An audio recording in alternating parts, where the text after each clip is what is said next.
Respect.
Respect.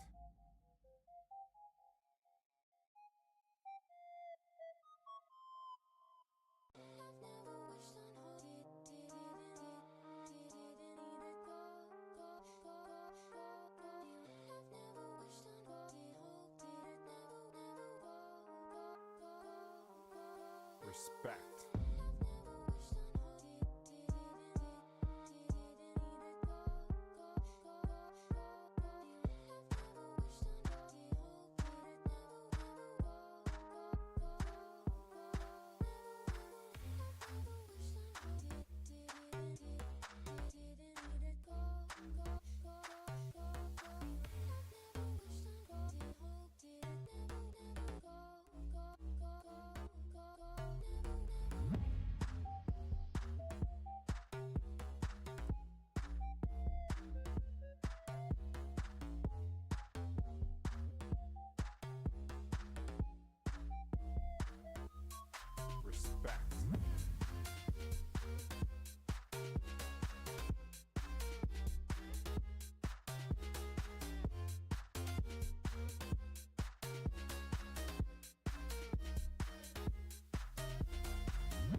Respect.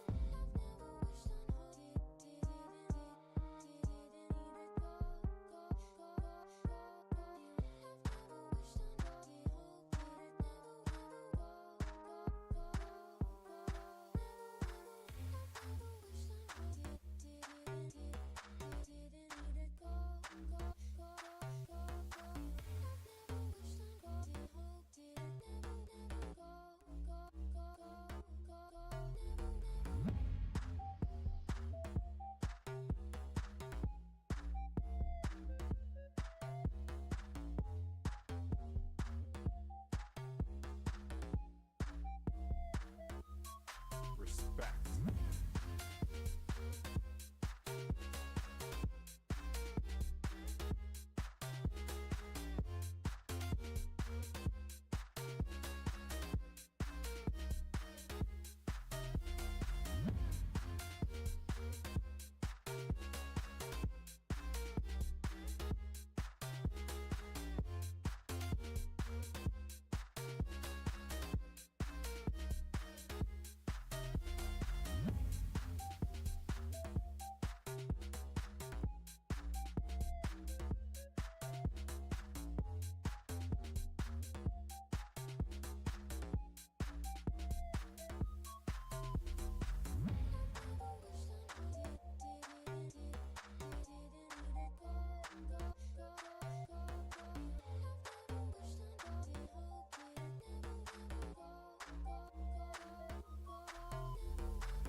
Respect.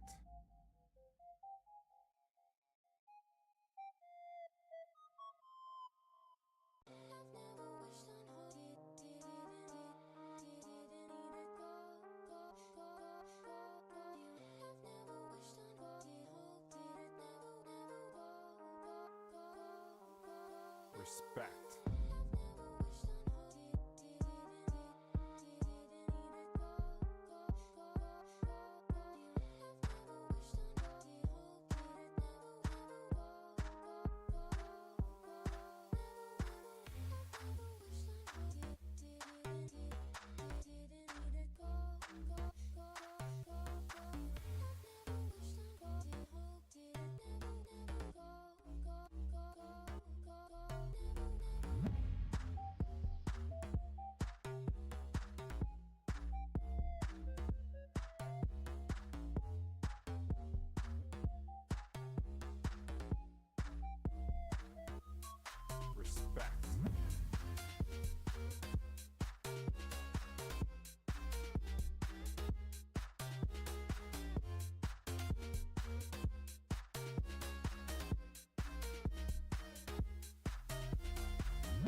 Respect.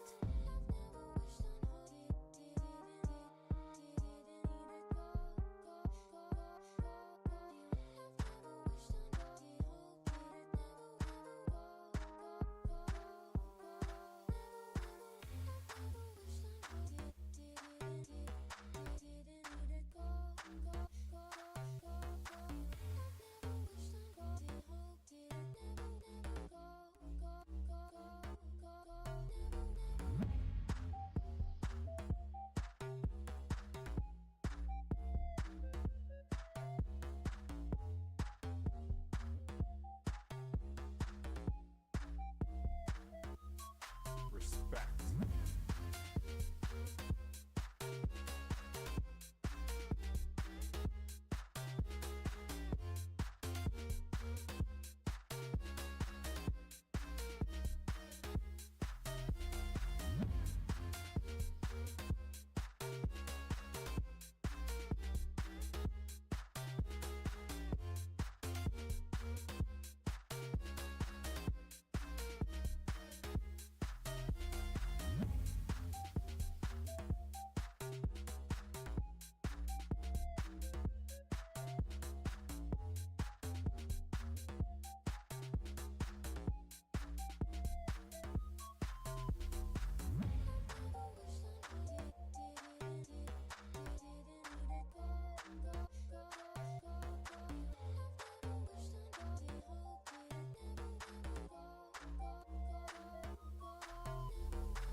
Respect.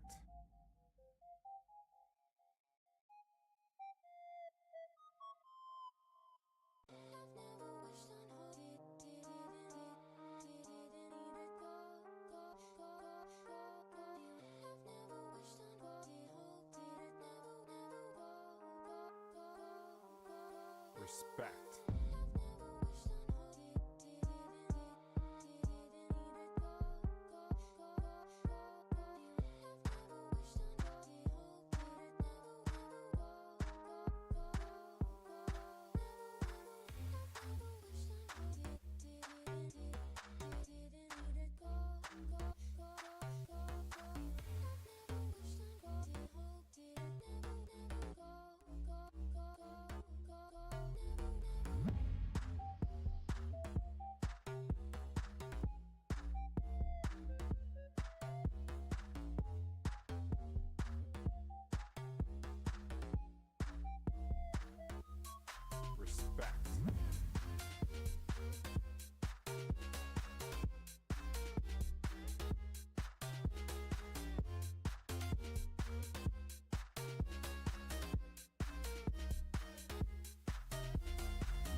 Respect.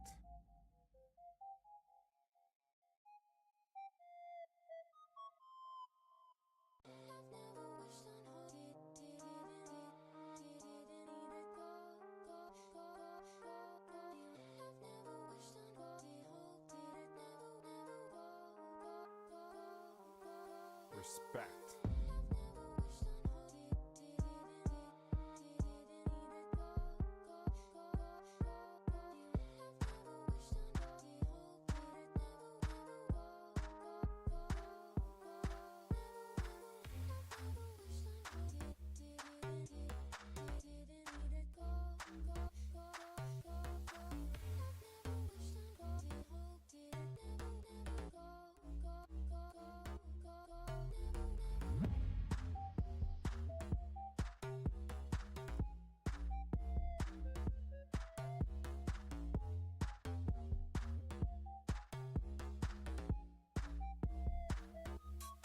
Respect.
Respect.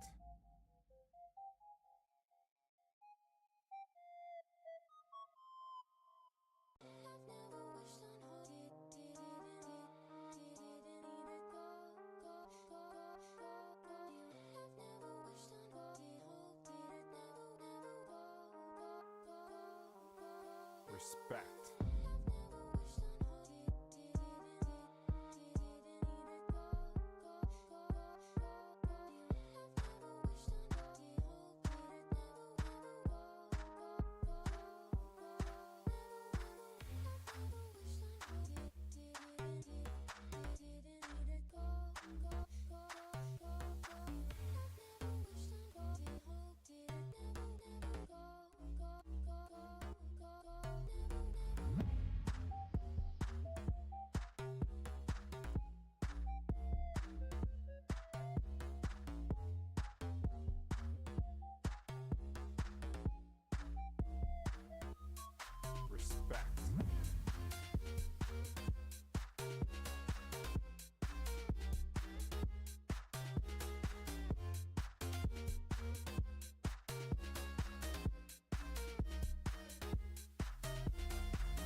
respect.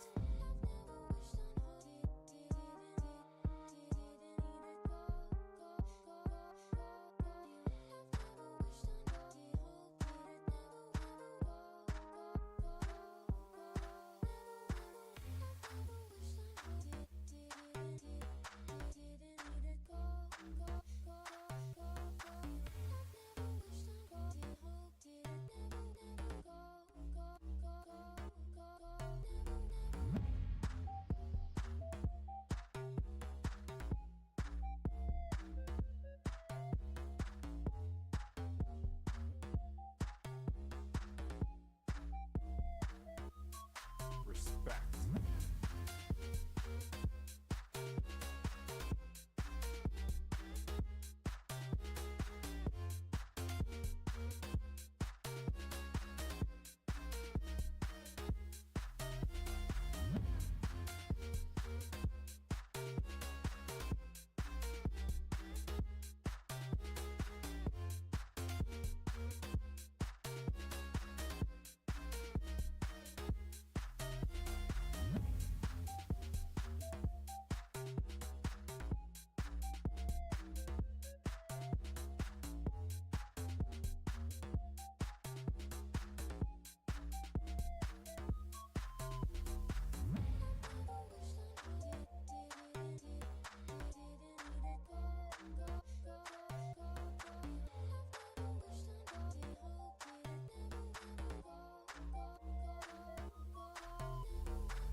Respect.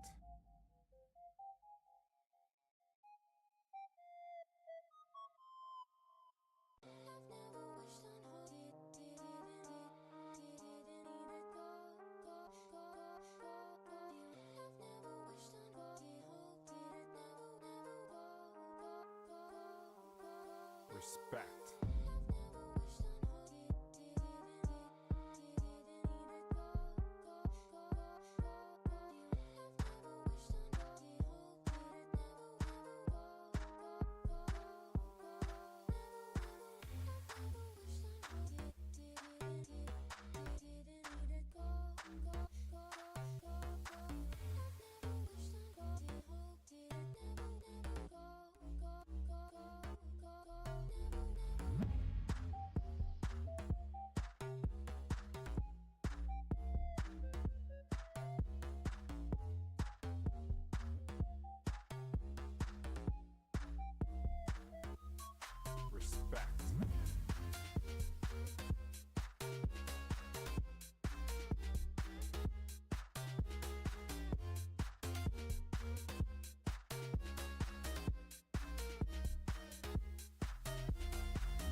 respect.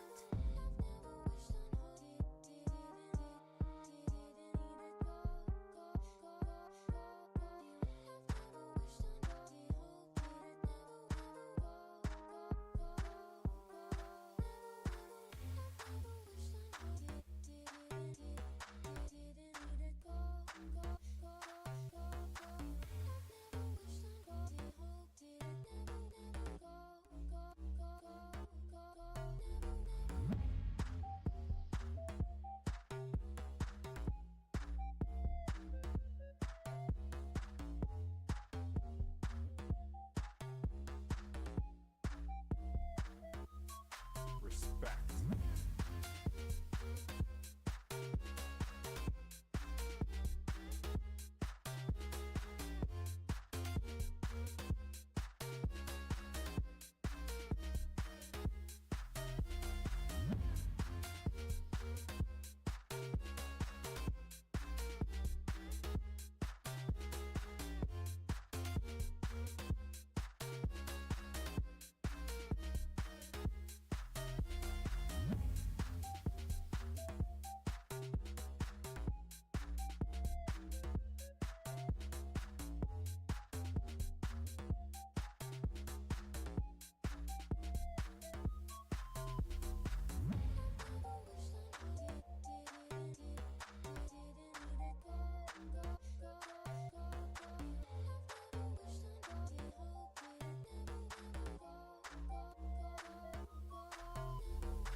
Good morning and welcome to Gahanga International Cricket Ground. It is, of course, the RCA Men's T20 Premier League.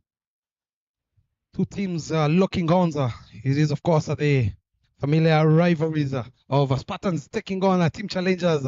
My name is Bob Songa Bashir. As we see the umpires looking out in the middle, let's find out what transpired at the toss with the two captains. Hello and welcome to our match day one, game number 2 of the RCA Men's T20 Premier League 2025, live here at Gahanga B. Two teams looking on. Team Spartans will be taking on team challengers. With me here in the middle are the two captains, Mohammed Mushtaq, the captain of challengers, Mehboob Sheikh, the captain of Team Spartans, and our third umpire, Mr. Remy Singizwa, to officiate the toss. I believe, Mushtaq, you have the call, you're the home team.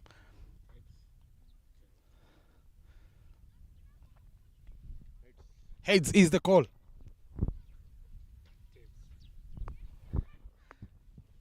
Come closer, Mushtaq, you've won the toss. What are you going to do and why? We would like to bowl first, as it is the first match for the tournament for us. We would like to know how the pitch plays. There is a bit of grass. We would like to use this bowling first. As you just mentioned, the new tournament, what are the expectations for you and the boys?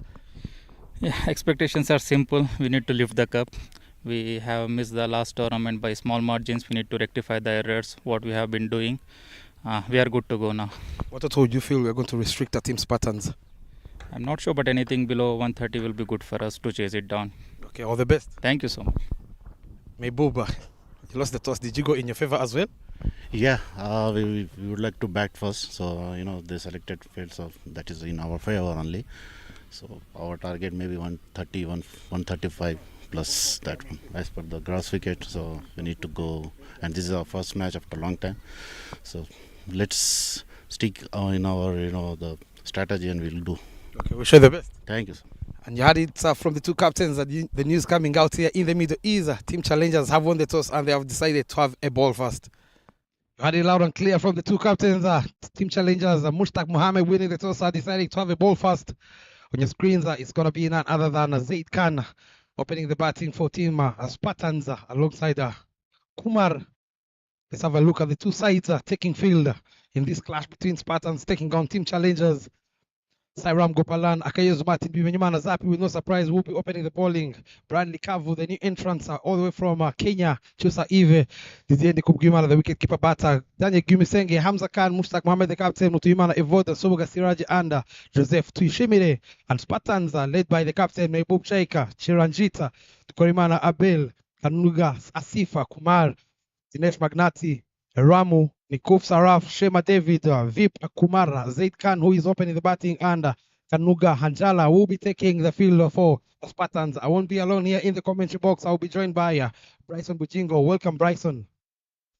Welcome, Bob. Good morning. It's a privilege to go take us through the toss. Just before we start, what are you going to expect on the toss? You get a chance to see the wicket. What are your expectations on that wicket? A lovely pitch, of course. We saw a little bit of grass on some patches there. One of the reasons, of course, that Mushtaq won the toss and decided to have a ball first to see if he can extract that swing up front in the power play, given, of course, with the new cherry led by, of course, Zapi Menyimana, the experienced runner international, who will be opening from the road end. But again, talking about the toss, the captain, of course, Mehboob Sheikh, said he will be looking, targeting to get that 130 plus odd runs to start a chance, of course, to get their first win. It is a new tournament, game 2 of match day 1. There is a sleeping play for Zapi Menyimana. Hamza Khan starts off with the third man outside the ring. Fast ball, here we go. But we are straight in the gap. You're going to see the first boundary all the way to the boundary. What a good start from Zaid Khan. Wherever you are at IPRC Men's T20 League, you can pass by here early in the morning after having the morning service from the church and come and enjoy the game. Pitch tap delivery there on your replay from Zapi Menyimana, allowing Zaid Khan to free his arms. Grass cutter starts off with the boundary. Straight away is Team Spartans.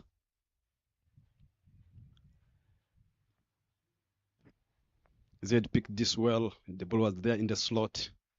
Look at the first ball. There's no a lot of bounce on that pitch. I think it's going to be making sure that you're on top of off as a bowler.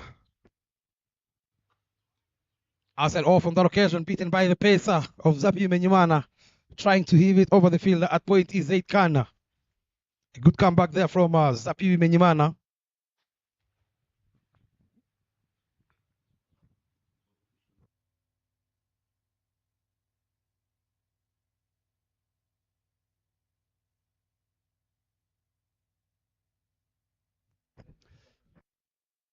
The umpires of today, Janvier and Babazi, bowled well this time, struck the leg side, managed to get a single. Those are the officials of today, and the third umpire, Bilemi, sitting in the pavilion.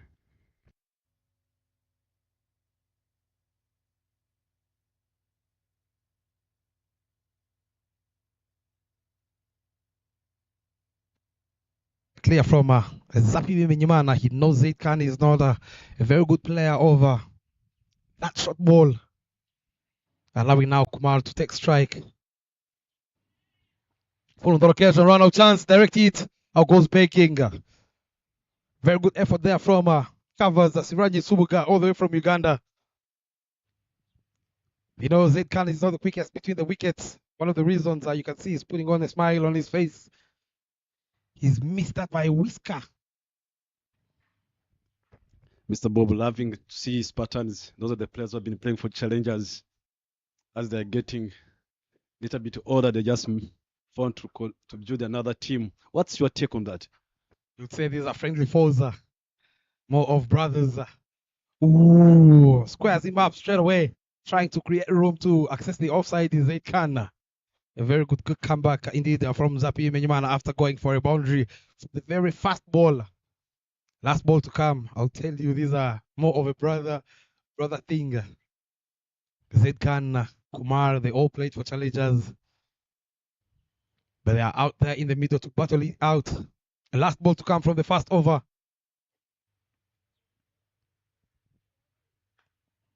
Full again, but this time round straight to the fielder at mid-offer. Martin Akayezu. Fast over done and dusted. 6-0 Team Spartans.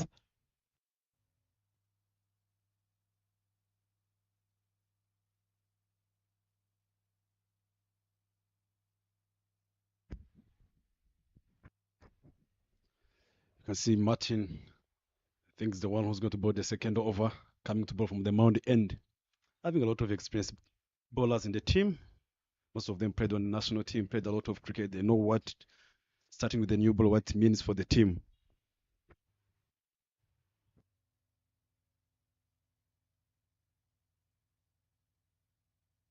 They see the dugout of Team Spartans.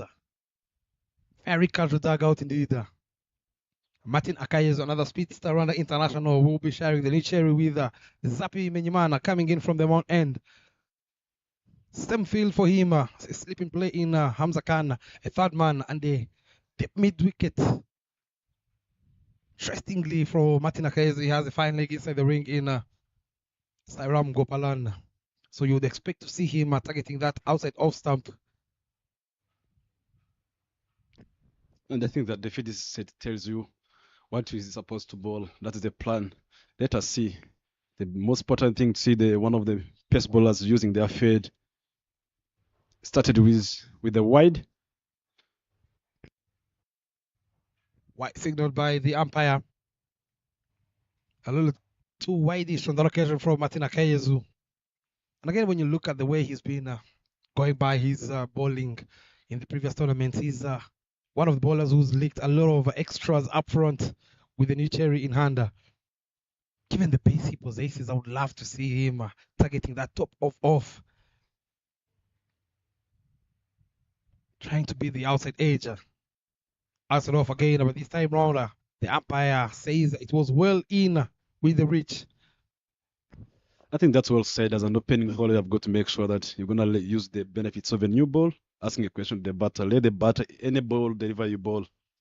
Let him play. Ask him a lot of questions. If he just takes you on, those are good shots. Not if you meet with the player like Zed Khan, anything outside of stump, he likes to stretch his hands and can benefit from that. How much better on that occasion, targeting the line of the stumps is Martin Akayezu, well played again from Kumar. One of the trap cards of Team Spartans is Kumar.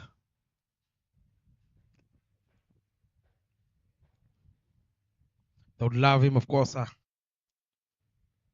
bring out his A game in this particular clash between Spartans and Team Challengers.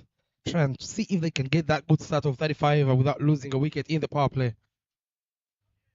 Oh, much better line there from Akayezu Martin. You can see now that shaping away from the right hand and nearly takes the outside edge. Yeah, that was a good line and length. Top of off. Looking for the Kumar, they were trying to use the footwork and the ball gets a little bit extra bounce. You just need to make sure that you keep attacking the stumps, and that's the only thing as bowling early on the power play.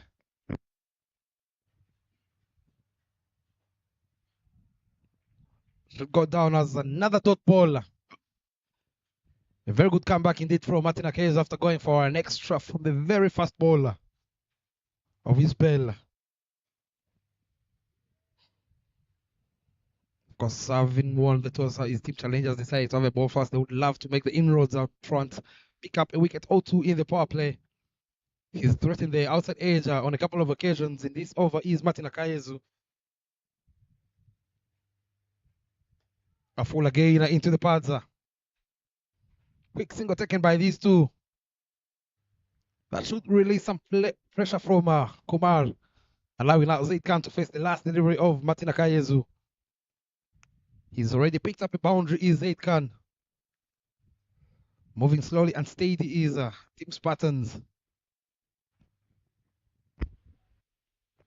Team Challengers are full of the senior players who are retired from international cricket.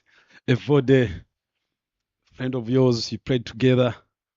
Seeing him in the field, what does it tell you? Oh, loud appeal on that occasion. Took the inside edge. Gets away with that one is Zaid Khan. What a pitch of a delivery there from Martin Akayezu to end over number 2. It is 9-0, Team Spartans.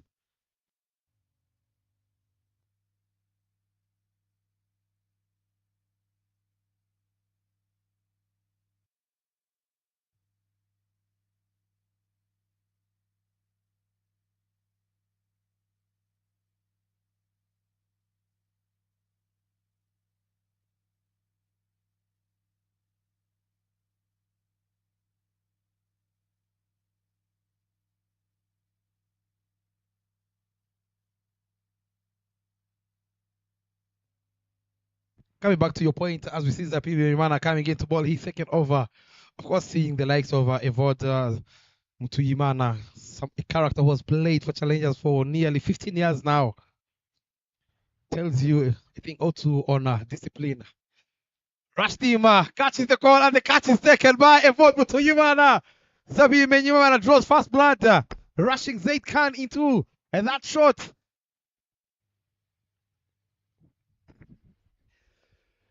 I hope I like the sound when you have been talking about Evod playing almost for 19 years, and now he's taking the first wicket for the challengers.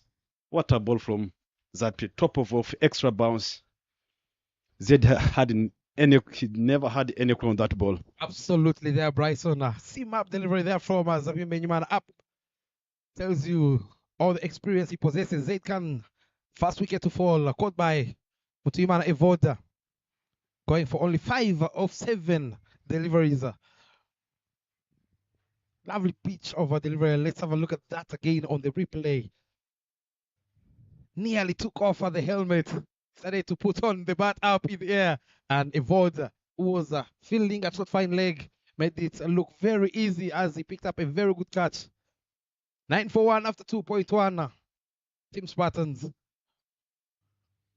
New man in there on your screens. Dinesh Magnati joins Kumar.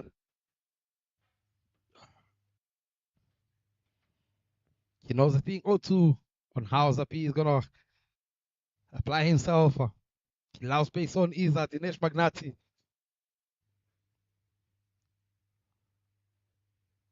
Interesting field, I'll tell you. Normally, we always see Zapi having a fine leg at the boundary ropes, but this time round, he's decided to put him inside the ring. Full of the occasion, outside offer. Plays it to backward pointer. He gets off the mark straight away. Is Dinesh Magnati using the pace of Zapi Menyimana. Zapi Menyimana continue bowling well on top of off. He puts a lot of work during the practice. He's a tall guy with a lot of the muscles on upper body.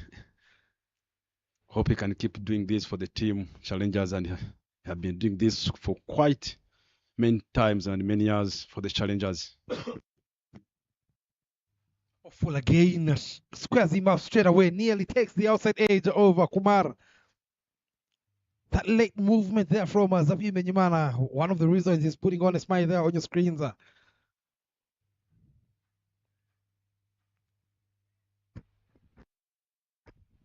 think that's why he got a slip in the place. If you look at the footwork of Kumar, I think it's a bit late and trying to play the ball early. If he continues that line and length, again, there is a bite to the wicketkeeper, and the outfield is a little bit quicker, and the ball races away all the way to the boundary. That outfield, if the ball bounce in front of the keeper with the way how outfield is, it's hard for Didier, and the ball races away all the way to the boundary. Look at on the replay there. The ball was a little bit fuller. Look at that one. Didier could have done better on this, but still time, and he donated lands to Spartans.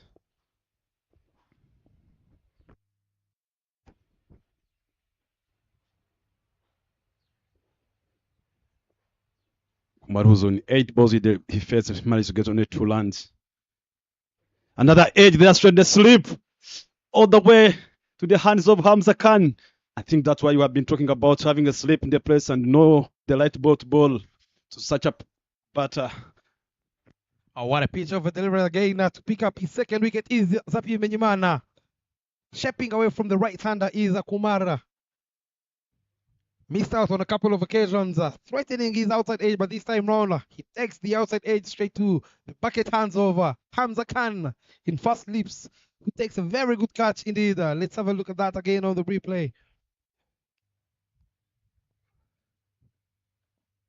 That late movement, taking the glove. Oh, very good catch indeed from Hamza Khan. He kept his eyes on the ball. Second wicket falls. Zapi picking up 2 wickets in this over. Kumar being the last wicket, of course, going for 2 off 9 deliveries. A pedestrian knock comes to an end. 14 for 2 after 2.5. Asif Kanuga joins. Dinesh Magnati. Nothing is working for Team Spartans at the moment. They need a partnership here, Bryson. They found themselves in all sorts of bother after losing the toss, having been put in by team challengers to have a bat first. They've managed to lose 2 wickets inside 2.5 overs for only 14 runs. Mr. Bob, I'm always happy to see players like Asif, players like Kumal, who played cricket for a long period of time since LRC started here. Rwanda cricket, when the game had been started, they had been part of the game. Look at players like Sailam, legends of the national team, men's side, seeing them still contributing to the game. It's something I'm always proud of. Last ball follows him up on the occasion. Get something on it. A little bit of a dive in the deep from Likavu. Brian goes in vain as he gets off the mark with the boundary is Asif Kanunga to bring us to the end of the third over. 18 for 2 after 3, Team Spartans.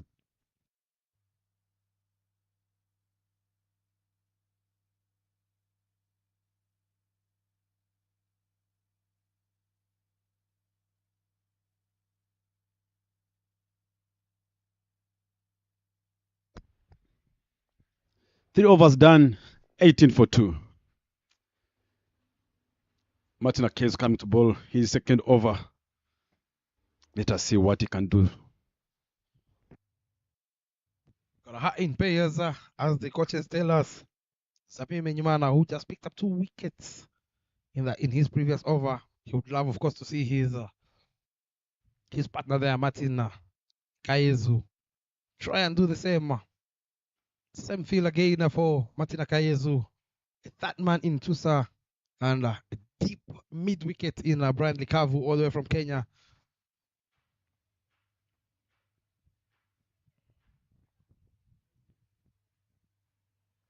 Outside off stamp again. Beast outside edge, trying to play it over the fielder. At point is Dinesh. Kept a tattoo low on that occasion. I hope now Dinesh and Asif, they should be looking for the batting a little bit longer. Like 10 overs, if they are still together, they can put some runs on the board. They have got experience, they know what is required for them to stay on the wicket.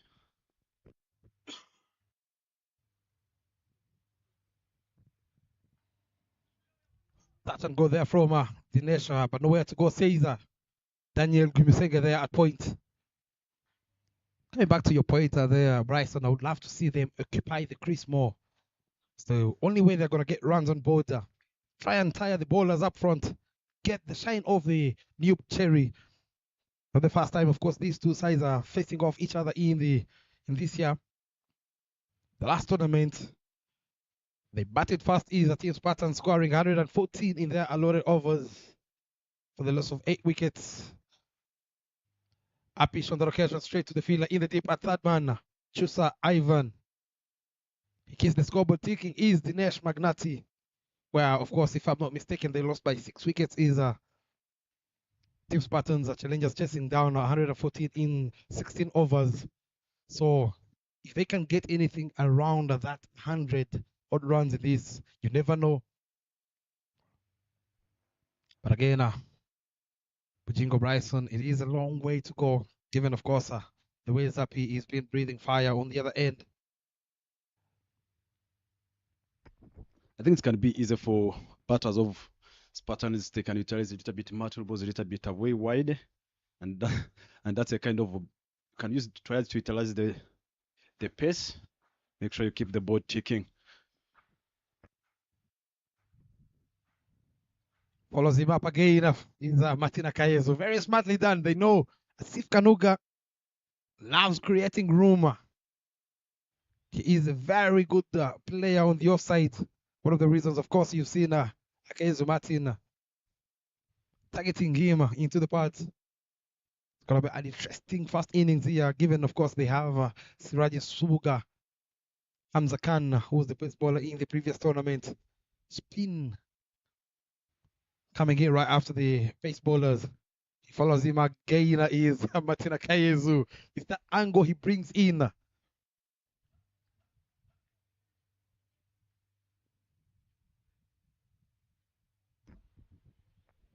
That shows how intelligent he is.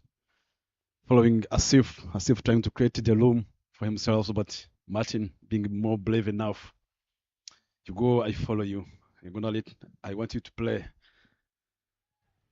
This beautiful game, there's nowhere to hide. And of course, the likes of Chusa Ivan, who's been very handy with the ball for his side. Outside off on the occasion now. Smartly bowled by Martin Akayesu this time round, bowling it away from his reach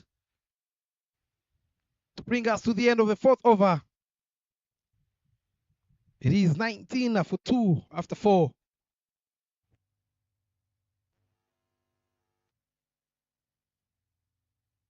Look at that projected score is 95. Let's have a look at the scorecard. Zaid Khan, Kumar, the 2 wickets that have fallen, not double digits from them.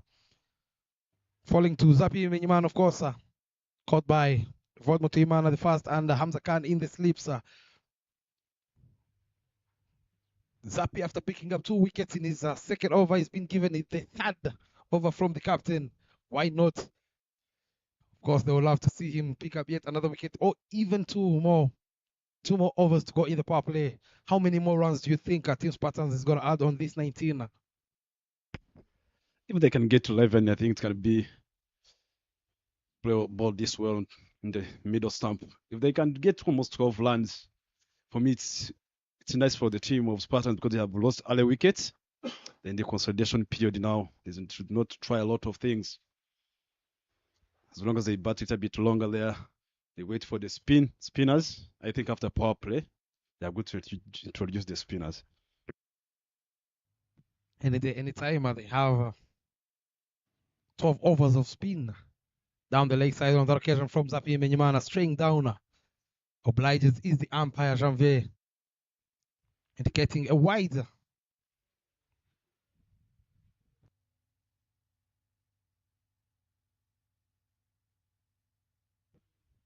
And back to your point of spinners, they have 12 overs of spin is team challengers. It's not going to be very, very easy for Team Spartans, given, of course, right after the power play, the field would be spread. Touch and go again, straight to the field at point. A little bit of fumble from Daniel Gumiseng, allowing these two to scamper for a quick run. Very good run in between the wickets from Asif Kanunga and Dinesh Magnati. And a very good call from Kanunga, who knew he was running to the danger zone. I like just how they are running between the wickets. They know if the bowlers are not coming, you're going to try to utilize the feeders inside the 30 ring. You're going to drop and land and make sure you put some runs on the board. Now it's 21 for 2, 4.2 overs gone. Full on the occasion again. Not enough timing from Asif Kanuga trying to play it over the field at covers the captain. Another dot ball from Zapi Menyimana, who's been very tidy. Very stingy he has been in his 2.3 overs, going for only 12 runs, picking up 2 wickets.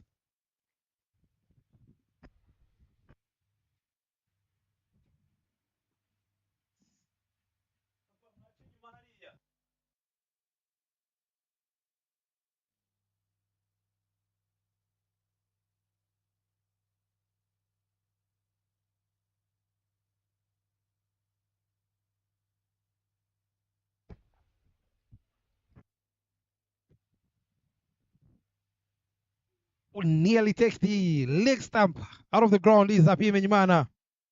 Smart thinking there from Zapi Menyimana, given that Asif Kanunga is always trying to create room. You can see he's trying to bowl full and straight, targeting the stumps. Missing it by a whisker. Got to be very careful is Asif Kanunga. He has the experience, as you mentioned earlier on. Gentleman who has played for the national team. He played for KCC back in the days. Oh, there you go again. But that late movement, not allowing the ball to hit the off stump, is Zapi Menyimana. How is that ball missing those stumps? You can't even imagine. I like the thinking. Even himself, Zapi, is not understanding what's happening.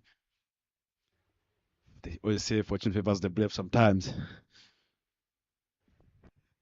When you look at these 2 previous deliveries from Zapi Menyimana, you can tell he's not one of these bowlers who can get you out if you find yourself in the situation of a ball out. There you go again. Seam up delivery straight into the hands of Didier Ndikugwimana. 2 runs coming off his third. As we come to the end of the 5th over, it is 21 for 2. Protected score has gone down to 84. Team Spartans. Last over of the power play. Xavier Nyumana there, 13 dot balls in his 3 overs, going for only 12 runs with a very good economy of 4. And his partner there, yet to pick up a wicket, is Martin Akayezu. Has gone for only 4 runs, 9 dot balls in his 2 overs, 7 extras. Something they need to worry is team challengers having ball inside 5 overs. With no surprise, the captain is having a talk with Martin Akayezu and the experience, of course, of Zapi Nyumana. Can they give him the third? Can we bring on the spinner? I believe it's the talk. Yeah, that's you. You understand. You played for the challengers. You know what's going on in the field. Absolutely. I played for the challengers for nearly 10 years, Bryson. But they've stuck to Martin to ball his third. Fall again into the block hole. Well played by Dr. Dinesh Magnati. I hope Martin was following. I have a privilege to be a bowler when I'm standing outside the link on the boundary, when I'm seeing someone the way he's bowling, my fellow partner bowling. I'm always getting an idea. If I get a chance to come and bowl, what am I going to be doing here? If you look at the ball, the first delivery he bowled, he tried to bowl a yorker because he saw that the first ball attacking the stumps again. Knocks him over straight away. One time lucky, but the second time he hits the bullseye is Martin Akayezu as he picks up his first wicket. He was leaving dangerously is Dinesh Magnati, but he has to depart. Off stump uprooted by Martin Akayezu as team challengers pick up their 3rd wicket. That's excellent delivery, Mr. Bob. If you look at the games that happens on the Friday, there's Michel attack the stumps. Anything that's ball back of the lengths with the pitch, how it is going now, how it is behaving. It's all about attacking the stumps back to back. Michael took 5, tracking the stumps, allowing the batters to make their own mistakes. But look at now, as I've been talking to you, Martin, early on, he knows he was watching Zappi, what Zappi was doing. Absolutely, as he picks up his first wicket is Martin Akayezu. Trying to wrap up this first innings as soon as they can. Is the team challengers already picked up 3 wickets inside 5 points. So Chiranjit joins Kanuga Asif.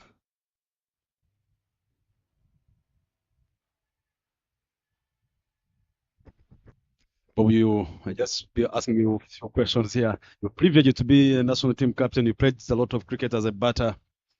If you look at the Premier League, Elite League, talking about the dot balls early on as a bat, excellent delivery there. But the ball pitched in the middle stump, but goes away to the wide. It's coming to the middle order batters, facing a lot of dot balls. I've been seeing almost 9 overs of dot balls, either in the Premier League and the Elite League. What's your take on that, and what do you think can be better to improve that? To me, it's the aggression, it's the approach, it's the mental toughness from the batters. You can see, we all know they have the skill, they have the shots, but the big question is we don't know why they hold back on playing their shots. Oh, Laura Piro on that occasion, that looked very close, and the finger is up. Indeed, Martin Akayezu picks up his second. He goes for a golden duck. Is Chiranjit. Very, very good bowling there from Martin Akayezu. Targeting the line of the stumps, allowing him to pick up his second wicket in the over. Have a look at that again on the replay.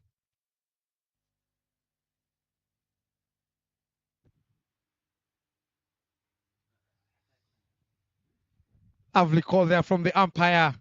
As easy as you like. They pick up their 4th wicket is the team challengers. Just 22 runs.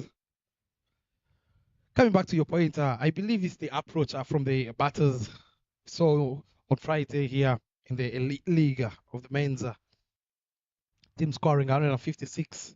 Some outstanding performances there from Hamza Khan. That 82 could tell you a thing or two on how opening batters would they need to utilize the power play given they have only 2 fielders outside the ring. He made sure they pay the price are the bowlers. Anything ball short, he took them over. Anything that was pitched up, he didn't hold back. Something other batters need to adjust as soon as possible. It is a short format, of course, only 120 balls. You don't want to eat up a lot of deliveries up front. It brings pressure back to the middle order batters. You're talking about being more aggressive. Maybe there are guys who are listening. It was following the game. Wherever you are, either you're a player or not a player, aggressive. Take us through about it. So, is it all about getting boundaries, or it's all about making sure the rotation of the strike is so that everyone can understand? It's just applying themselves, Bryson. No ball signal there by the umpire. Overstepping there from Martin Akayezu. It took him a while. It's something he normally does in his first over. Is Martin Akayezu. Free hit to come for the new man in and Ikunja Saraf. Finding, of course, himself in all sorts of bother after having lost 4 wickets. He gets a chance to free his arms.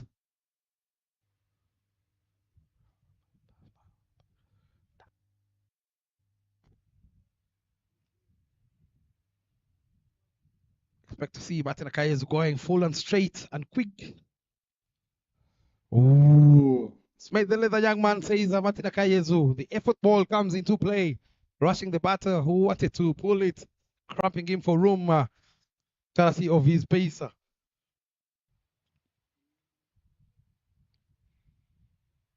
Coming back to your point again, it's the approach. Honestly speaking, I've seen a couple of wickets fall from the top order batters where they lack that shot selection on the full ball. They're trying to go on the leg side, resulting them into giving their wickets easily. Get into the line of the ball, use the full face, something they've been lacking. We haven't seen the openers using the full face of the bat, hitting over the side screen, long off, long on. It's always hard to see when the bowlers are coming on top of the batter. It's always hard for the batters to come up on top. How do you just go back, cover yourself, and start coming on top of the bowler? It's a game of battle. You have a ball in hand, I have the bat in hand. Knocks him over, middle stump, uprooted. 3 wickets in the over for Martin Akayezu to close off the power play. Make that 5 wickets for just 24 runs inside the power play. What a beauty of a bowler from that young man, Martin Akayezu. 7 runs coming off his 3 overs and 3 wickets. And those 3 wickets coming off his 3rd over. The last man being Asif Kanunga, creating room, exposing all the wickets. And boy, oh boy, did he hit the bullseye. Middle stump, uprooted. 5 wickets have fallen for Team Spartans. Having lost the toss, they were put in to have a bat first. And boy, oh boy, the bowlers, the 2 bowlers have managed to pick up 5 wickets, 3 for Martin Akayezu and Zapibi Menyamana. 2 wickets, 24 for 5 after the power play. That's excellent deliveries compared to the first over that he bowled. The last 2 overs were totally different. Top of off, stump to stump, you miss a hit. With the pace he possesses, and he's doing well with for the team. The 2 pace bowlers did well, having the power play on. Now there are 24 runs for 5 and 6 overs. Those are the highlights. How they started with the boundary. Edge this one, caught in the slip by Hamza Khan with the safe hands. Another one straight in between the first slip and the ball rode the boundary. Clean bowled, less of the footwork. Martin continued doing well with the job. Big shot with the LBW that caused a lot of questions, but Mbabas did well. Another one, he ends up with the power play with a wicket. Look at the joy of Martin Akayezu, and that's the end of the power play for challengers. End of the power play, and now the field is spread as we see the introduction of Siraji Subuga, right up off break, all the way from Uganda, a man who has traveled 500 kilometers to come and play this game. If you're just tuning in, it is the RCA Men's Premier League 2025. Not the first game. It is a doubleheader for team challengers as they will be taking on the champions IPRC later on in this afternoon on this particular ground. Coming round the wicket for the right-hander is Siraji Subuga. Soft hands as he gets off the strike straight away. Keep the scoreboard ticking. Newman in, of course, is Ramu Morampundi.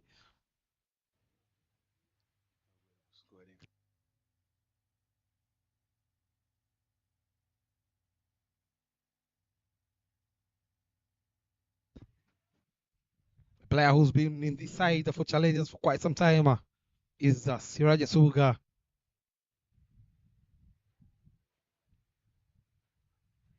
Oh, edge not taken by the fielder in the sleeves, Hamza Khan. But what a very good effort there. He had to dive on his left. Look at on the replay there, pass around the wickets. There was a lot of great effort from Hamza, but he never held this one. You can see Siraji is not being happy. Another big shout here, giving him a little bit leg and off. I think that's why he's passing around the wicket. Absolutely, but again, I've always had this chat with him back in the days. Every time he comes around the wicket, he is removing the LB into play.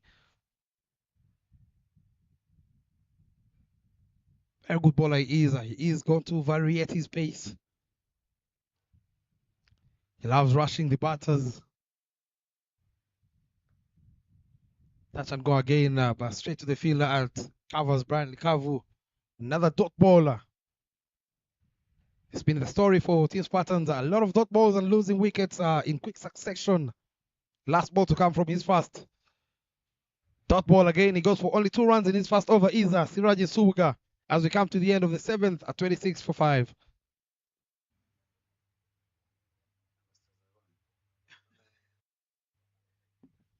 There you see the partnerships. Not much from Zaid Khan. 9 of 13. His partnership with Kumar. And a very small partnership there from Dinesh Magnati and Kanuga Asif of 7 of 15.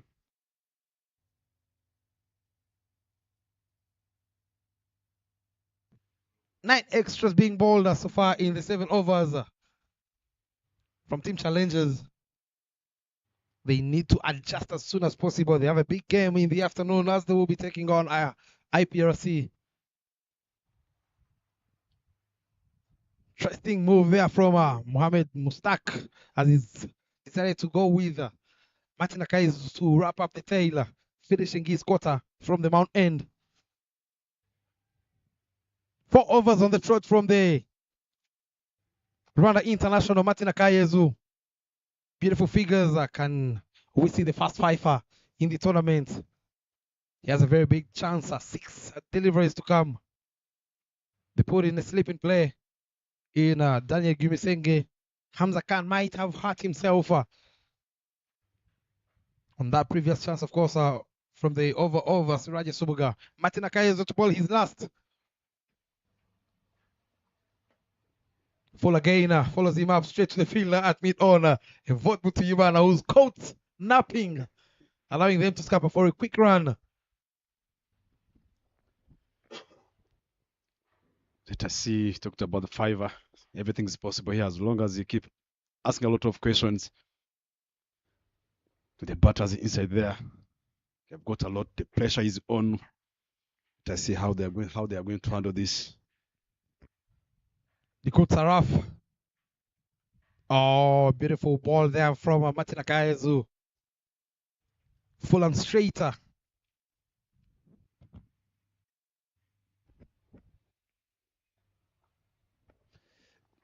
It's the RCA Premier Men's T20 League under the Sports Box, supported by Sports Box and Dafabet. Wherever you are, after having a morning service, after having a church, or after having a great Saturday, you can pass by here to Gahanga Cricket Stadium and enjoy. There are 2 games that's going on for Men's Premier League that's going on here. You can come and enjoy and support the boys.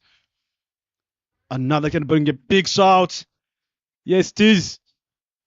It's an edge in the safe hands of Didier. He took 4 wickets now. 3 more deliveries. Are you going to see the fiver? Maybe Bob have been listening to him. And they are doing well. Big man Martin with a smile. Everything's possible here.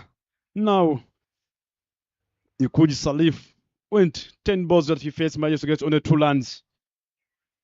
You can see the sponsors, the Alphabet and Sportsbox and the LRCA trying to make sure that the games are being live streamed. Look at on the replay there. Good line, good top of off, stretching the hands of the Didier wicket keeper. Look at the joy. Spartans trying to continue being the trouble. Let us see if they're going to recover. They're going to, if you look at the projected score, it's a 72 now.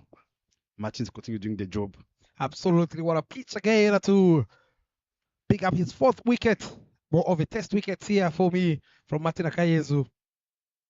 Hitting the right channels has been very, very key for him in the 4 wickets he's picked. It is the discipline they normally say that leads to the success. And he's done it tremendously easy. Martin Akayezu, but again, a lot of credit to the captain Mustak, giving him his 4th wicket. I beg your pardon, his 4th over on the trot. Captain joins Ramu up against the red-hotted Martin Akayezu, who is breathing fire at the moment. They bring in the fielder from the deep extra cover, comes in at covers is Siraja Subuga. They send Evod Mutuyima not long gone for the captain now.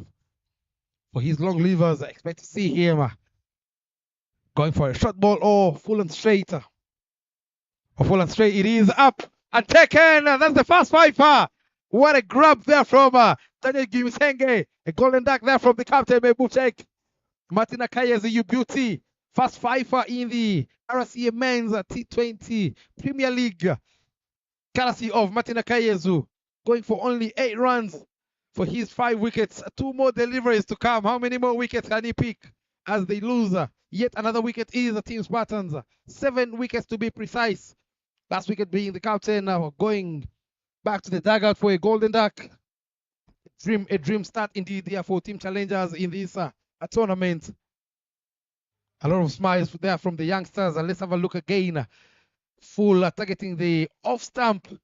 Took the outside edge straight to the hands of Daniel Gimisenge there at second slips. He kept his eyes on the ball. 27 for 7 after 7.4. Going to start with the low score here from the Spartans. Things are not going on their way.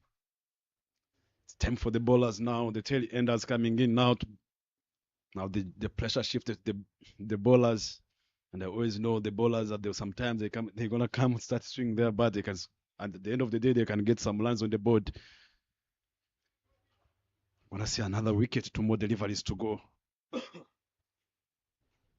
I like even the decision of the captain continuing after the power play. Let us keep the sleep early on. Let us keep the sleep.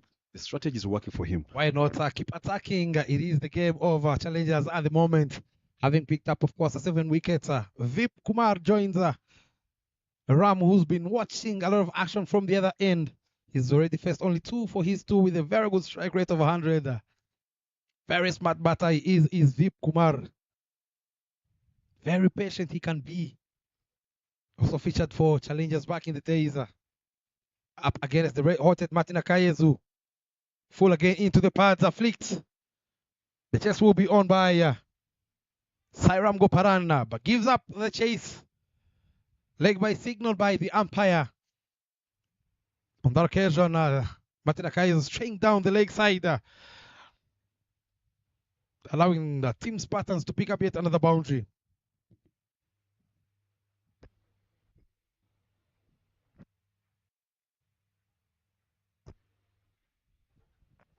One more delivery to go from Martin Akayezu to end his spells. What a figures from the Martin Akayezu.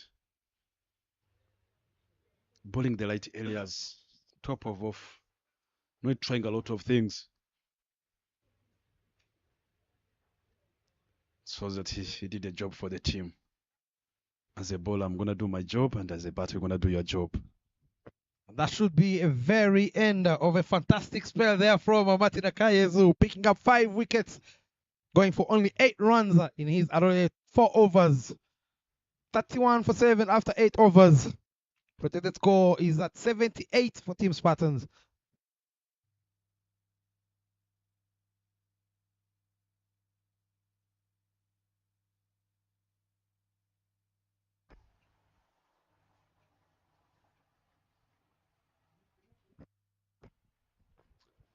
Siraj comes back on attack.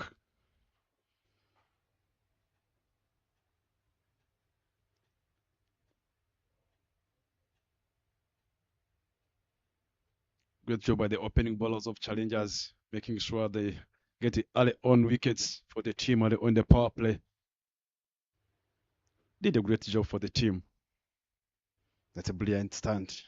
Maybe they want to finish the game quickly and make sure they can get enough plays as they are getting to face the defending champions. They can just chase the early on, chase the lines early on. It's going to be easy for them. Started this with a single straight to the long on. For the occasion there, flighted delivery from Nsubuga Siraji. Very agricultural shot there from Ramu. Pick it up from the offside. Straight to the fielder, either deep and long on. Zapi Vimenyimana. Still coming around the wicket is Nsubuga Siraji. It looks to be okay. Is Hamza Khan as he's been brought back into the slip cordon.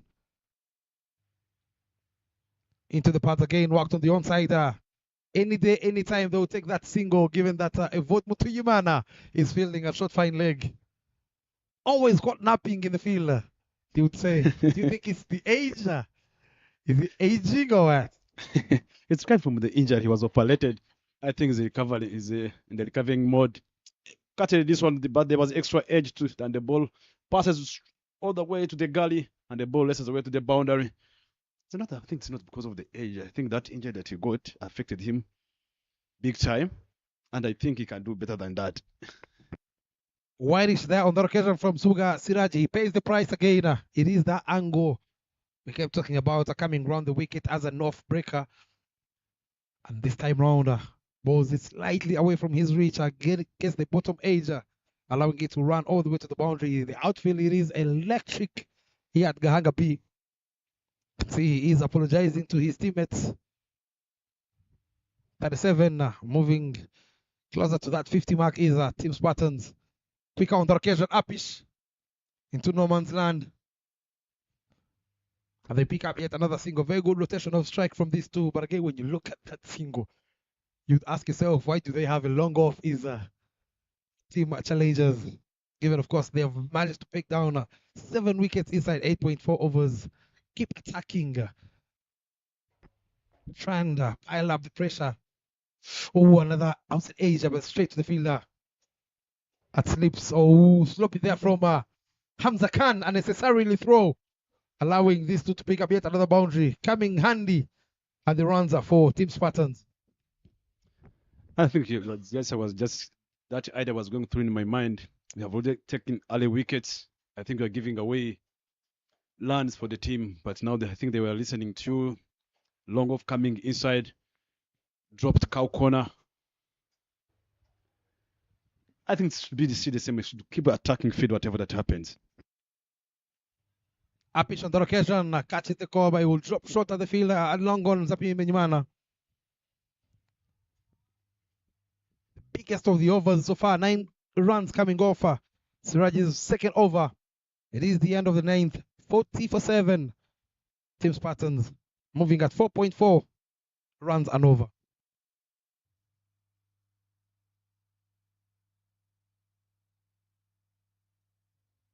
You see the batting card. Nothing much. Not even a single batter into double digits for Team Spartans. You can call that a telephone number there. There you see they picked up 2 wickets in Zapi Menyimana in his third over. And then the 6th over, the last of the power play from Martin Akai, where he wrapped up the middle order batters over. Team Spartans picking up 3 wickets in that over. Make sure they peg them down to 40 runs for the loss of 7 inside 9.9 9 overs, I beg your pardon. There will be a change in the bowling. Hamza Khan replaces Martin Akaiza from the Mount End. It's going to be more spin. He has a long on, a long off. Deep extra cover. Quicker on the occasion, worked on the onside. Easy pickings from these two. Spoke about the partnership. Can this be the partnership that gets them to that 80 plus runs, Bryson? Yeah, it's just very possible. The guys who are batting on the wicket, they are brave enough, they are smart enough. They might not good at getting boundaries. Started with another dot ball from Hamza Khan. Kind of a bowler who likes, the ball does not turn a lot, but he bowls some quick spin. Like bring a lot of shot. The ball's up in the air to the Vod. Vod continue doing the good job for you guys. What a catch there from shot number 7, Evon Mutibana, picking up his second catch for the first time in 3 years. He's picked up 2 catches in a tournament, being the second tournament and the first game, I beg your pardon, of this RCA Men's Premier League. Hamza Khan picks up his first wicket, rushing, of course, Vip Kumar into the pull shot.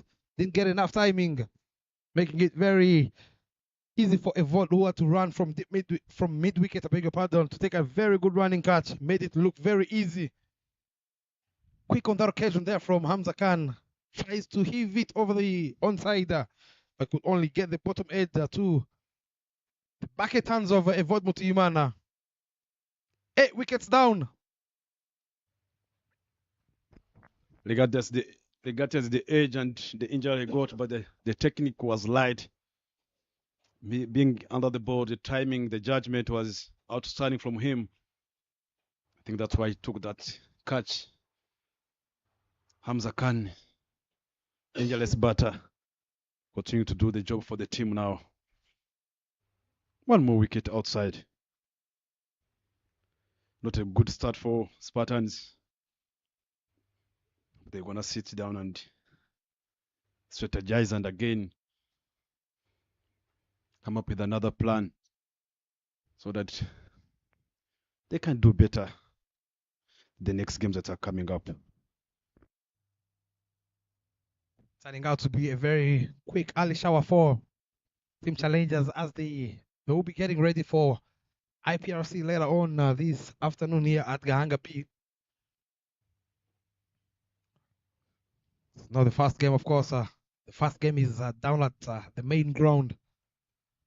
Tamil Lions taking on IPRC. Tamil Lions, they were put in to have a bat first. They're sitting on 73 for 6 after 16.1. Nyamagawa Eric holding fort for his side just fell to Rindiro Blazer Romeo for his 32 of 33. 3 boundaries and a maximum. As we also come to the halfway stage of the first innings. 41 for 8 after 10 overs.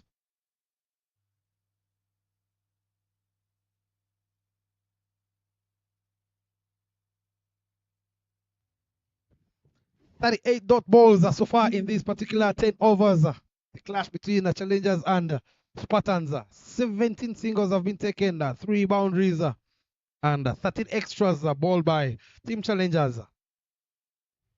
Halfway the stage of the first innings.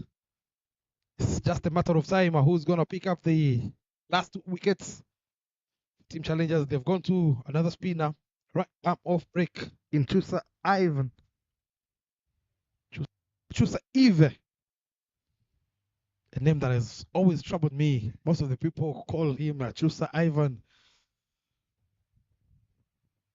Very good character he is. Joined challengers, of course, this year alongside Daniel Gimisenge. Trying, of course, to strengthen their team in that middle order overs where they've been lacking batters, of course, to score runs. They've lacked an anchor.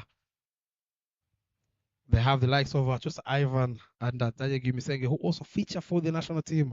He has a very well-packed leg side. Balls it out off stump. He has a long on, deep mid-wicket, deep square leg. His boundary riders is Chusa Eve. Spartans not having their normal opening batter in Nyamibwa, who missed out today. Played well, stretched the long on. Managed to get only one run. I've been talking about having long on and long off after the boundary, and you have squeezed the team like this early on. If Zapi was inside, that was going to be only one run. That was going to be only a single. Interesting fact there. I'll tell you, they have team challengers have 4 boundary riders. I am not sure why, given that the team Spartans is on 42 for the loss of 8 wickets. Chip in another sleeping play. Keep attacking. Up and over the bowler's head. The chase is on by the 2 fielders converging. Martin Akayezo and Zavi Menyimana. They will settle for only 1 run. Dukoreni Mana gets off the mark after facing 5 deliveries. Ramu Morampundi, the only batter into the double digits. 11 off 9 with a very good strike rate. I think they will be thinking of promoting him up the order in the next game. His team Spartans. Oh, hit powerfully there again. This time round, no chance whatsoever. That was hit powerfully with a lot of venom from Ramu Morampundi. Gets to the boundary like a tracer bullet. It was a full pitched ball delivery there. I like the treatment. He came in my zone. I'm going to express myself. Good shot. And the ball races away to the boundary. One more delivery to go from here. 6 runs already in this over.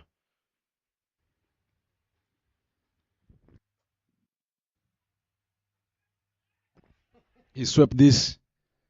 Stretched the feeder. Hamza Khan managed to get a single.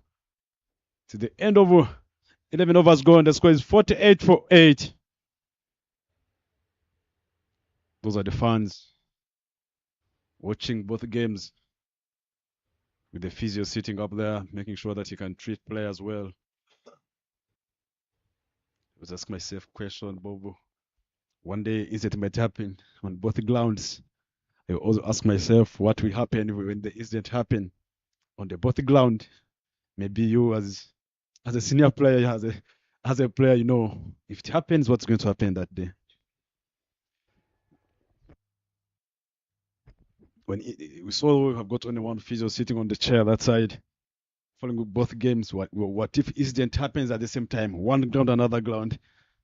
What's going to be your choice? I think it's very easy. You've been working with Teo for a long time now, if I'm not mistaken, close to 8 years. I think you've learned a thing or two. I'll send you straight away, Bryson, and go see your skills. Oh, but what a gentleman he has been for Rwanda Cricket Association. Always the first person you would find here on the ground with his kit.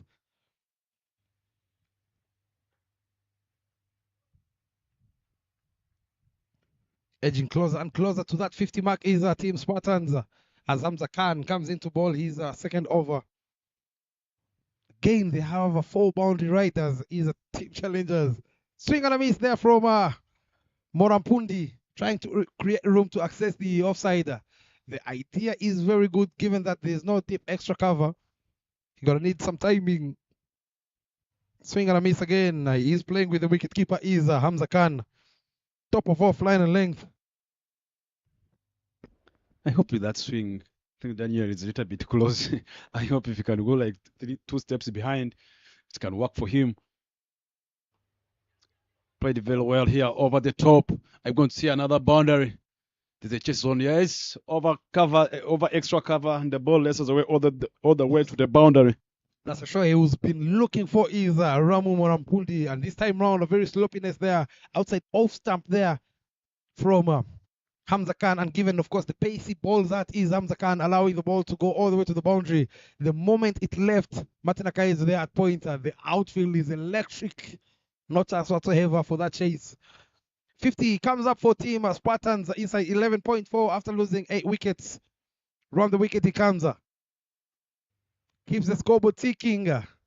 He's been the Lone Ranger, is Ramu for Team Spartans. Already into the 20s. He has scored 70% of the runs of Team Spartans. He also featured for Telugu back in the days.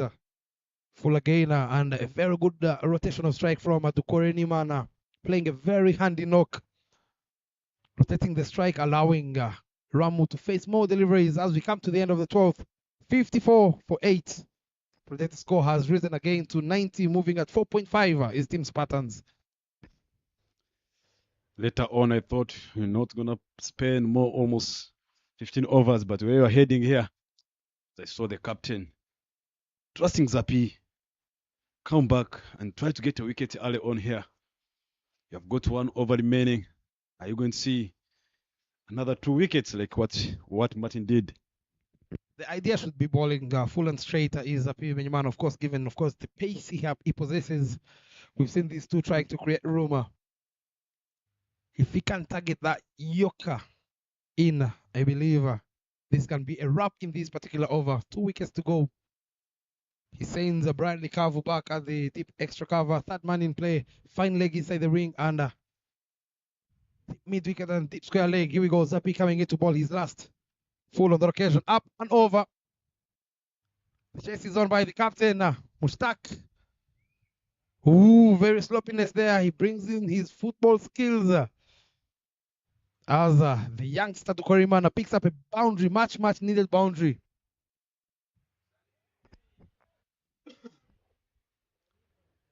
Look at on the replay there. Oil pitch trying to go hard, stretching the gap, but the chase was on from the captain. But things didn't go his way, and the ball just go outside the ring, outside the boundary. Gotta be very careful, Bryson, when you bring out those football skills. You don't want to step on that ball. Full on the occasion. Much better line there from Ronald Chance. Ooh. Not the best of throws there from the young Daniel Gimisenge. Coming back to my point, you got to be very careful when you bring out those football skills. You don't want to step on that cricket ball. You don't want to get injured. Safety comes first, they say. That's well said. If there's no safety, it's going to be hard to play a game of cricket here. Zapi ball another ball straight away, and I like it now. When Zapi comes into ball, there's a mid on and mid off. They brought them inside now, which let the batter try to overhit the ball. They might be listening to you. You never know. They might be putting on those earpieces. Technology, they say.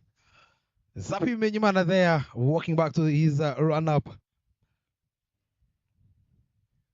He is looking for that wicket.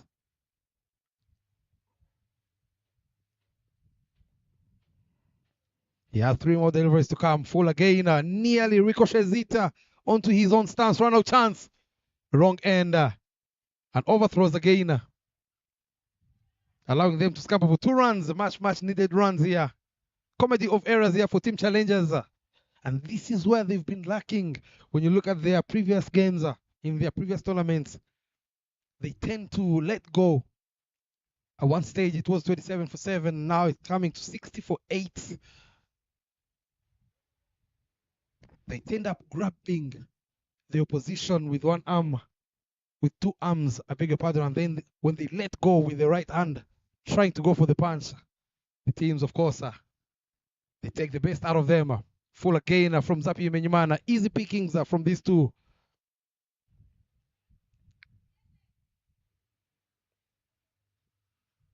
We saw them, of course, failing to chase down 120 in the previous tournament against IPRC, where they fell short of 40 or 30 something runs, if I'm not mistaken.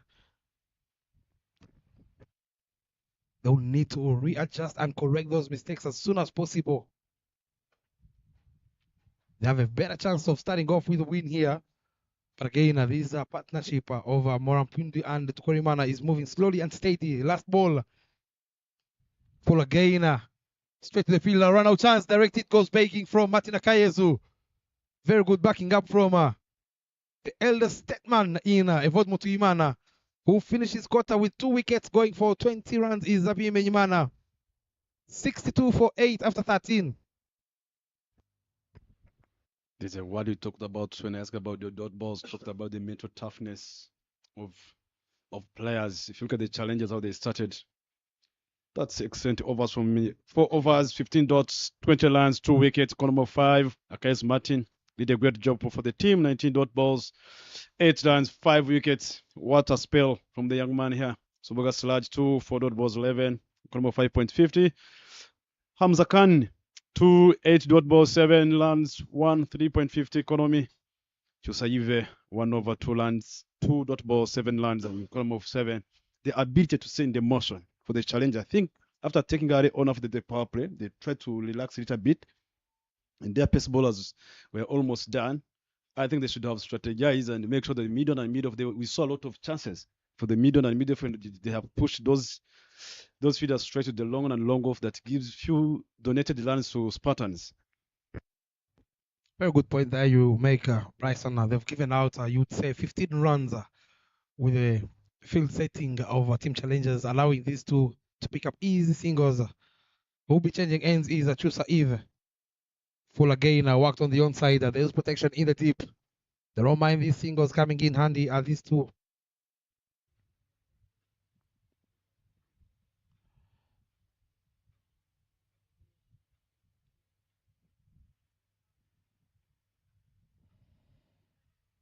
Soft hands from the youngster to Koreniwana.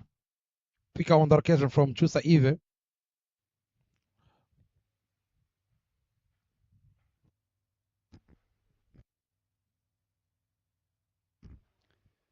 The young man trying to play well, the Kolimana, under the leadership of Mulamundi. We have been trying to talk to him. Didn't try a lot of things. We are still here for work. Played well, straight over the top. I'm going to see another boundary. The chase is on there, but they managed to get only 1 run. Waiting for the full ball, anything that's brought back of the length. It's not trying a lot of things. He can go for defensive shots, which is good for them. Now this particular time, they just need to make sure they play 20 overs. Either you go for the 90 for 100. Everything's possible here. Either you go, maybe 90 lands on the board if they continue like this. Edge this one straight to the short fine leg. Only managed to get a single. So it's a dot ball. Having only 4 feeders again. There's a cow corner, there's a long on, long off. Then there's a big shout. Yes, it is. There's a big shout there. Good hands by Didier Ndikubimana. The umpire make a right decision, but Lamu is not happy. Finally, Chusa Eve picks up the big wicket over Ramu Morampundi, who's played a very, very handy knock for Team Spartans for his 23 offer, 20 deliveries. But he had to pay the price. He had to pay the price. Sharp hands behind the stumps from Didier Ndikubimana, as you would expect from him. Ball lead on the leg side.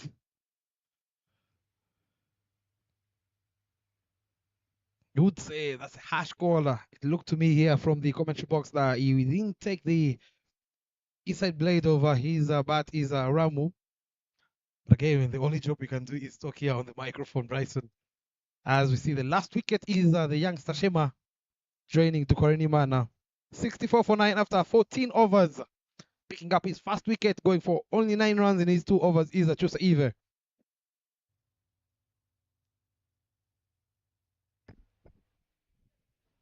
$69, 64 for 9, 6 overs to go.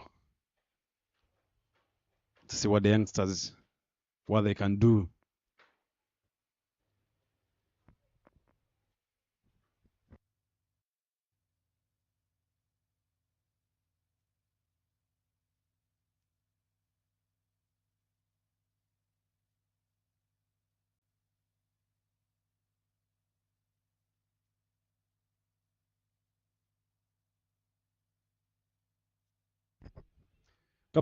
Captain himself, Mushtaq Mohammed, coming to ball from the load end. With some medium pace. But the last man, he wants to make sure that I'm the one who went for the toss and decided to have a ball fast. Let me even finish the game. Let me take the last man if all goes well. Edge this one. He's been welcomed with the boundary. Is the captain Mushtaq Mohammed by the youngster Dukorinimana as he becomes the second batter to join the double digits for Team Spartans. Face on and very well played from the youngster. Squared him up on that occasion. The outfielder being electric, no chance for the fielder in the tip. He wants to join the party and the fun is Mushtaq Mohammed. Outside over and the umpire says that's why the 5 runs coming off his fast ball. We have been talking about A-inties. They are 1 run short for A-inties. You'd feel they've done a tremendous job after losing early wickets up front. Rushes him into the shot. No room whatsoever to work with the shot ball from Mushtaq Mohammed. A lot of credit you'd say to Spartans after the 7 wickets that fallen for just 27 runs. You wouldn't have expected them to get to that 69. Again, easy pickings, a lot of gaps here, Bryson again. I'll tell you another team will take a very big advantage in their favor and pick up these doubles and singles with ease.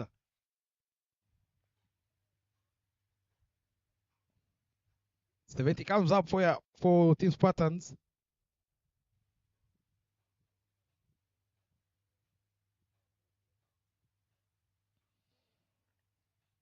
Looking for that last wicket.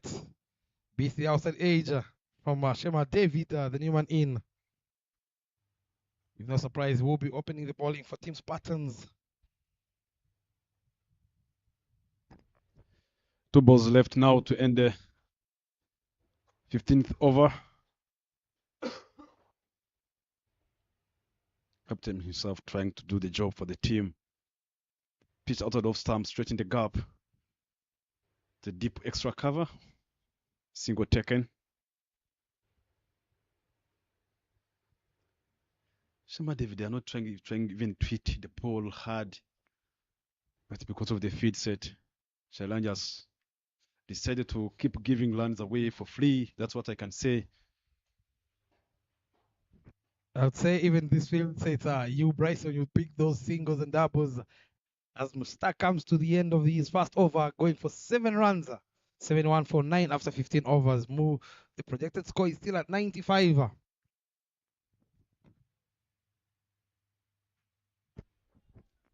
Now without anything to do now, it's the time for the slow bowlers. Because I think, except the captain himself, no one can come in and bowl some pace. It's the time to use the slow bowlers this time. I'm going to use the spinners, Silaj, Chusa Yive, and Hamza Khan. Those are the only remaining to make sure that they can balance the remaining overs. Can Chusa pick up the last wicket for his side with a lot of swag, shades on?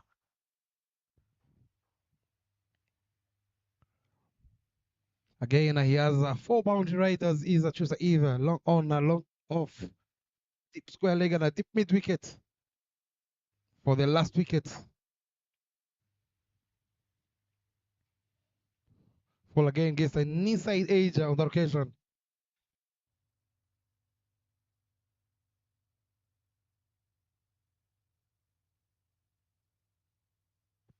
If I'm not mistaken, Bryson, these two are related, Shema and Chusa Eve. Beats the outside edge straight away. Giving him some words is Chusa Eve there on the screens. Sledging him, chopping in, telling him, why don't you hit? Well driven down to the fielder at a long off. Easy pickings again. They stay in the same neighborhood. They play some street cricket together. Oh boy, that neighborhood called Kajeche in Remera has produced a lot of middle stump out of the ground. Picking up his second. Team Spartans, having lost the toss, put into have a bat fast, have been bowled out inside 15.4 overs for just 72 runs. Let's have a look at the last wicket there on the occasion. Full angling in into the stumps. Tries to heave it on the onside, but could only walk back to the dugout. Spartans have been bowled out to 72, nothing much there on the batting lineup and the scorecard. 23 there outstanding from Ramu Morampundi and the younger Tukorenimana Abel, the two batters into double digits for his 15 off and 19 being the last wicket, of course. 14 extras being bowled by Team Challengers. The partnership there of 23 and 23 off 27 from Abel and Morampundi made sure they get to that 72 runs. Nothing much from the rest of the batters. Let's have a look at the bowling chart of Team Challengers led by Zavim Benjimana, who picked up 2 wickets inside the power play, went for only 5, went for only 20 runs with an economy of 5 runs, and the fifer from Martin Akayezu bowled 4 overs on the trot, went for only 8 runs with a very good economy rate of 2. Nothing much again there from Siraje Subuga, who bowled only 2 overs, went for 11 and 2 wickets, and a wicket apiece from Hamza Khan to make sure they bowl out the Team Spartans. If you're just joining us, of course, it's Team Challengers who won the toss, and they decided to have a ball faster, and they have managed to restrict Team Spartans to 72 all out in 15.4 overs. Do not go anywhere. We'll be back shortly for the chaser of our match day 1, game number 2 of the RCA Men's Premier League 2025.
Hello and welcome back for the chaser of our match day one, game number 2 of the RC Men's Premier League 2025, live here at Gahanga International Cricket Ground, Ground B, where two teams are locking on. The Spartans taking on Team Challengers.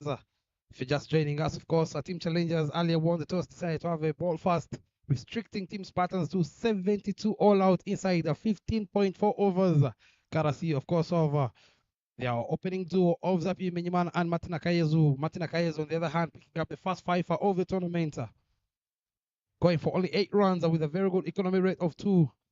You would say that is done and dusted with the ball. It's now time to see if they can chase this down as soon as possible to go have another shower. They have another game this afternoon where they will be clashing with IPRC. The two duo opening the batting, Hamza Khan and Didier Kugimana. He has a sleeping place is Kumar. I won't be alone. I will be joined by Bujingo Bryson. Welcome back for the chase, Bryson. Thank you, Mr. Bob. It's a good shot to see. My prediction here is 10 overs. With how aggressive the batters who are batting Hamza is, if all goes well, I believe the approach should be the same, the way he normally bats. Let's have a look at the first over. I would say it only takes one ball. As we see Kumar opening the bowling from the mount end. With an offer on the occasion, not enough timing from Hamza Khan. He loves playing it up and over the field at points. Let's have a look at the field setting for these two. They have a long on, long off for Hamza Khan and Didier Kugimana.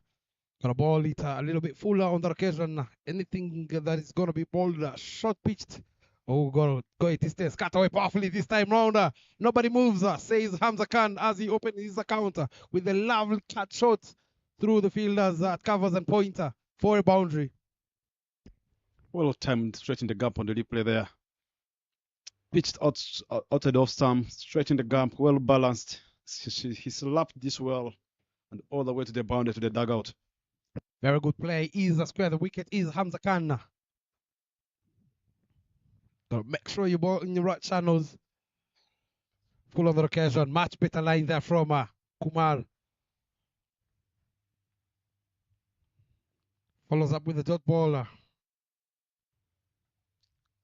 You would say you should be a walk in the park for the challengers, given, of course, their batting lineup that has the likes of Martina Kayezu, Brian Nikavu, all the way from Kenya. Cut away again, created room, grass cutter.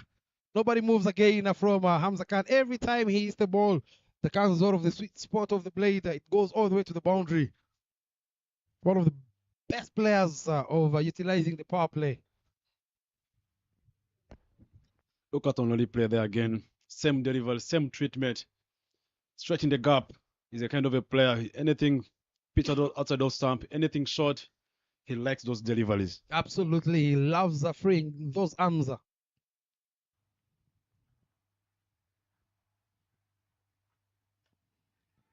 In the air this time round, catches the call, but will drop in no man's land. Didn't get enough timing, trying to play it over the field at long off. Is Hamza Khan. Allowing now Didier Kugimana to face the last delivery of the first over.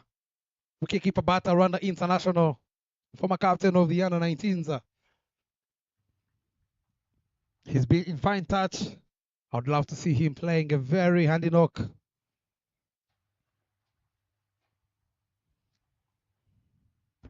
Should be a very good game here for these batters, of course, to get their eye in, given the big class they have this afternoon, Bryson. And that's well said. Challenges are full of the players who have got a lot of experience. Look at batter like Didier, Hamza, middle order players, Daniel, Chusa. I hope the batters who are batting now, they can just chase this score without losing a wicket. But you never know cricket how it is. First over done and dusted, 9 for note is what the scoreboard reads. Needing 64 of 114 balls.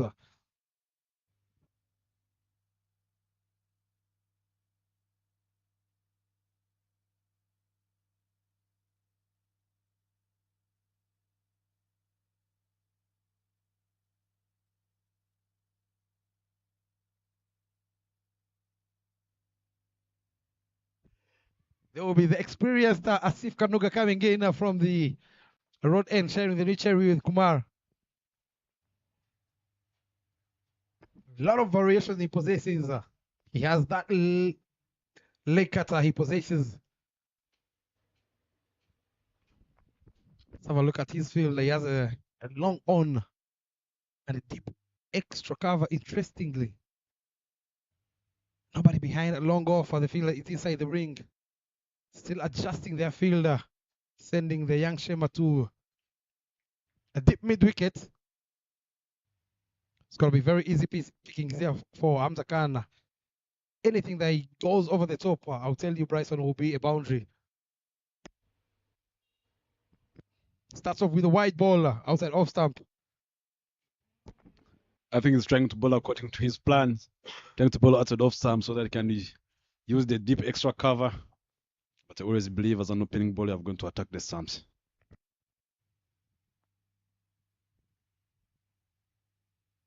Ball on the occasion, plays it straight to the fielder at mid-off from Hamza Khan. See, he is taking his time to adjust. These two, of course, are played in the same team, KCC back in the days. Goes for a big heave. Gets a top edge on that one, but given the outfield, which is being very electric, allows it to go all the way to the boundary. Make that the third boundary of Hamza Khan. Look at that, the intent was there. He picked this one well. Anything back of the length with Hamza. We saw him last Friday when he was picking Elik. Any short ball, you get treated. Absolutely very good player. He is a square the wicket. Full on occasion, not enough timing. They say power is nothing without control.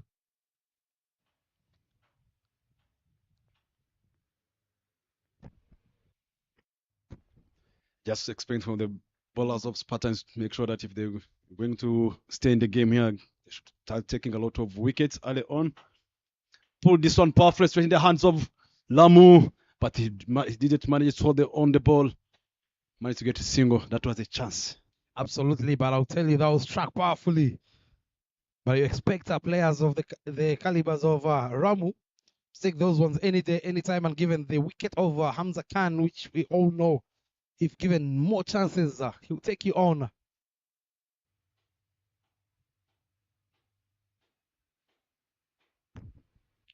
Almost caught napping is Ramu.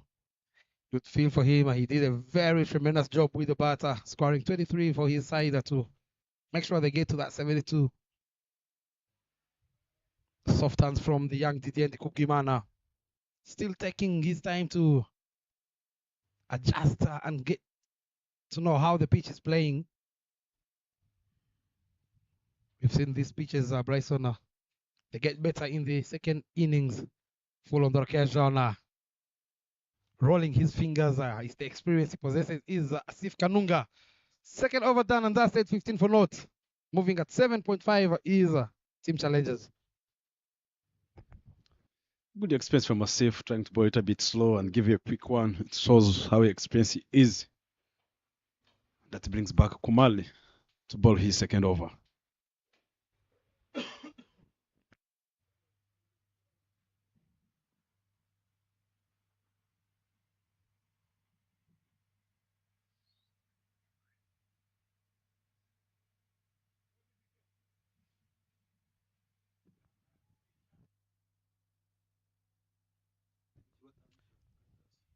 Komar will be bowling his second up against the red-hotted Hamza Khan.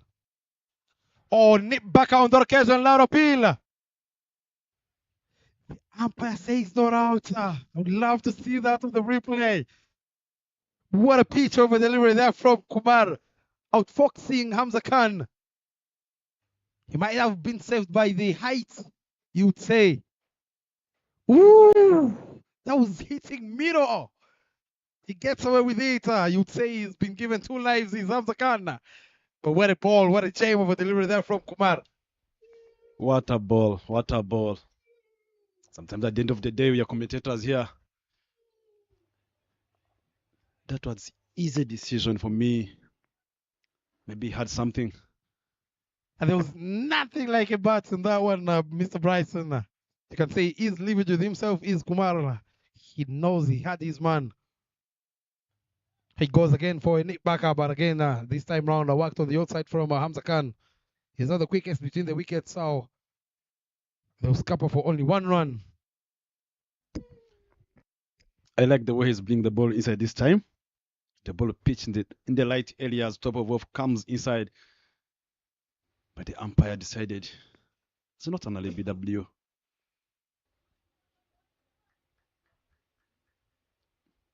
It's going to be a good comeback for Team Spartans, where they just need to take wickets, regardless bowling a lot of dot balls. Another excellent bowling. He started bowling the ball that was going a little bit away outside the off stump. Has been given a good treatment by Hamza Khan, but now this time the ball is coming in. Some good in swing from Kumar. Halfway of the his second over. Played this one. Managed to get a single.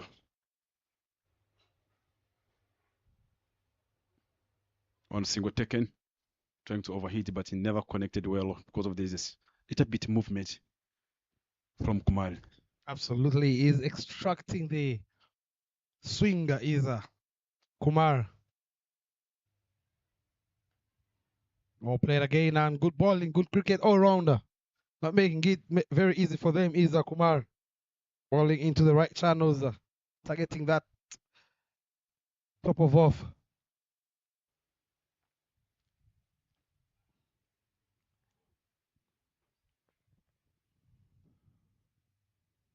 Down the leg side on the occasion, white signal by the umpire. Too much swing he is extracting is Kumar.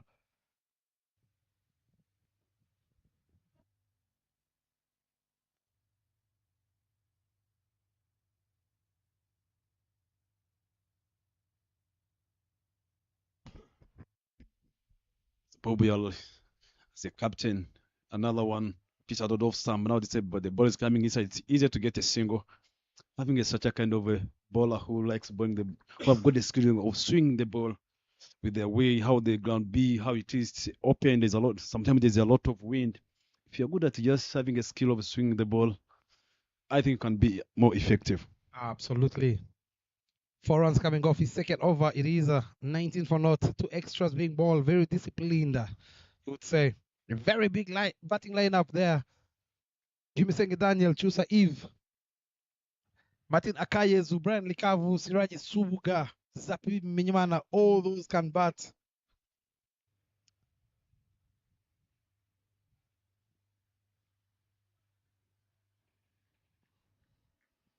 Time back to your point, a very interesting and good skill to have from Kumar.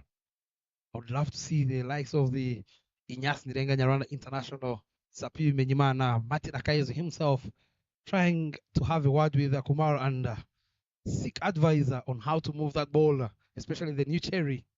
We haven't seen Zabi Menyumana and Martin Akayezu in the first innings extract that movement.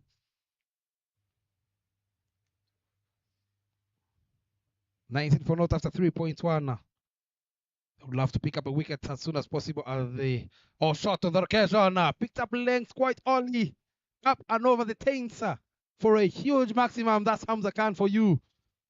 The moment you miss your line and length, it will take you to the cleaners. You give him a chance, and one of the umpires give me a chance. I'm gonna give you a lot of treatment. That was short delivery.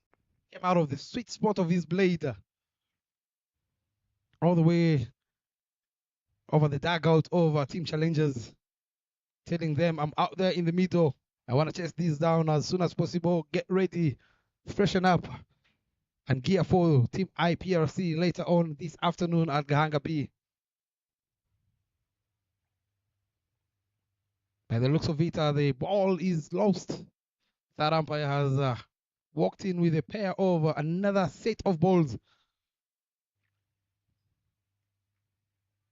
That's the power he possesses, is Hamza Khan. He had an 82 in the Elite League on Friday. So he knows a thing or two on this particular pitch.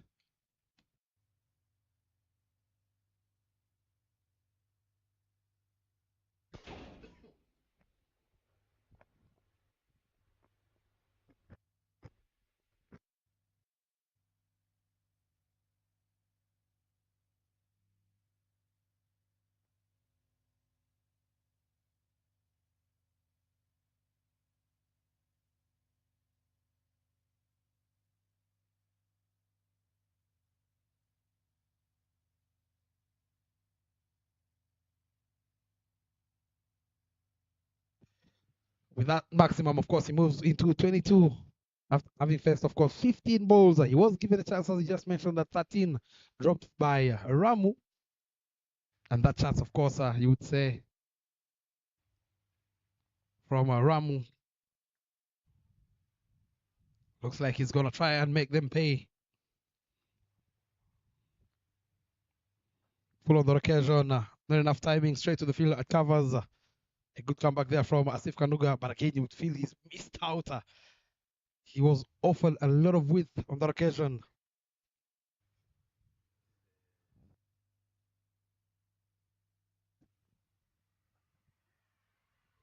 Change of pace there from Asif Kanuga, but again, good run in between the wickets. They keep the scoreboard ticking at these two.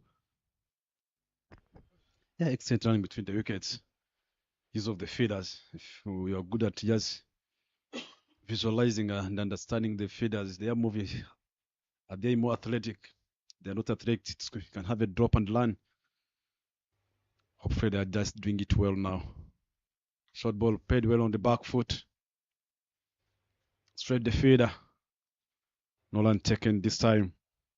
One more delivery to go. Already 7 runs in this over. One more delivery remaining.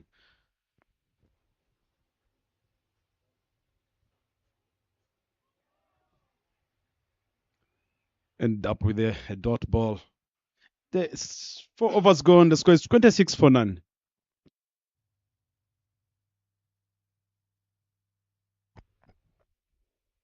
Challengers needed 47 runs off 96 ball deliveries. You see, they're moving slow and steady, given, of course, that first over that went for 9 runs, I beg your pardon. The Spartans bowlers have done a tremendous job to keep them just right under that 7.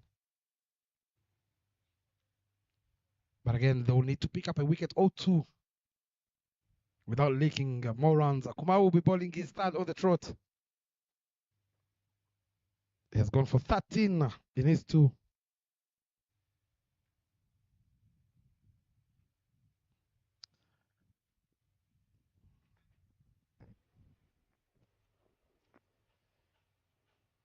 Mal with the skill of bring the ball inside. Picked it well this time. Under it was the ball was in the slot all the way to the maximum 6 runs. What a welcome back. A lovely pickup shot there from Hamza Khan. Make that his second maximum. Telling Kumar, enough is enough. Came out of the sweet spot of that blade of his. Picked length quite early. Held the pose and the power behind the shot, allowing it to go all the way to the maximum. Oh, what a pitch of a delivery there. He walks this time. He gets his man is Kumar. Listen to the celebrations and the roar for Kumar. Putting a smile on their face is Team Spartans. 29 of 18. Hamza Khan, he has to depart a maximum and a wicket straight away. 32 for 1 after 4.2 overs.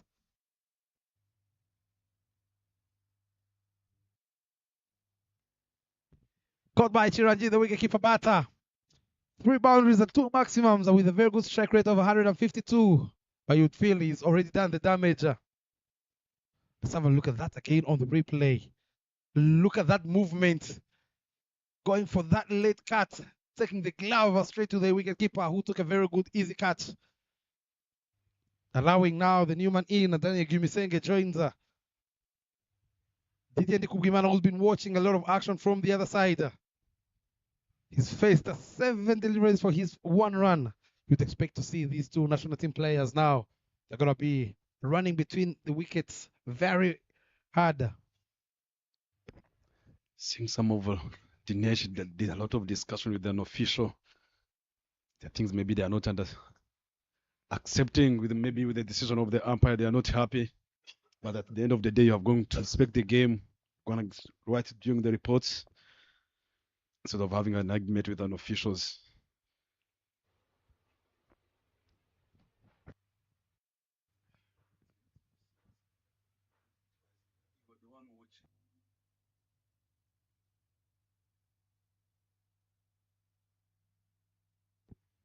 Gumisenge Daniel, one of the most promising player in Rwanda, joins Didier Kugimana.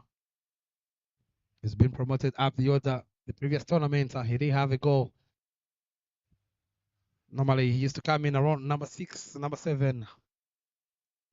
But I'll tell you, the moment he got that opportunity to bat at number 4, he made sure they paid. Apisha, catch is the call. There's a fielder in the deep. Shema, who can only watch the ball drop in front of him. Still juggling with the ball is the young Emma. Not very ideal for the youngster. Should have been 2 wickets. See the approach. He started showing the approach to the bowler. Anything that comes in my zone, I'm not going to accept after losing a wicket. He talked about approach early on when we started for the first inning.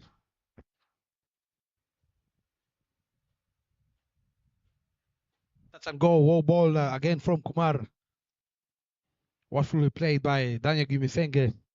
Interesting way that he started his innings is Daniel Gimisenge. Very aggressive. I'm not sure why. Given, of course, the way Kumar has been moving the ball around the corner there. Sticks to that sleeping play in Vip Kumar. Full again. This time round, he beats the fielder in a deep extra cover with an offer there from Kumar. Held the bones out of that one is Daniel Gimisenge picking up his first boundary. Keeping up, of course, the momentum. Look at on the replay there. Well bounced, well timed.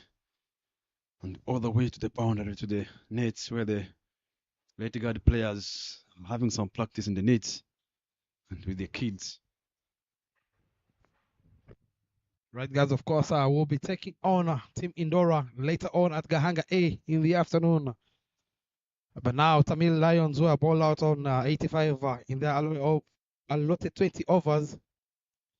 IPRC is sitting on 42 for the loss of 1 after 4.4. Nyamugawa Iza is still out there. 25 or 14 after striking 3 boundaries on the maximum. The wicket was Mujisha Belte of 15 of 12, 1 boundary, and Mucho Dusenge, the wicketkeeper batter, is with Nyamugawa Izai. 35 to get here at Gahanga B of 90 balls. Akayezu Martina, Chusa Eve, Zapi Menyumana, Subuga Siraji, Brandley Kavu, all proper batsmen padded up in case, of course, a wicket falls.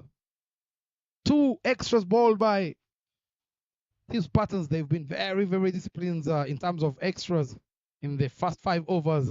Last over of the power play now. How many more can Team Challengers get? Sif trying to send the ball quickly. And they like the skill they have got Asif and Kumale, the way they are taking care of that ball. Keeping a tattoo on that occasion, nowhere to go, says Asif Kanunga. Look at that fielding of his own bowling. Aging like a fine wine is Kanunga Asif. Who is on 8 of 1 ball, going a little bit slowly. But that's how you know my score lines. But something needs to be changed as an opening batter. Something's got to give. You'd feel a big shot might be coming here for you. Titi Kumkimana. We haven't seen him go for the rock shots. Oh, that slog sweep. He has protection, is Asif Kanunga at deep mid wicket. Outside off stamp on that occasion. There's a fielder in the deeper, but he will only collect the ball from the boundary ropes as he breaks the shackles.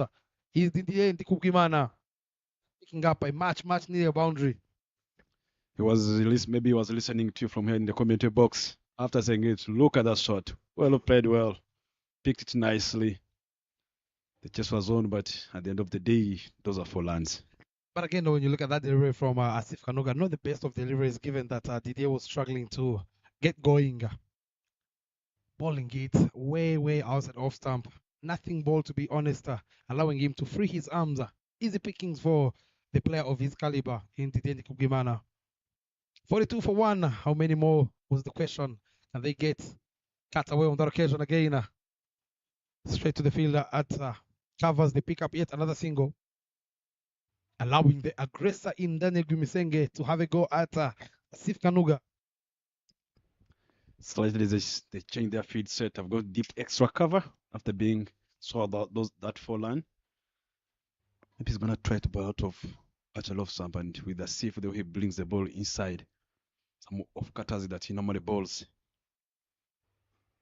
I'm seeing Daniel. Going big this time. The ball is up in the air. Yes, they managed to get a 6 run.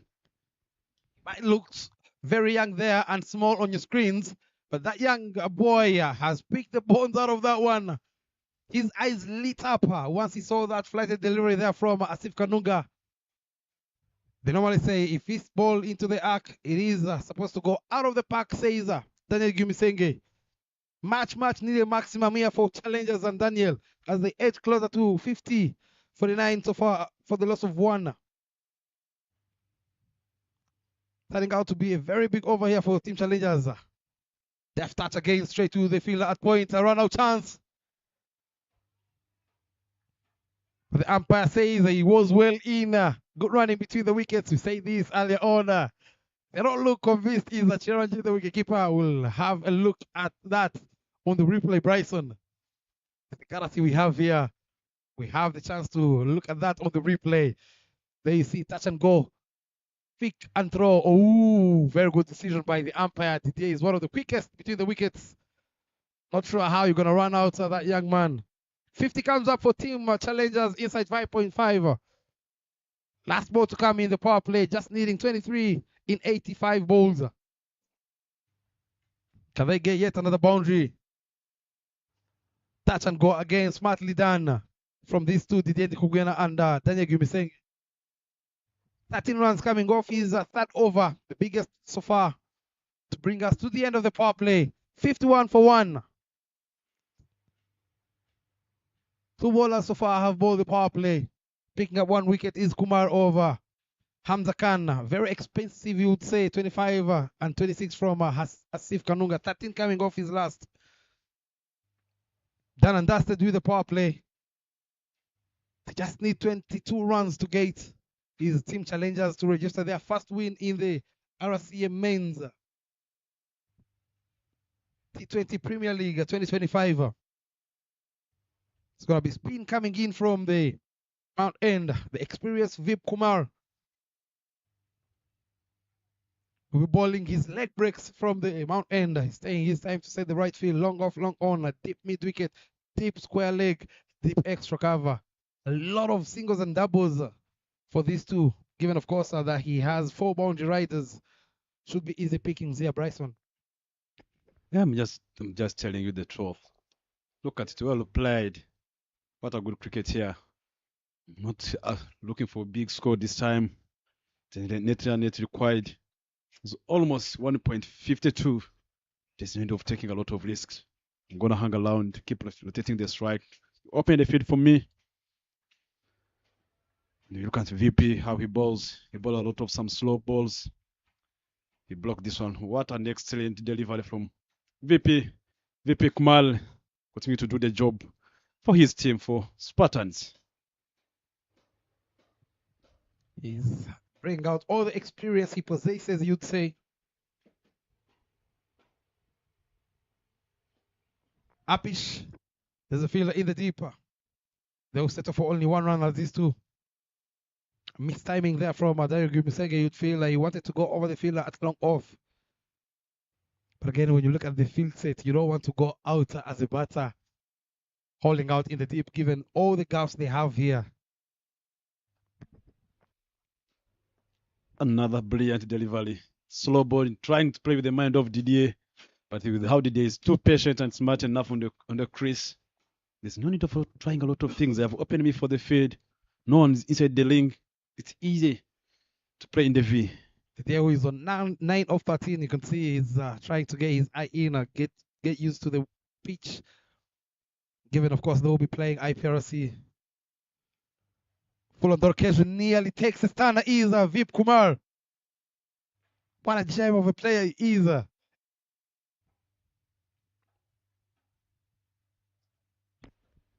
With the way Daniel looks like, the way he's waiting, those deliveries, I'm telling you, he's not even looking to get a single. He's trying to overhit that ball. Played well this time, straight down the ground. Manages to get a single.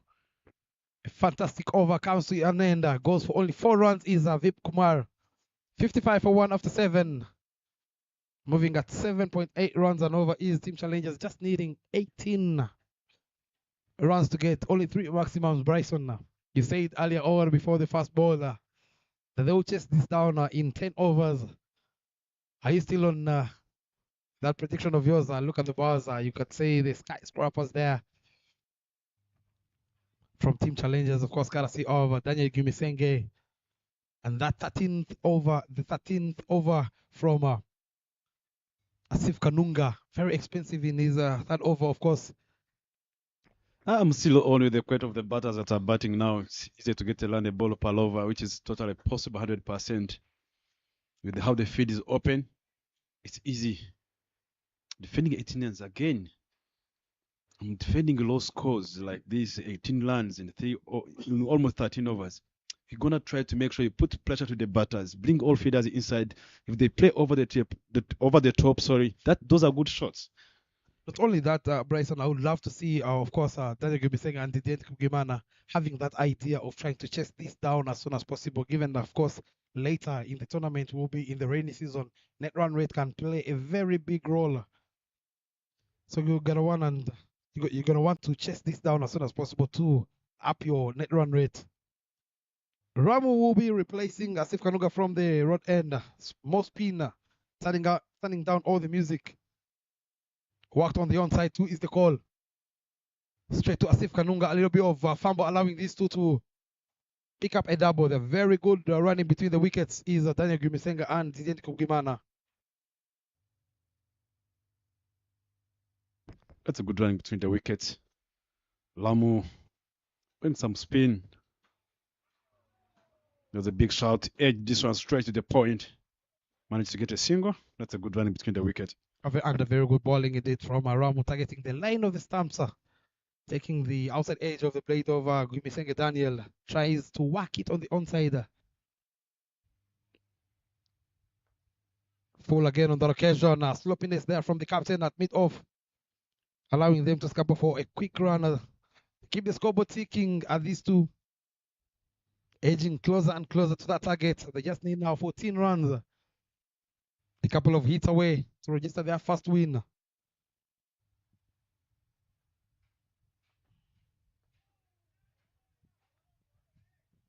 Another dot ball. He balls the leg break on the occasion is Morampundi.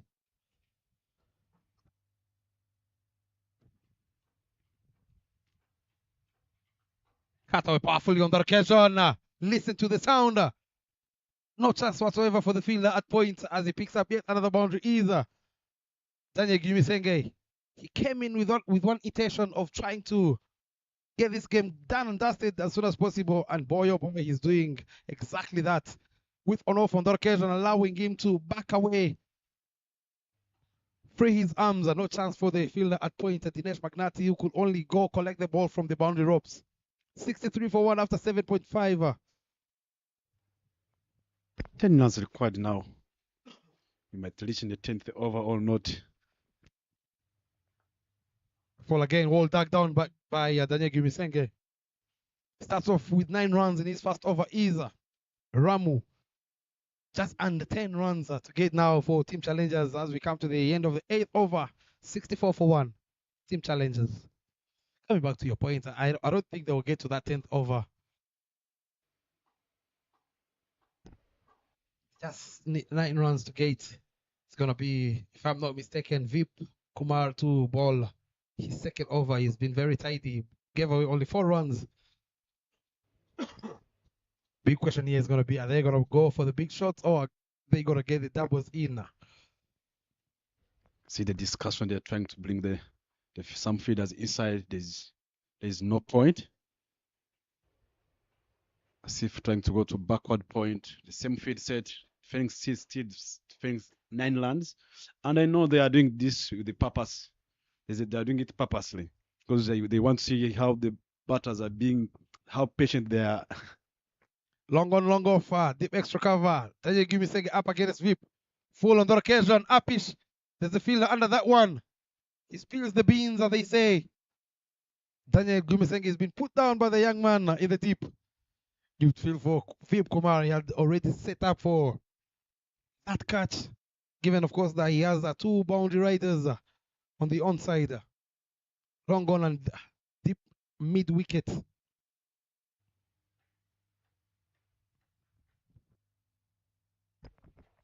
That was a chance. Losing your wickets, defending 9 runs with such a kind of bowling sometimes. So we talk about the mental toughness, the ability to manage such a situation.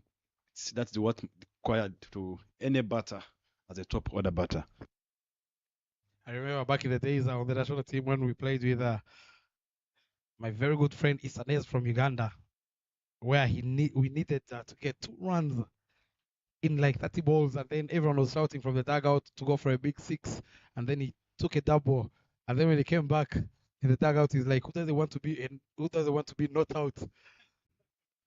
Why do you want me to go for a big 6 and then I get caught on the boundary when I can easily nudge it around the corner and pick up a double? It's the smartness, the discipline, they say. He has a go again, is Daniel Gumisenge. Flight and delivery, not enough timing again from the youngster. They will pick up a single.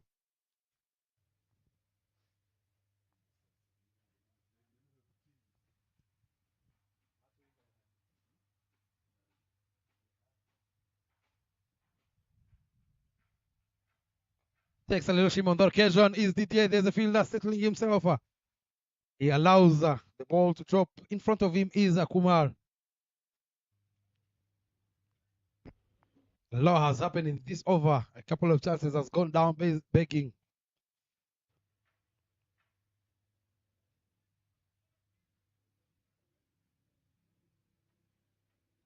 Takes a little shimmy again. Is Daniel Gumisenge, but this time round it goes all the way for a maximum over the fielder Kumar to pick up a maximum.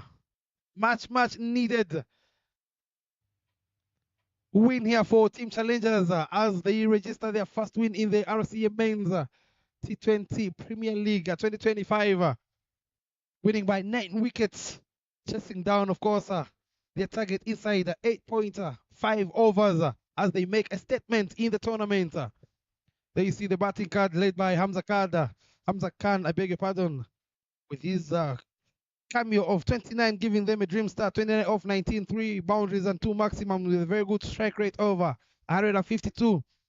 Very good contribution there from Didier Kugimana, 12 over 16 under Daniel Gumisenge. The moment he joined the party, he was not holding back as he just smoked a 31 off 18 with 2 maximums. There you see the bowling card there from Spartans. Nothing much, honestly speaking, apart from that 1 wicket from Kumar Rama Lingam. Very expensive, went for 25, and his partner Kanunga Sifa went for 26 in his 3 overs, and Vip went for 14 in his 1.5, and 9 runs coming off Ramu's only long over, chasing it down 74 inside 8.5 overs. 2 extras bowled by Spartans. There you have the match summary of our match day 1, game number 2 of the RCA Men's Premier League T20 2025.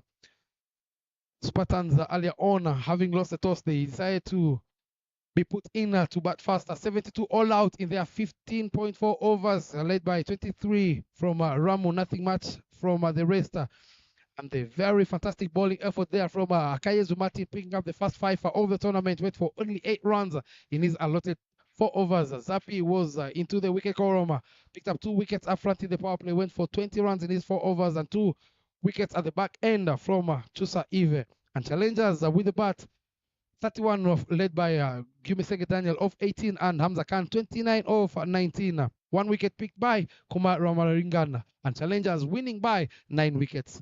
As you do enjoy the highlights of the game, my mates will be down there for the post-match presentation of our match day 1, game number 2.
Good afternoon and welcome here for the post-match presentation for the play of the match between Challengers versus Spartans. Challengers winning the toss and asked Spartans to bat first, and Spartans managed to set 72 runs for 10. Challengers won by 9 wickets. Before we go for the award of the play of the match, I would like to talk to the captain of the Spartans for a few words. Hard luck, captain. What do you think where you went wrong and what do you think you're going to improve going forward? Yeah, our target was like 120, 130 plus run. So where there only, we didn't bat it well. So if you are getting like around 130, 120 plus also, it will be very good, score to fight. So we need to do some good batting practice as well. So next match, we will do something. Thank you so much and good luck for the next games. Thank you. That's all from Maybob, the captain of the Spartans. They have got to do a lot of practice and they can improve on their batting. And I would like to call Mstak, the captain of Rangers Cricket Club. Good start, captain. I can see the smile on your face. Take us through winning the toss and ask Spartans to have a bat first. And bowlers did well. And you take us through the Martins spell, taking 5 wickets in the game for you. What does it tell you as a captain? Yeah, it was a complete team effort. We are pretty happy with this effort, closing down and chasing down the target just with 1 wicket down. Yes, Martin is obviously a good international fast bowler. He's playing many national matches now. The team is fit. We can see all the players are getting fitter and back in shape. We loved his bowling spell. He has done it before for us as well. We hope he continues up to the final. What can we expect from the second game? You against the defending champions, against IPRC? Yeah, we would like to give our 100%. IPRC is also a good team. We would like to give our best and hope we win this time because it is the team that is giving us tough times for the last tournament. Even in the final, they was ahead of us. We would like to be on the winning side today. Thank you so much and best of luck. Thank you so much. That's all from the captain of Mstak, the captain of the Challengers Cricket Club. But we have got 2 contestants on the play of the match. We have got Daniel Mnyudusenyo, who scored 38 runs in 18 balls. But the play of the match goes to Martin Akayes, who bowled 4 overs, 8 runs, 5 wickets. And the one to present the medal is one of the official umpire today, who is be handing over the ball that they played today.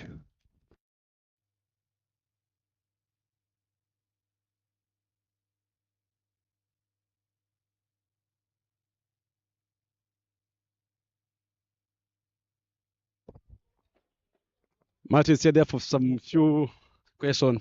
Martin, well done. What a start. What a fiver. Take us through about what was your plan when you are bowling today on the first game. What was your plan? What was going through your mind?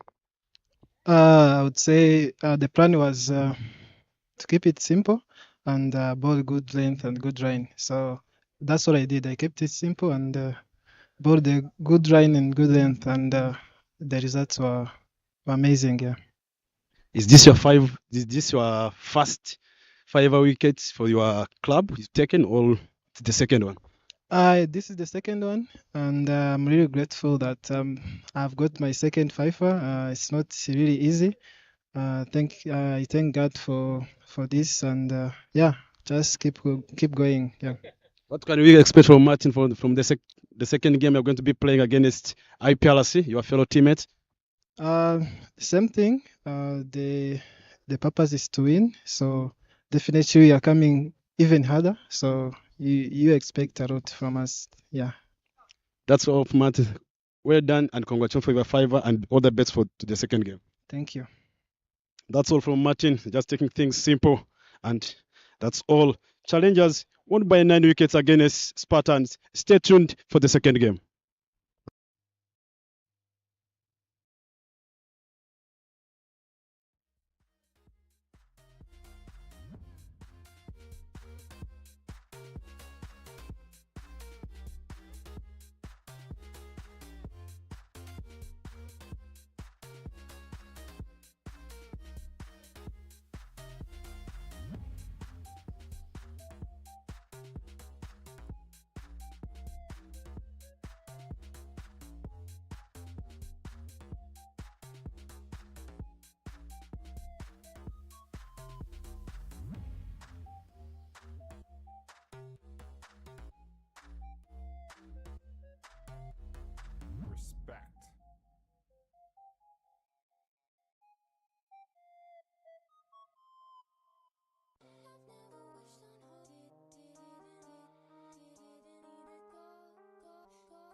Respect.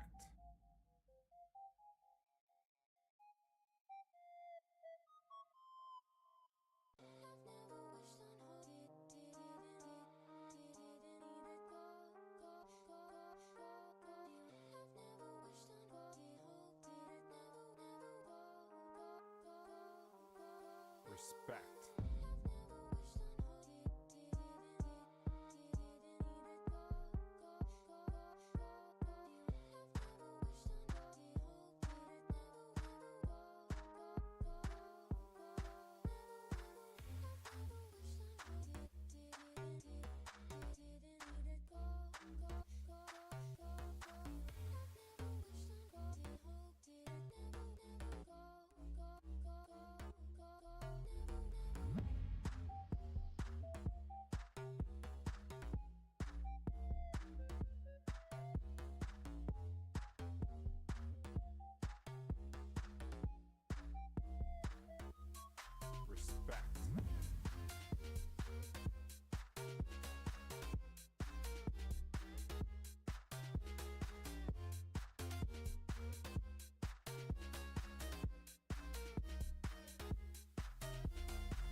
Hello and welcome back to our match day one, game number 4 of the RCM Men's T20 Premier League 2025.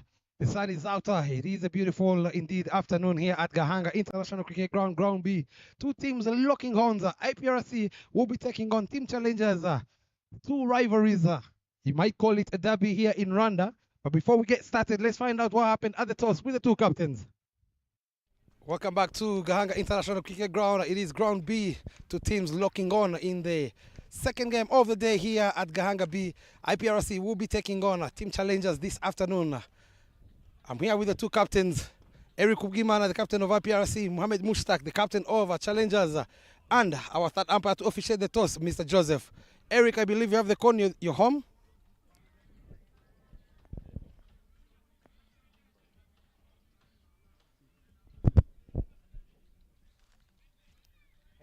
Heads is the call. It is. You've won the toss. Eric, what are you going to do and why? We are going to bowl first. The reason behind is that we have seen the pitch and we have seen the condition of the outfit. So we say that if we can put them in and see the score that they can set, it can be easier for us to chase. Talking about the score, what are you looking at given this pitch? Yeah, if they can be under 160, for us we are good to chase. Yeah. Have you made any changes? No, we are going with the same team. All the best. Thank you. Mushtaq, you lost the toss. Did you go in your favor as well? Yeah, we would like to bat first, as we have seen in the first match, the ball is really coming nice onto the bat. We would like to keep up a good score. And how many runs are you looking at given this surface? You played on the first game on this same particular surface. yeah, something around 175 will be good for us. Have you made any changes? No, we are same team. Okay, all the best. Thank you. And you had the news coming out here in the Middle East that Team IPRC have won the toss and they have elected to have a ball first. You had it loud and clear from the two captains. Eric Kubgimana, the captain of Team IPRC, winning the toss and electing to have a ball first. The umpires out there in the middle, Remy Sinkizwa alongside Janvier, will be our umpires of this particular clash between Challengers taking on IPRC. The two rivalry teams here in Rwanda.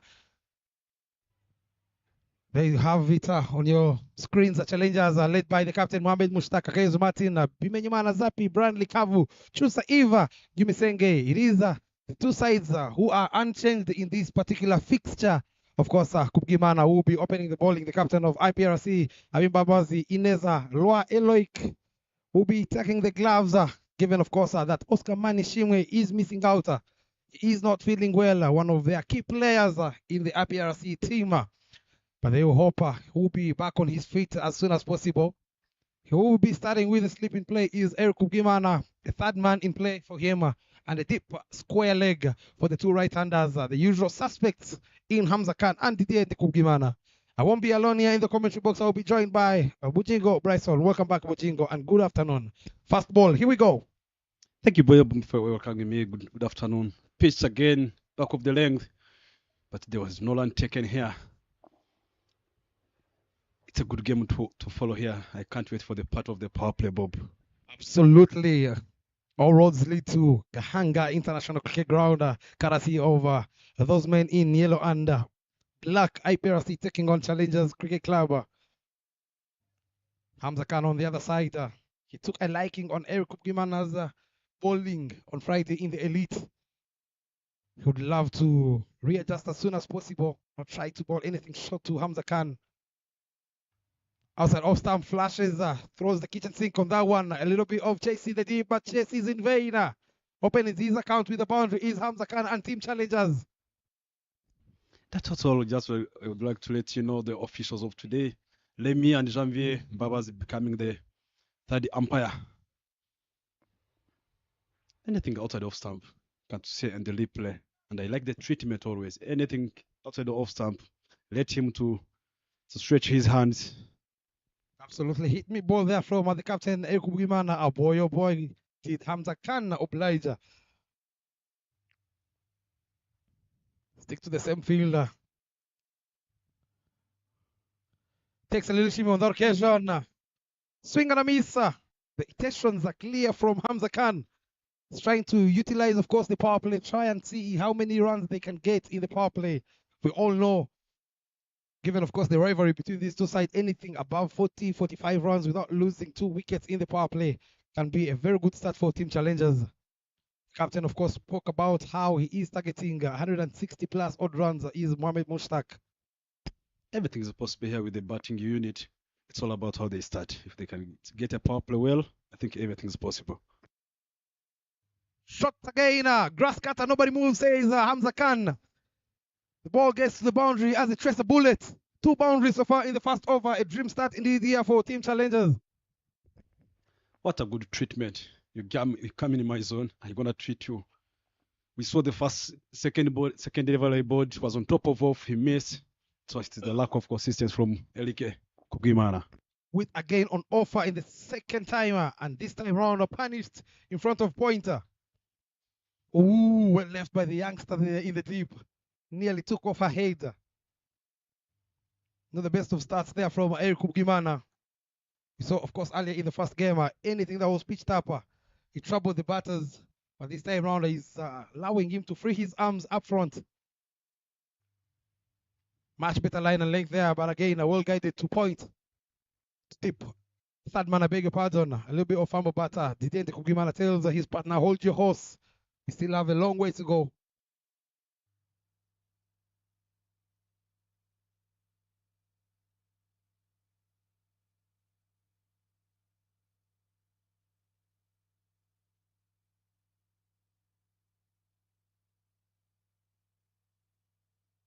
One more delivery here to go. Already 9 runs on the board.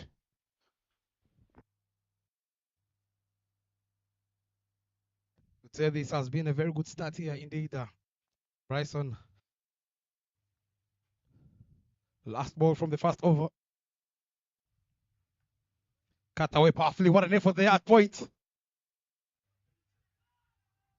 From the young Berte that was traveling, saving his team 3 runs. 10 runs coming off the first over. Team challengers. That was a brilliant fielding from the young man, diving sideways.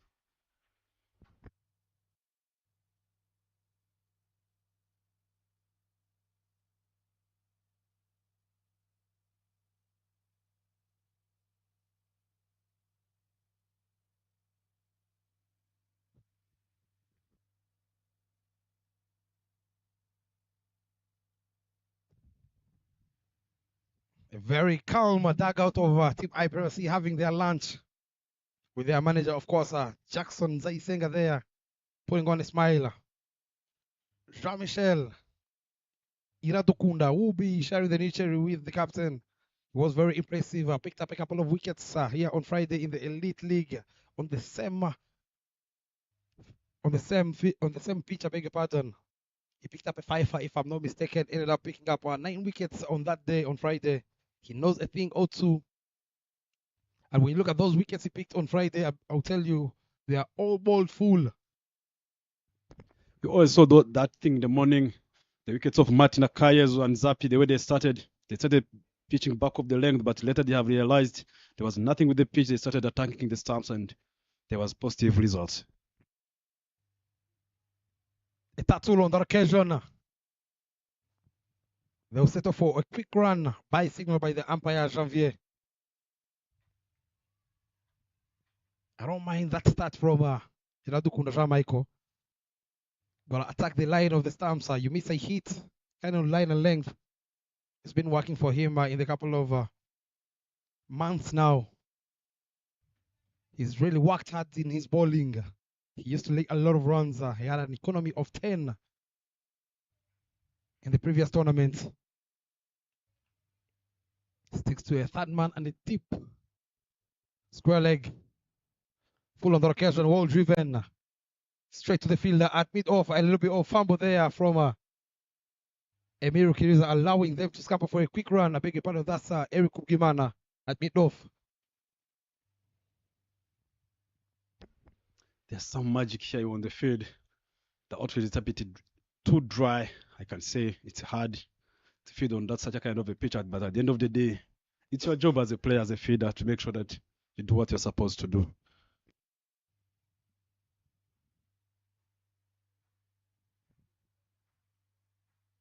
Goes cheeky straight away is Didier Kugimana, misses it completely. You'd feel for the idea given, of course, that the fielder is a little bit wideish over deep square leg. Anything that will come out of his blade will go all the way to the boundary. The fine leg is inside the ring. But again, you'd say it's a little bit too early for that particular shot. They looks more of confidence, trying to play such a kind of shots early on the power play. It shows his hunger for runs. Absolutely. He took his time in the first game. Didn't try to be very aggressive. White line, very good bowling there from Michael Iratukunda. He has gone for only 2 runs in the first 4 deliveries. Shows you how tight he has been, not allowing them to free their arms.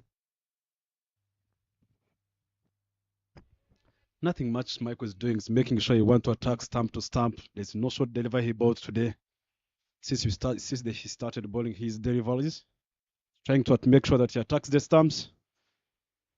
Now it's just responsible for another one, wide york again. What a brilliant bowling. Nothing much. Just making sure that he attacks the white line. Absolutely, he is bowling some serious pace. They would love, of course, to see him picking up a wicket. As you said earlier, this is not a wicket that was going to do much with the bowlers. But try and see if you can extract that movement up front in the power play when the ball is still new. We saw Zappi picking up 2 wickets and Martin picking up 5 wickets. Into the pads, flicked fine straight to the field, a short fine leg. No run taken. A very beautiful over comes to the end over Iratukunda Jamaica, going for only 1 run. It is the end of the second. 12 for naught. That is the dugout of the Challengers Cricket Club. All of them look quite happy. Look at the smile on the eyes. Both teams get their first win of the LRC Premier Men's T20 League. That's going on here at Gahanga Cricket Stadium at Ground B. I hope Elige Kugiman have learned 1 or 2 things from Michael. Which line and length ball that brings him back on attack. Captain taking matters into his hands. Coming in to bowl his second from the mount end. Picked up length quite early. Very good fielding again from the fielder at mid-wicket. Oh, very sloppiness there from Loa Loic behind the stumps, allowing them to scamper for a quick run. That was a good awareness from Elike. Didier Ndikubgimana. That was a quick awareness from him. Elwa should have done better with the gloves, not with the pads. There's some injury that is going on. That was a big shot from Hamza. Maybe it never hit well in the thumb. It's just struggling with the hand. Deep mid wicket.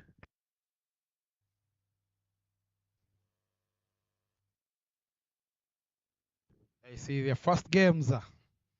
Both sides, the Challengers winning by 9 wickets against Team Spartans, and IPRC winning by 8 wickets, almost winning in a similar way against Tamil Lions. It is a very big derby here in Kigali, in Rwanda. And these 2 sides have been giving us some of the best games. First over went for 10 runs. It shows you how good Michael has been in his second over. It's not the only game that is going on here at Gahanga, as we see that fielder taking some treatment from the physio. At Gahanga A, Indora is playing right guards. Indora batting on 40 for 1 after the power play, led by the eldest statesman in Dosai Mungu, Eric Hira, 27 of 19, still not out. Vicky Prajapati just lost his wicket to David Rukundo, caught by Nishimwe Bertin. Went for 5 of 15. Of course, they're playing without the likes of Eric Dusingizimana, who is in the UK.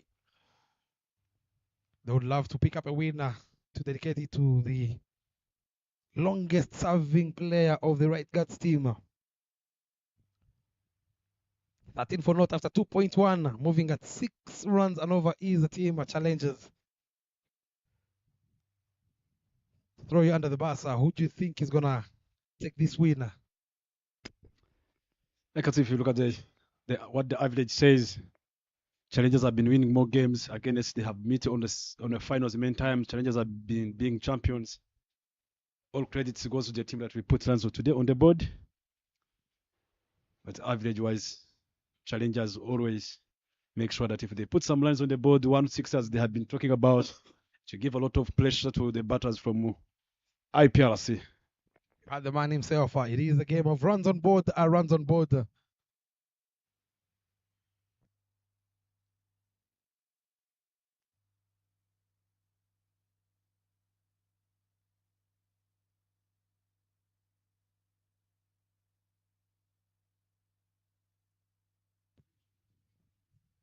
That was the first boundary there from Hamza Khan with offer there from Eric Ugimana. A little bit of effort in the deep, but went in vain. Again, he didn't learn his lesson. Ball another one slightly away from his reacher. Through the kitchen sink on that one to pick up his second boundary. They would love to capitalize, of course, Didier Kugimana and Hamza Khan. It is, of course, a very good batting lineup for Team Challengers, having lost the toss and been put in to have a bat first. They have the likes of Martin Akaye, Zubran Likavu, Chusa Ivan, Daniel Gumisenge, who was very impressive in the first game for his 31 offer. Just 15 balls.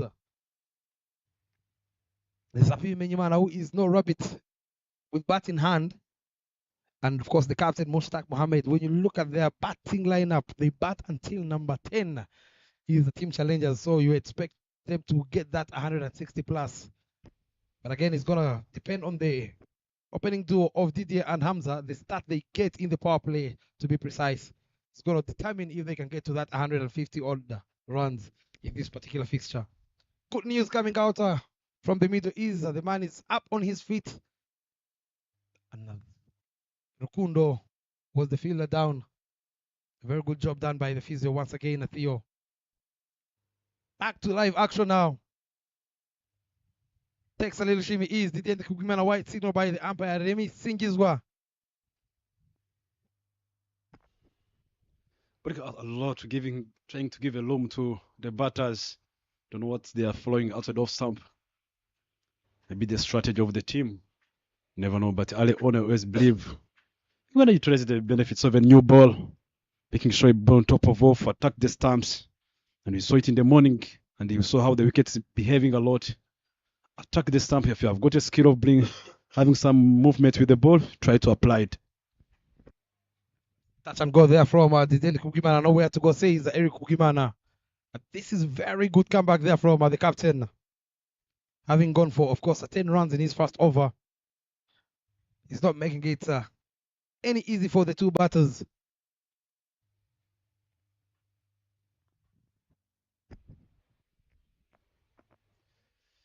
Can't wait to see on such a kind of outfit, 160, 170, everything's possible. As long as the batters try to follow what the captain said. Swing and a miss, shaping away from the right-hander. Some lateral movement there from the captain, Eric Kugimana. He has no sleeping play, interestingly, given the way he's been, of course, extracting that movement with the new cherry. I would love to see him chip in a fielder in the slips, try and put pressure.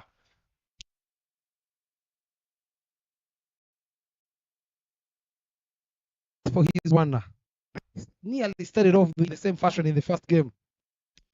If you look at how he started with a place, but later I think he was struggling with the line and length. He was trying to bowl a little bit wider. That he ends up moving that field.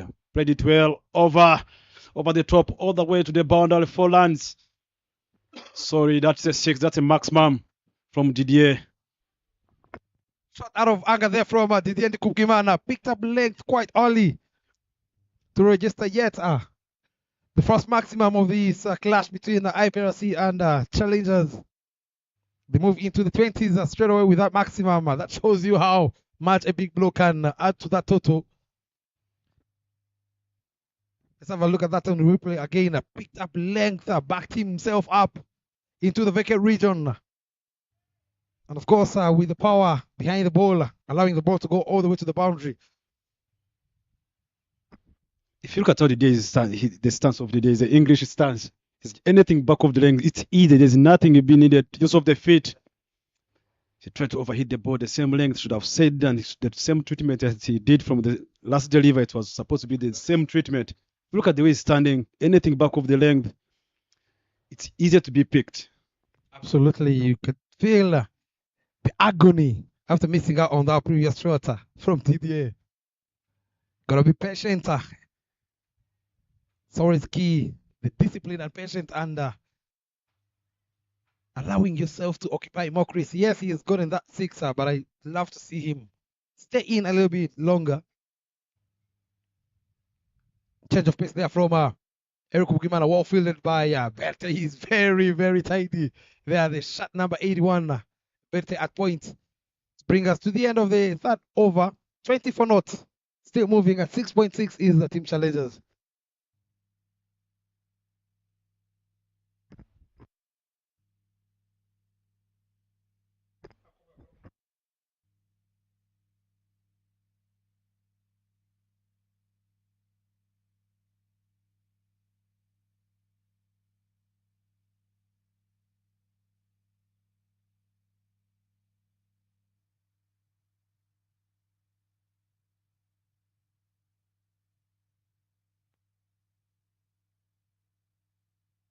Change of the bowler from where Michael was bowling is being replaced by Francois Lahangage. The man has been consistent. Who doesn't try a lot of things. Catch the balls up, picked it well. The ball's up in the air. Some of the slope fielding. That was going to be a catch. He can't do that. He can't do that. That was an easy catch from Belte. But he wasn't aware. 4 lands all the way to the boundary.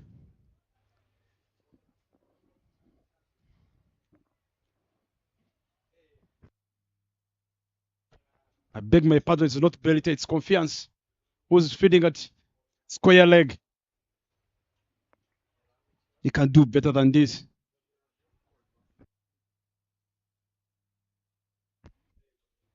Picked it well after getting that boundary. Straight to the third man. 1 run taken. So that was easy to the athletic team like IPRC. Throwing, giving another chance to Hamzat, a dangerous player like this. You give me a chance, you have got to pay. Absolutely agree with you. This is not one of the batsmen you want to give lives up front. Very sloppy there from Berte. Would have been an easy take. Took a little shimmy on that occasion. Is Didier Kugimana white signaled by Zirangaje, beg your pardon, by the umpire. Zirangaje there, funny enough, he saw Didier trying to take a little shimmy and bowled it very, very wide.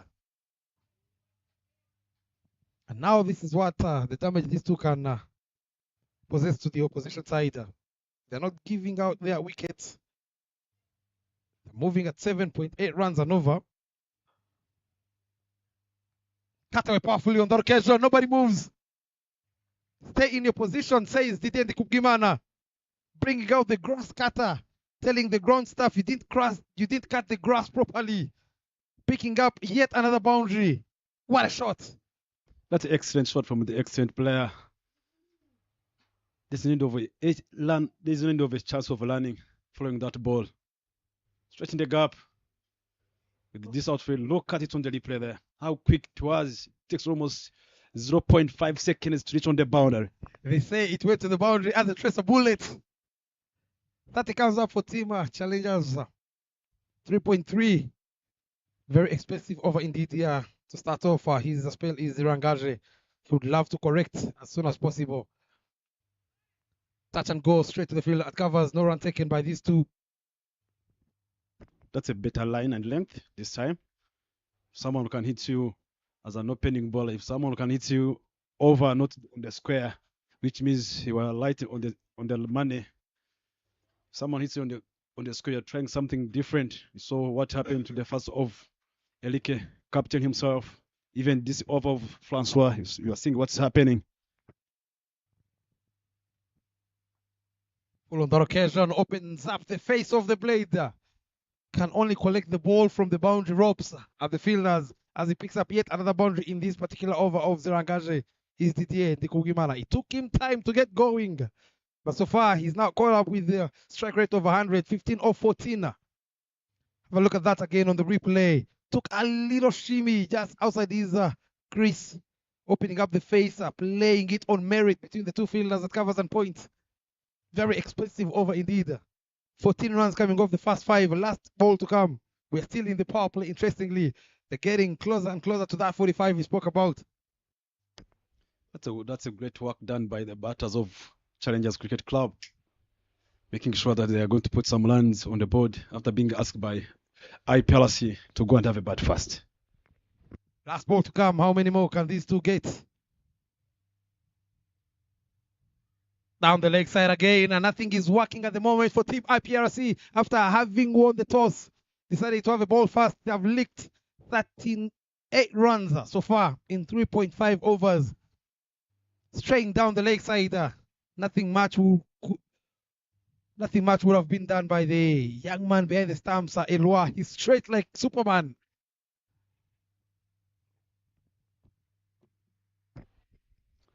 A lot of big questions to the captain. He should start thinking what's going to happen next.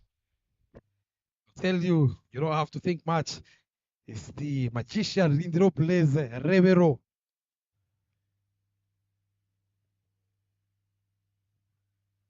Short ball pulled straight to the fielder at short fine leg.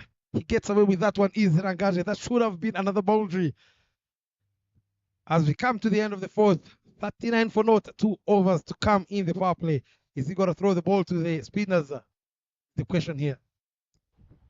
I'm telling you, I can even see what's happening. I think it's not the spinners. They're going to introduce the Michel coming back on attack from different angle. He was starting with. That's a good partnership that's have been taken by the two batters. 39 off 24 deliveries that have been scored. Hamza Khan 16 off 9. Didier 15 off 15 with a strike rate of 100. It's how good it is to see the openers, all of them striking above 100. That shows they're on the money. Changing ends is shot number 49. Iradukunda Michael, can the changing ends bring him fortune and pick up the first wicket for his side up against Hamza Khan, who is on 16 off 9. Full on the occasion, wall driven but straight to the field at covers. Good start. That's a brilliant start. If you can see Michael, whatever he's trying to do is to make sure that he attacks the middle stump. If you're good at the driving, if you've got that driving license, you're gonna express yourself.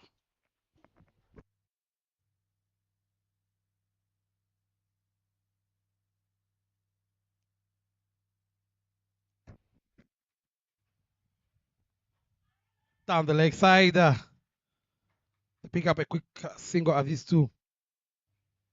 Good bowling he did there from Michael Iradukunda, going into the block call straight away.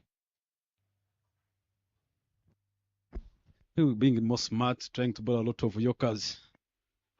We say hunting in pairs. Hope, Francois and Elike Kugimana, the way they have been hunted in pairs, Didier, they go on their way. They have been being hunted by Hamza and Didier.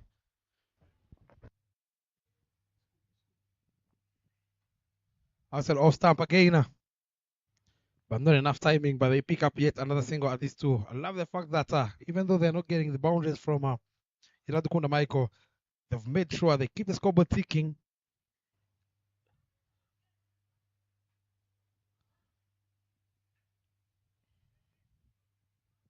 There you see the projected score is at 182.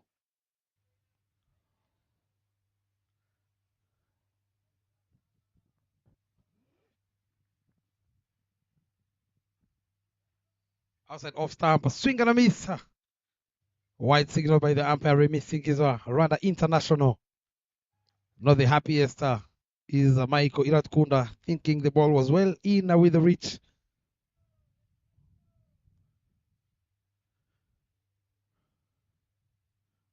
Make that 42 runs. They get to that 60 in the power play. I've already made a statement, of course, giving Team Challengers a very good start.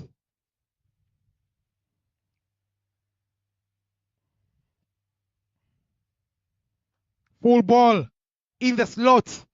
Nobody moves. Yet another maximum from Hamza Khan, up high and handsome for a maximum. What a brilliant shot. Stand and deliver. Full pitch. And I like the treatment. It's a good shot from Hamza. Absolutely full on that occasion, asking to be hit. Oh boy, did he oblige. Straight into the side screener for a beautiful maximum. Make that 2 maximums. He moves into the 20s, is Hamza Khan. He is in a hurry. 48 comes up. Just 2 runs shy of that 50. Nearly takes the outside edge. Shakes his head, is Hamza Khan. You feel he's missed out, given that he has only 2 fielders outside the ring. Third man and deep mid wicket. I believe he should have taken that ball to the net. It was, remembers, there's a shot he used to play back in days. I don't know if you're still good at it, but I wish I was out there in the middle, Bryson. That used to be bread and butter back in the days. Ooh, another wide.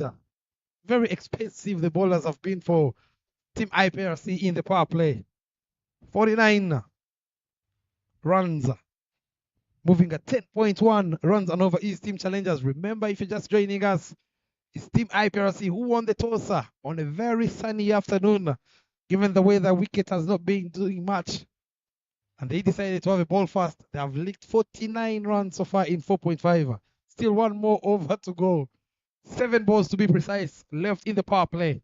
It is RCA Men's T20 Premier League 2025 live here at Gahanga B. Text a little shimmy. Who wants it? The bowler calls for it. 3 fielders converging for that one. A collision, allowing them to drop Hamza Khan once again. Comedy of errors here for Team IPRC as the 50 comes up right after the 5th over. Bob, when I was watching these things, I was just worrying there's an incident happening in the IPRC between Elik Sol and look at on the replay there. Feeders were calling Elua the wicket keeper. Look at that one. That was a back-to-back chances. You remember that incident happened between, you remember the names, between 2 better cricketers of Rwanda cricket. Elik and Don. That incident, I will never forget that incident. I'll tell you, I was the one batting. I'm the one who hit that shot, Bryson. But again, at the young age of this particular game, they teach us, our coaches, whoever has the gloves on, let that person go for the catch. Luckily enough, they didn't injure themselves. We see the introduction of spin. It has taken them 5 overs. It's Team IPRC to introduce spin. 50 up for Team Challengers. The dream start indeed. Emiru Kiriza will be bowling his first over from the road end. Replacing Zerangaje. They have used 4 bowlers in the power play. Shows you how good the Challengers have been in the first 5 overs. There's a fielder here at long on. Full ball on that occasion, asking to be hit. And he's been welcomed with a very good cover driver there from Hamza Khan. Full pitch tap delivery there. Taken to the cleaners. It was a full toss, Bob. It was a full toss. Look at on the replay there. Full toss, and I like the treatment. Things are not going on the favor of IPRC. Struggling with the line and length. I hope we talked about the mental toughness. It's a game of cricket. Anything can happen. The batter's on top of us. Let us stay calm in the game and make sure that the fans are following the game. They're being entertained. Dot ball from Griza Emila, who has a deep mid wicket and a long on. The only two boundary riders. Remember, we are into the last over of the power play. Lovely comeback there from Griza Emila. A change up there going for the leg cutter. We'd expect to see the sweep shot coming out there from Hamza Khan, who is already on 27. There you go. The sweep shot comes out from Hamza Khan. But they only pick up one run. Yeah, always sometimes seeing Hamza sweeping. I'm not used to see him sweeping like that, and there's no helmet he's putting on.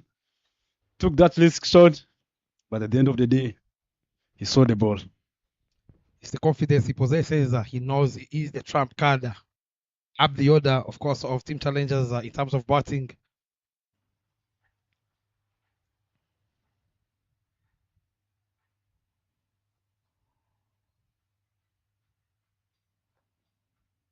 Lovely shot there from Didier 2. Is the call? They're running very hard. Straight to Zirangaje. He has a very good arm. You do not want to risk the second run. 6 runs coming off the first 5 balls. Last ball of the power play. It is going to be a boundary, Bryson. I'm telling you, anything if it comes in the zone of Hamza, he can't hesitate to show you the treatment. Takes a little shimmy straight to the field at mid-offer. Very good fielding there from Michael Iratukunda. That was traveling like a bullet to bring us to the end of the power play. It is 56 for naught after 6 team challengers. To enjoy, of course, the highlights of the power play.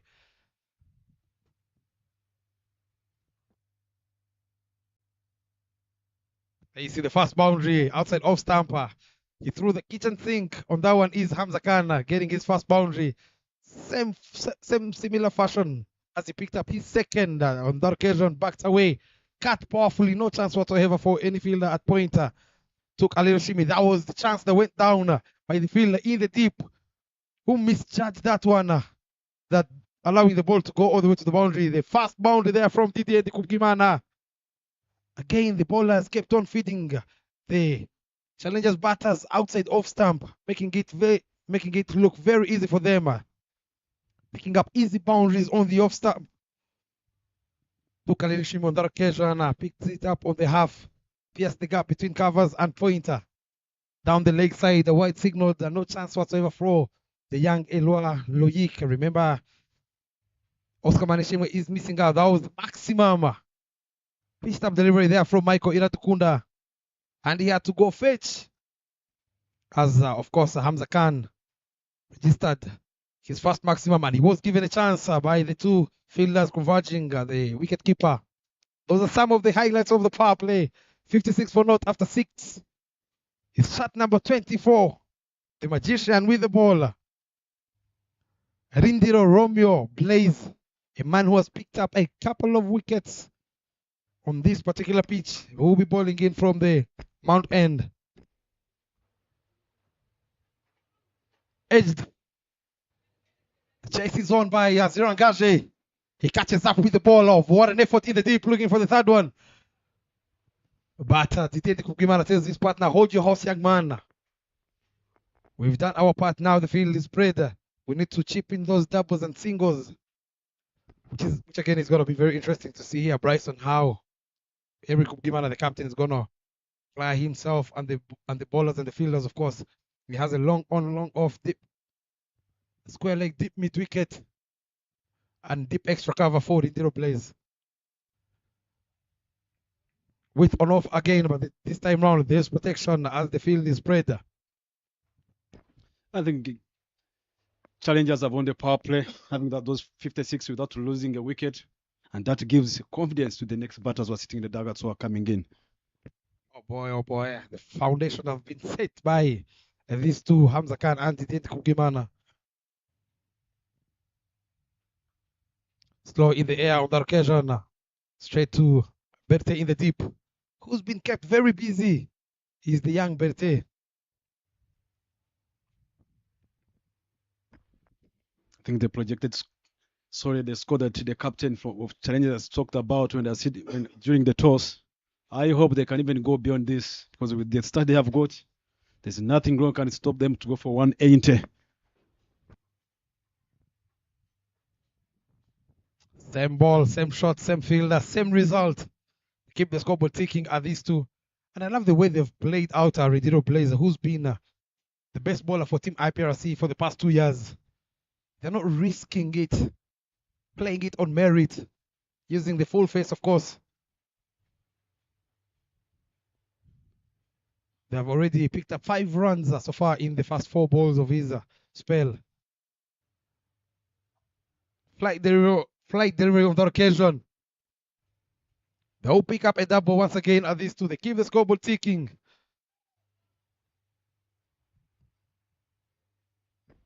Remember, Bob Blaze was the best bowler for the last Premier League. Was one of the best bowlers. Took almost 20 or 18 wickets, if I'm not mistaken. But that's the range. The kind of a bowler, any ball that it bowls, is always asking a question for you. You're gonna play.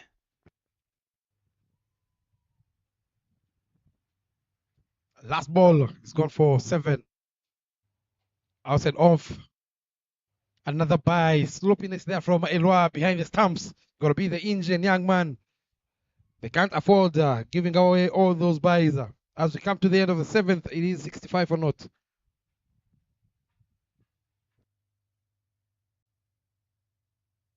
They see yet to batter. Daniel Gumisenga, Akaye Zumatin, Sairam Gopalan, Mustak, Chusa, Bimenyimana Zapi, Subuga Sidaji, Brian Likavu. A lot of batting firepower in that batting lineup of Team Challengers. If they don't get that 180 plus runs, you feel they've missed out. Eric Bugimana, very expensive, going for 18 in his 2 overs. Who will be coming back at the back end of the innings. Very tight there from Michael Iratukula, despite going for that 6. He still has an economy of 5. Shows you how good he has been. We saw in the morning game, anyone who bowls straight to the stumps have got the chance of taking a wicket. That brings back Emilio Luchiliza to come to bowl from the Lord end. The experienced Emilio Luchiliza, can he be the one to break this partnership? Follow that occasion. Not enough timing there from Hamza Khan, who looks to be tiring at the moment. He is losing his shape.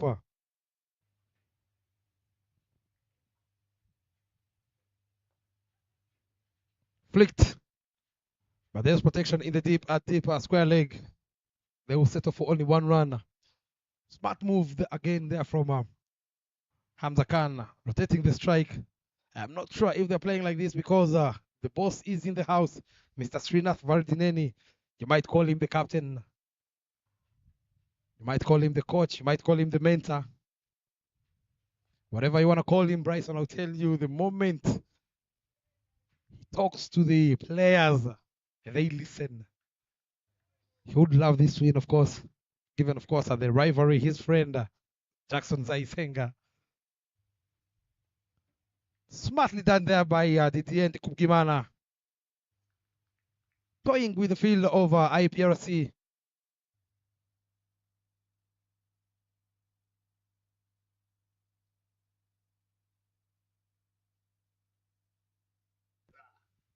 Takes a little shimmy, picks it up on the full. There's a fielder in the deep, a little bit of fumble. But this time round, Didier is not interested in the second.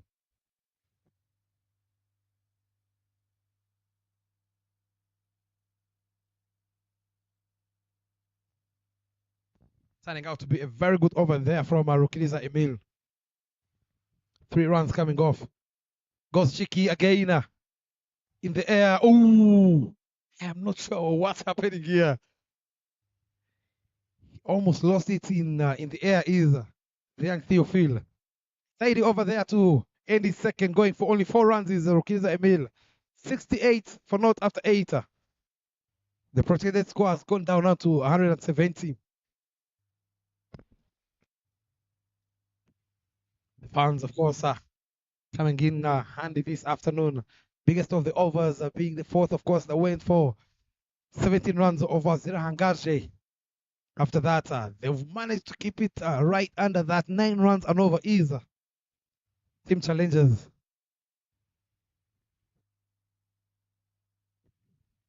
Indora, who is sitting now on 90 for 3 after 12 overs at Gahanga A.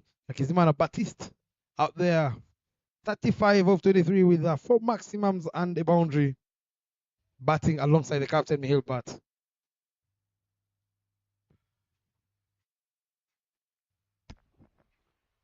Managed to get a single. Lindo Blaze coming back to ball. What the challenges have been managed, even if they're not getting a lot of boundaries here in the mid overs, the way they're rotated, they made sure that they keep the board ticking. Whatever that happens, let's dot balls early on in the mid overs. Drives it straight to the fielder and long off. As I just mentioned, that they will keep the scoreboard ticking. They know the patience will lead to their success if they can get to that 168. They just need to pick which bowler they have to take on. Lovely again, sloppy from Rindiro Blazer. Gotta be the best fielder of your own bowling, especially as a spinner.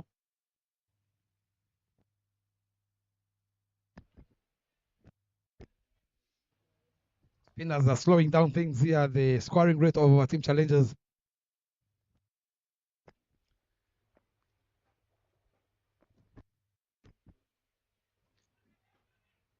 There was a chance of a catch there, but trying to dive forward, he never managed to take that catch, but they just managed to get a single.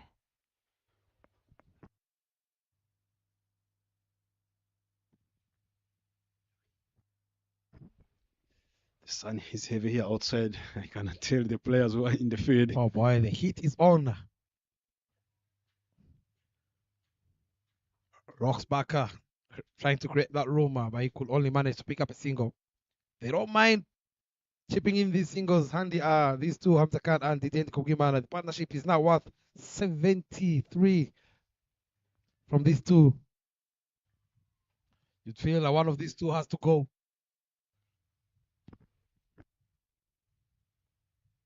Touch and go, nowhere to go, says Indiro Blaze as he ends his second over.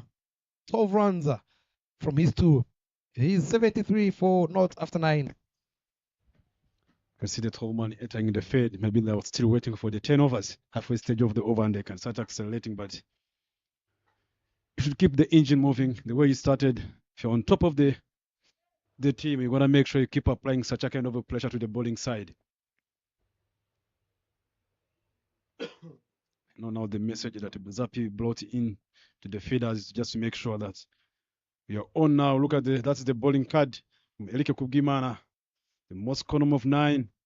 Dadukunda Michel with the economy of 5, one of the outstanding economy, and the Emile Ruchiriza. Those are the ones who have got a good economy here. The pace bowlers have got different economy.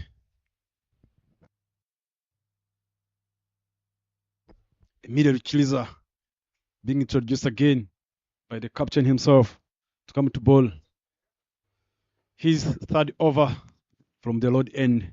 And I think I'm still asking myself, we're going to bowl early on the overs of over number 12, number 13, number 14. Nearly. Ball him is Rukiliza Emil. And again, if it is not your day, it is not your day. Bai has gone for a boundary, beating everyone, including the wicket keeper. Let's have a look at that again. It was the off break. Enticing delivery, trying to play it over the ball, and beaten by the turn. Nearly takes the leg stump. And the wicket keeper could only watch it sail over the boundary. Well, but there's the ball that you bowl as a spin, and it misses stumps, and you ask yourself a question, what's happening here? Chance this time round. Can this be the moment? The catch is taken. And the partnership is being broken by Emil Rukiriza. You could feel the wicket was coming. The message was out there from Zapime Nyimana, but that message could only get Didier out for his 26 over 28 balls. You'd feel he's done his part, trying to make sure he leaves them with a solid start of 77 for 1 after 9.2. Rukiriza picks up his first. And Team IPRC have something to smile for. I think there's a change of batting lineup from challengers. Daniel used to come early on. Now they have decided to bring Chusa. It can tell you the plan for the team now. They just need to accelerate. Emil Ruchiriza did a great job to destroy this partnership. They have been there for the team. I hope they have done their part as a batters. The remaining jobs for the batters who are coming in. What's the plan? One way to find out. A good friend of mine always says that wickets in hands is not runs on board there. Can this be the moment, of course, where Team IPRC now can get into those wickets column and keep picking up wickets? We all know Chusa Eva, he's been set ahead of the likes of Daniel Gumisenge, Brian Likavu, to try and see if he can put on a cameo of himself. Trying to accelerate, of course, the scoring rate. He did have a go in the morning game. One for the future. But again, they always say the future is now. Yeah, I was just asking myself who's going to bowl the overs in number 12 and overs in number 13. They have got a Lukundo good at the death overs in the mid overs, and Theophil, who have been outstanding with the ball, is bowling some of the spin. And they still have options. Is a Team IPRC, team full of all-rounders. Getting turn and bounce there straight away from Rukriza Emil.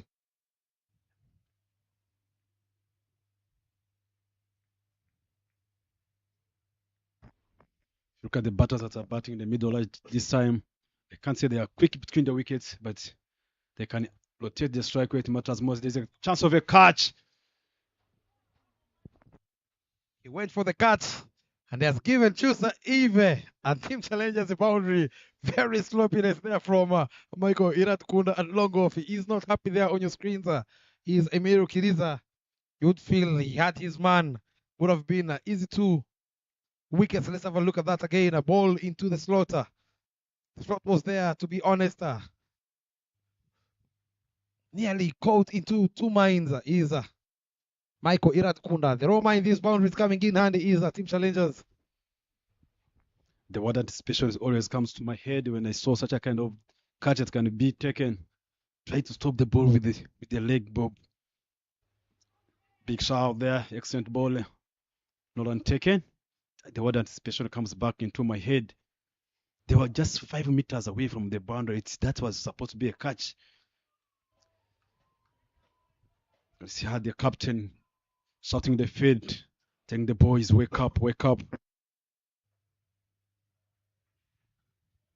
Oh boy, has he hit this one all over the fielder at along on Ziragate is Eve Chusa taking a liking of Emiru Kiriza's bowling as we come to the end of the halfway stage at 87. Look at that again on the replay. Flighted delivery there, allowing him to free his arms. Pick the bounce out of that one. He knew the fielder was there, nearly taking out the glass of that car. You can see the two are telling the umpires to talk to the owner of that car. They are in the groove. Already on double figures is Chusa Eve 10:04. Very casual there is the dugout of Team IPRC. 87 for 1 after 10. Moving at 8.7 runs on over East Team Challengers. Having lost the toss, of course, they were put into a bat first. They've done a tremendous job led by that shot number 50, Hamza Kano is still unbeaten. He's been given 2 lives so far in this particular one. Touch and go. Nowhere to go, says Rindiro Blaze.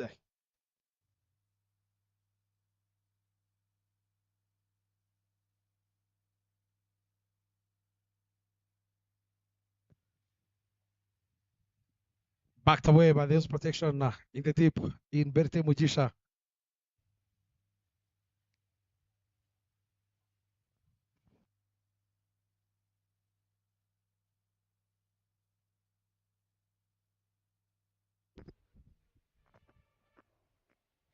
He's batting his third over now. He's on 13.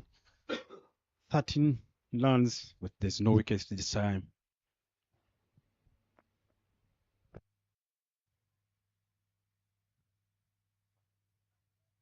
Catch is the call again into the wicket region. 2 is the call. Should be easy to run out chance, but these two are very quick between the wickets. pick up yet another double. Chusa Eve has been set down for only one reason, Bryson. To just watch the ball and hit the ball. See ball, hit ball, they say. And I love the fact that he is complying for his captain. Oh, worked on the onside, smartly done. Two is the call again. He is running into the danger zone. Smart cricket, you would say here for Chusa Eve. Excellent landing between the wickets. Pressure is on IPRC. They should understand what's going on here.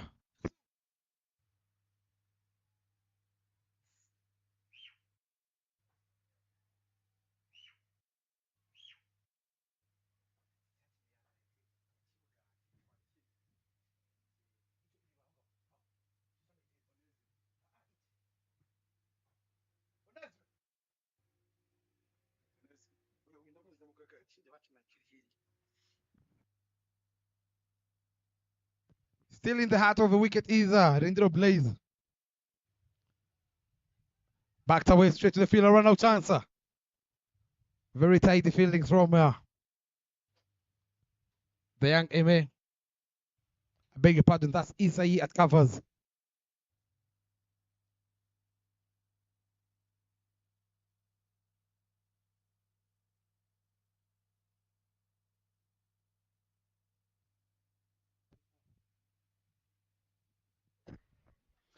Another dot ball here to end. 11 overs gone. The score is 92 for 1. 9 overs remaining here. They're going, the current line rate is 8.36.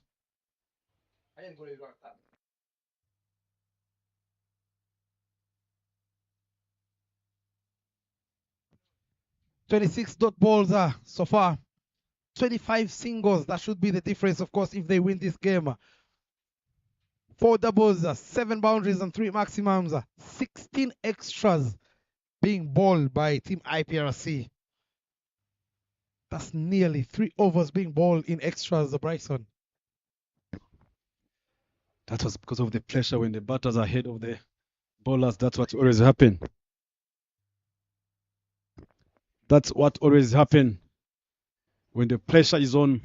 When you try to apply pressure to the bowlers, sometimes try to do a lot of things. But I hope it should be take it easy. Cricket's a game of lands. If someone is scoring lines again, it's you as a bowler. I'm going to show the reply when you're coming to chase. There's a change in the bowling. What a way to welcome the new star, Ndaishime Theophil. That was struck powerfully. He sends back the physio ears. Theophil. Boy, it's gonna sting.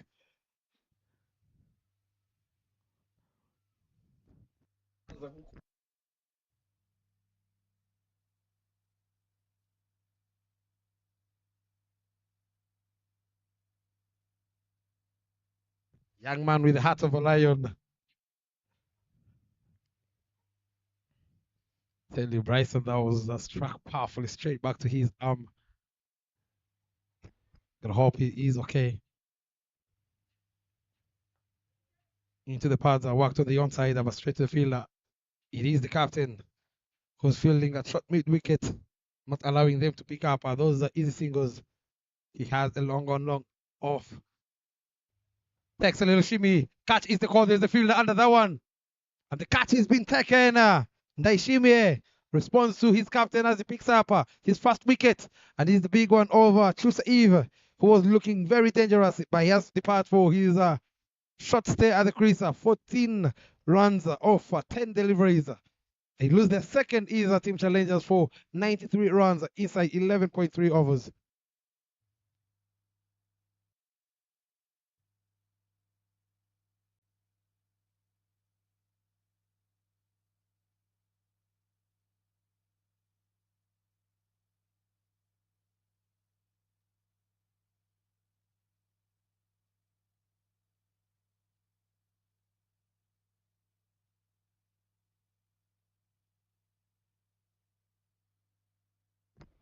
That brings in, when you're saying Daniel, one of the dangerous the batters of Challengers are not they're still in their dugouts. You have got long batting lineup, but there's a word you said, having a lot of wickets in the dugout doesn't mean you have got runs.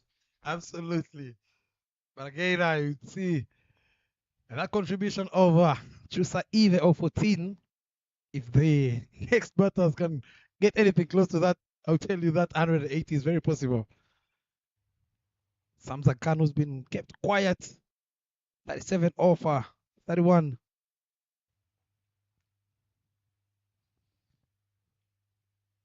Has a deep square leg, deep mid wicket, long on, and a deep square, deep extra cover, beg your pardon, and long off. His boundary riders is a Theophil Ndayishimiye.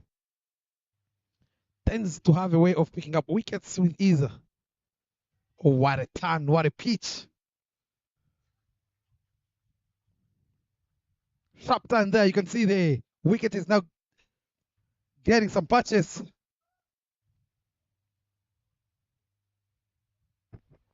If you look at how the wicket is turning now, and I look at the spinners from challengers, it's gonna be more amazing this afternoon.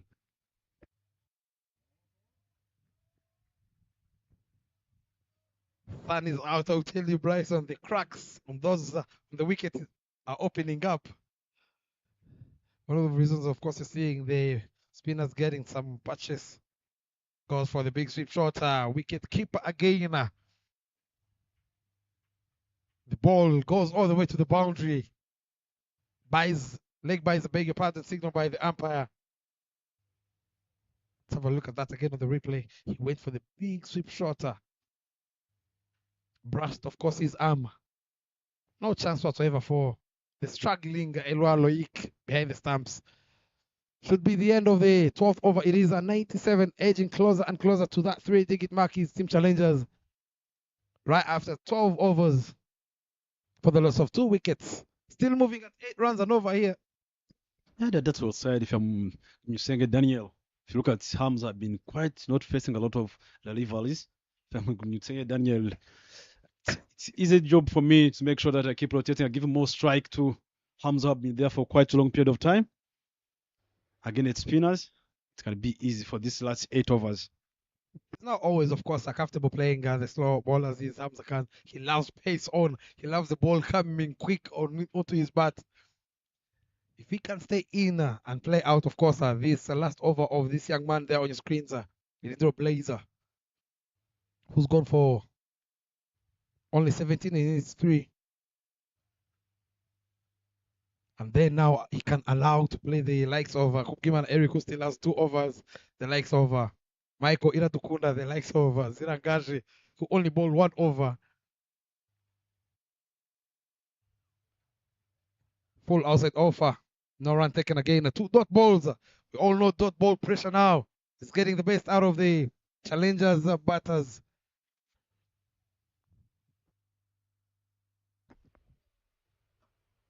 Big this one this time. All the way. Slog sweep. All the way to the boundary. The maximum. 6 runs. Boy, has he cleared the ropes. Is Hamza Khan. 100 comes up for team challengers inside 12 pointer. 3 overs. Took him only 2 balls from this particular over. He missed the trick. He bowled it into his channel. Down on one knee. Came out of the sweet spot of the blade. Nearly went to the church. With that maximum ease. Hamza Khan, a smart cricket again. A 6 and a single straight away. He moves into 44. Only a hit away to get to that well-deserved half century. I hope I'm not jinxing him. But I'd feel 44 off 35. He deserves that half century. 104 for 2 after 12.4. Still wicketless. Is Rindiro Blaze. Full again, drives it. Well fielded again off his own bowling is Rindiro Blaze. Coming to bowl the last ball of his quarter. Gone for 24.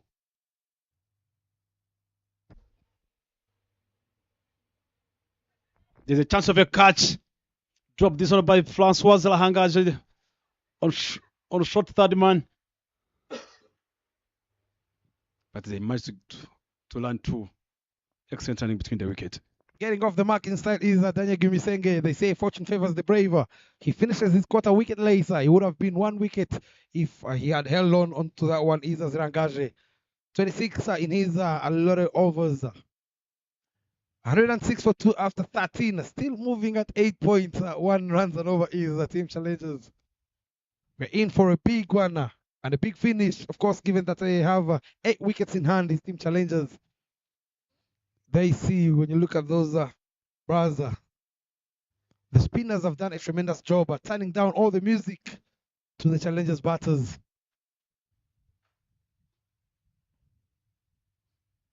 Theophil comes back to bowl his second. He picked up a wicket. Two spinners have been done now. Emiru Kiriza and Ridro plays.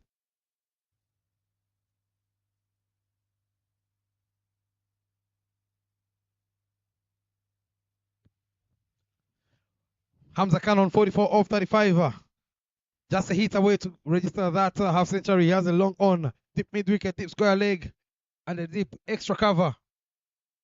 Shot worked on the onside. They will scamper for only 1 run. It's going to be an interesting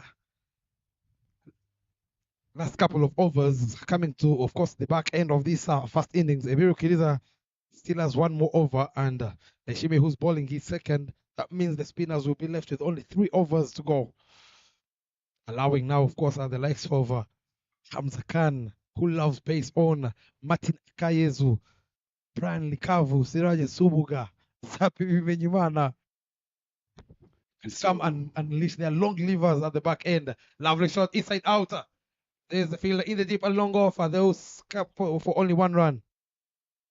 See the Martin trying to stretch in the dugout. One of the finisher. He's stretching the hands and the butts, making sure that he's ready to come and make sure that they finish the game here. Takes a little shame again. Drawing back his length is Theophil. He's been very outstanding in his 1.4 overs. One of the bowlers, of course, who's looked to turn the ball.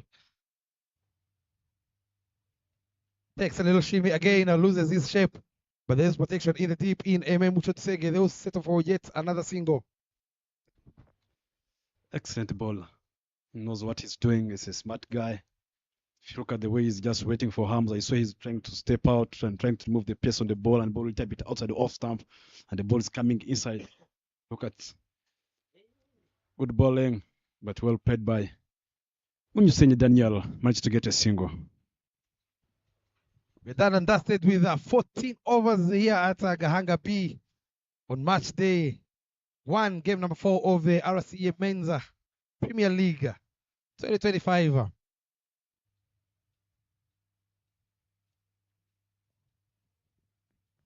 "24 boundaries."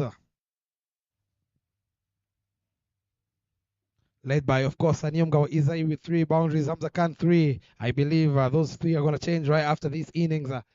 Ramu, who put on a very handy knock earlier on, but he was in vain, has 3 boundaries. And maximums, once again, Nyomgawa Izai with 2. Again, those 2 are going to change right after these innings because Hamza Khan has struck 2. Has struck 3, I beg your pardon. They see the owner over team challengers. They are very casually enjoying the breeze and the mound. Mr. Srinath Varidineni alongside Mr. Jawar, who used to play for Spartans, and now he is owning a club in the Division 2. Enjoying the breeze here. As we see, Zirangaje changing ends, very expensive in his first over. Spoke about how Hamza Khan loves pace owner. He is on 46. And his partner Daniel Gumisenge on 4 of 8. He went for 19 in his first.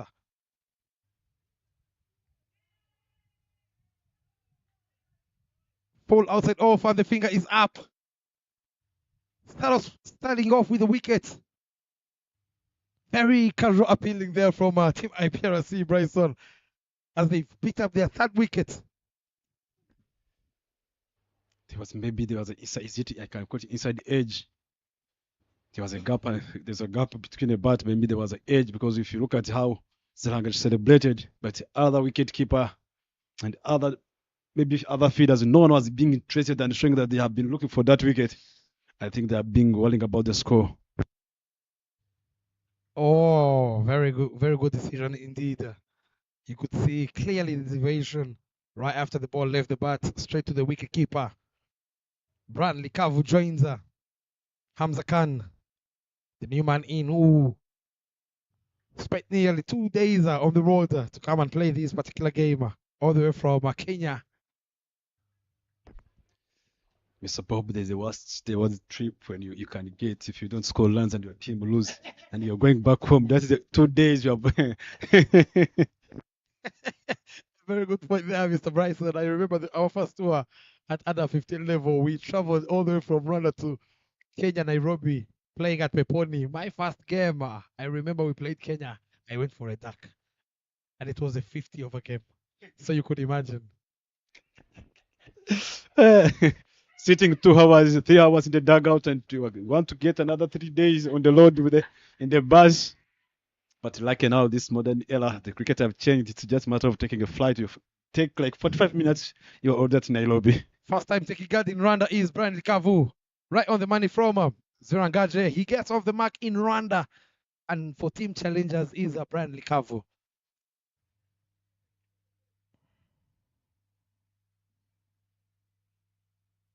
The score is Nelson now for 3 after 14.2. The projected score has gone down.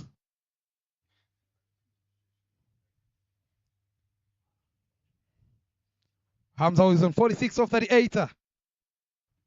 Gets some inside edge on that one, tries to overheat it. A very good comeback indeed from Zirangaje, gentleman who went for 19 runs in his very first over. Do you think it's the ends, the Mount End that seems to be working for him, or is the time that he spent in the field thinking of himself and his bowling? I think the time, because he came to bowl on the power play, and the treatment was, I've got 2 on the feeders. There's nothing that can stop me from expressing myself. Tried to play this big again. There was no pace on the ball. It's a bit slow, but he never picked it well, but he managed to get a single. 160 is possible here on this wicket and this particular period of time. I'm telling you, after Hamza clicking 50, you're going to see what he's going to be trying to do.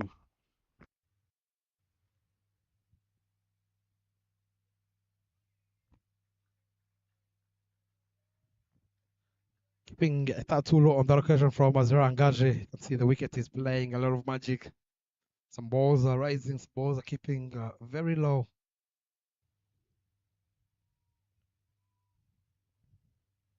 $112 for 3. Slowing down the scoring rate is Team IPRC.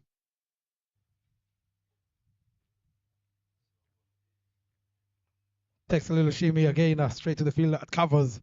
Very fantastic over there from Zirangaje, going for only 3 runs to bring us to the end of the 15th. It is 112 for 3.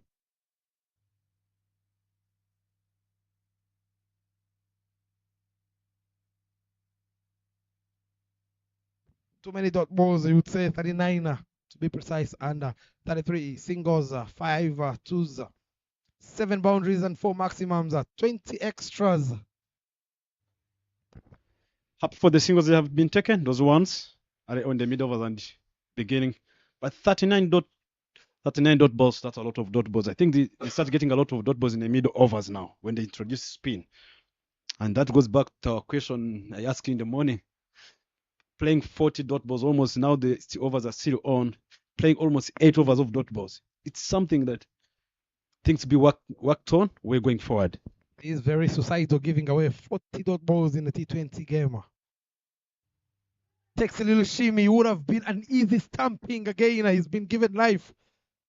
Is Hamza Khan. He takes on the arm of the wicketkeeper. The scamper for 2 runs by signal by the umpire, of course. He's been given lives overcut. Is Hamza Khan. He wasn't even in the frame. If he had collected the ball, is the wicketkeeper Ilwa, who's not had the best of days in the office with the gloves on, of course, courtesy of the young man, Oscar Manishimwe, who's having some treatment. He misses out on this clash. As we wish him a very quick recovery. You can see the gap is very visible. Catches the call again. And the catch is taken. He will miss out on a half century. By 3 runs is Hamza Khan as Theophil Ndaishime picks up his second wicket. One shot too many for Hamza Khan, but he has to depart for his 47 or 42. You'd say he's done a tremendous job with the bat. But again, he would have loved to convert that into a big score. They pick up their 4th wicket is Team IPRC. A very good running catch there from Zirangaji Francois to dismiss shot number 50, Hamza Khan. That's a brilliant catch, back-to-back catches by Zirangaji Francois. And I remember you talked about by your friends who used to tell you you've got a lot of wickets in hands, but it doesn't mean that you have got lands. And this is what's happening here. Well done by Hamza Khan, having scored 47 or 42 for the team. Now the remaining parts for the next batters.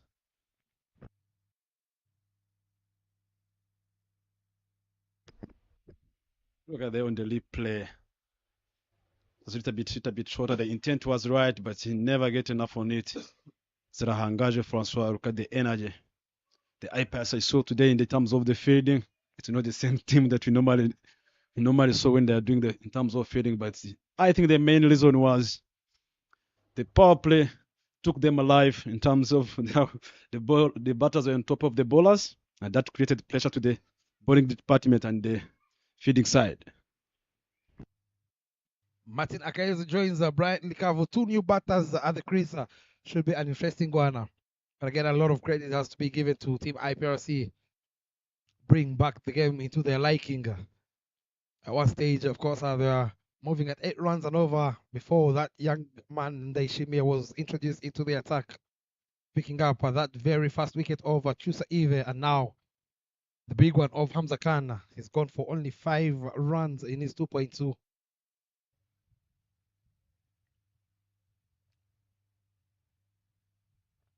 He's been getting a lot of patches from the wicket.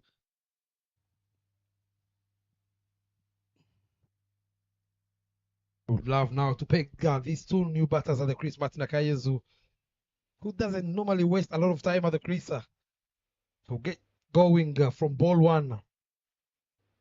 If it is he'll take you on. I think that's a good comeback from IPRC. They did well, especially the spinners. And Zirangaji Francois dismissing Daniel, and if you look at Theophil, I've been doing quite well throughout the season, even in Elite League, club cricket. If you look at the last Premier League, he was not getting a chance in the team to play, but now I think if someone give me a chance, I'm going to grab it. Told you he won't waste a lot of time at the crease. Is Martin Akayezu. Straight away the aggression.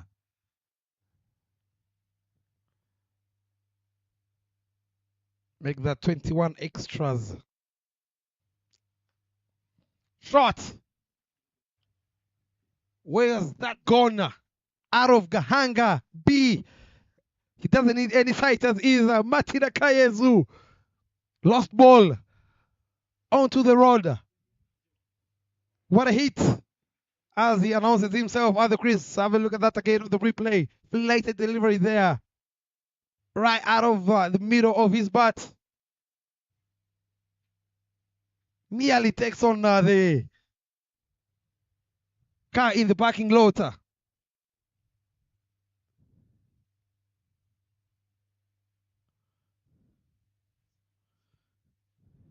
Taking a liking over Ndaishime Theophil. Flight delivery there. Another lost ball. That shows you the power of these young men.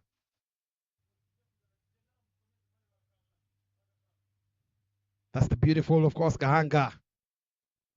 The architect of that pavilion there, you see on your screens. It's a land of course, 1,000 hills. Very cold breeze up there at the mount where people are watching, where you have the courtesy, of course, of watching 2 games at the same time. One at Gahanga A and the other one at Gahanga B. Indora on the other ground is on 126 for 8 for 18.3 overs.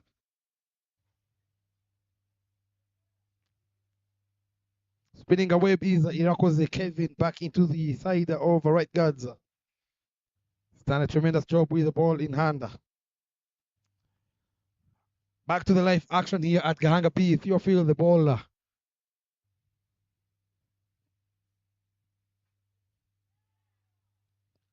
Dropped on, one shot too many.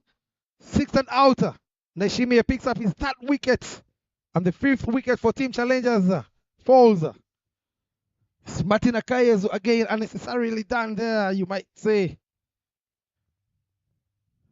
Trying, of course, to overhit that one again. Ending up, ricochets it into his own stumps. Takes the long way back to the dugout. Wickets in hand, I told you, it doesn't mean runs in hand. 6 off 2 with a strike rate of 300. As Zapi Wimenyimana joins him. Look at that on the replay. Outside off. Tries to get it from the off stump to the onside. And chops it on right into his own stumps. Naishimi Theophil, on the other hand, is bowling a magical spell here for his side. He's already picked up 3 big wickets. Zapi Wimenyimana. Smartly done there as he gets off the mark. Very intelligent player he is.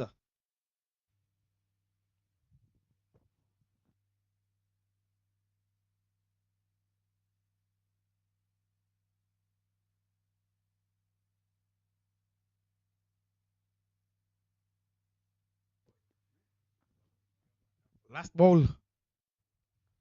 Takes a little shimmy is Brian Likavu. Gets the inside play. Part of his blade straight to the fielder in the deep. Tremendous good over there from Andeshime Theophil, picking up 2 big wickets in that over to bring us to the end of the 16th over, 123 for 5. And this is where now a T20 game can be very interesting here, Bryson. The last 4 overs of the first innings, 5 wickets in hand. At one stage, they were looking at 180. I'll tell you, with the way the wicket has opened up at those cracks, the way the spinners are getting that purchase, anything above 150 is going to be very interesting for Team IPRC to chase down. 150 is always possible. Even 160 is possible as long as the batters they are not keep losing the wicket. They keep hanging around. I hope the runs will be on the board. Can get 10 if they can go for 10 runs per over, or can go for 7 runs or 6, 8. Everything's possible. Gahanga Francois. Right on the man again from Gahanga Francois. Not giving him any room whatsoever to work with. To the new entrant into Challengers team, Brian Likavu. Former under-19 player for Team Kenya. He was part, of course, of that under-19 World Cup qualifier back in Dar es Salaam 2 years ago.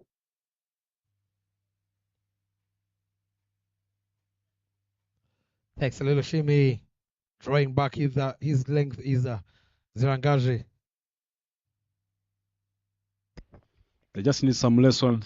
When you're tired during the 2018, if I'm not mistaken, that shot, that extra cover shot that you picked, was it against Tanzania? Don't remember well. That is the same shot the Likavu is trying to play. Back-to-back dot balls. Pressure climbing here, I'll tell you, Bryson. The crowd has gone silent. Bowling very, very tight at the back end of the innings is the Team IPRC. Of course, these two sides played the finals of the previous tournament. IPRC being the champions, of course, defending 120. A lovely shot again, straight to the field. A good shot for nothing, they say. Unnecessarily throw from the fielder at covers. And again, unnecessary. Oh my goodness, comedy of errors here. And the ball goes all the way to the boundary. Can you believe that, Bryson? A dot ball turning out to be 5 runs. That's a poor cricket. I can't just, let me use that word. already were in control. You end up having that overthrow, someone backed up. I don't know what happened here. At the end of the day, this game costs you a game. Cricket's a funny game. You may lose by 5. There was not even throwing here. Look at here. Look at Eric. Look at that throw. Look at that wide throw. Straight with the outfield, how strong it is. Look at that backup from Bertie. You can see even the Inyas showing it's a boundary.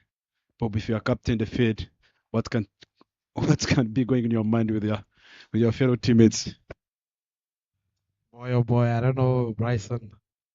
At this particular stage, you don't want to be giving out free runs, having ball, so probably tightening the screws to the opposition side, and you end up giving away 5 runs for free.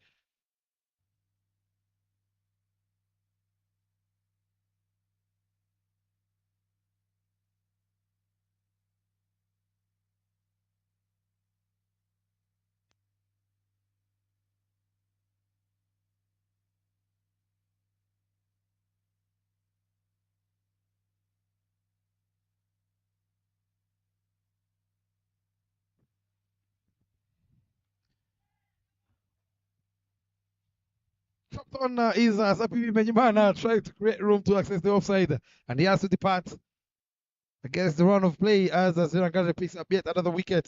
This is the end of the 17th, 130 for 6.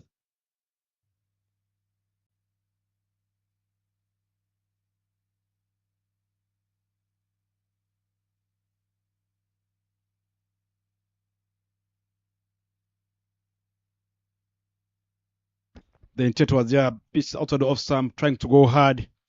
Inside the edge, hit wicket. And that's the end, the life of Zappi. And that brings in Silaji Sumbuga. Comes into bat at number 7.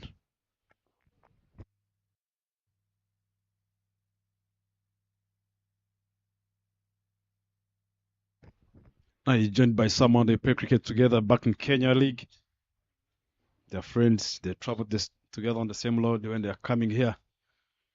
And they know what to do, what is being expected. In 3 overs, can they click 130? Everything's possible here. After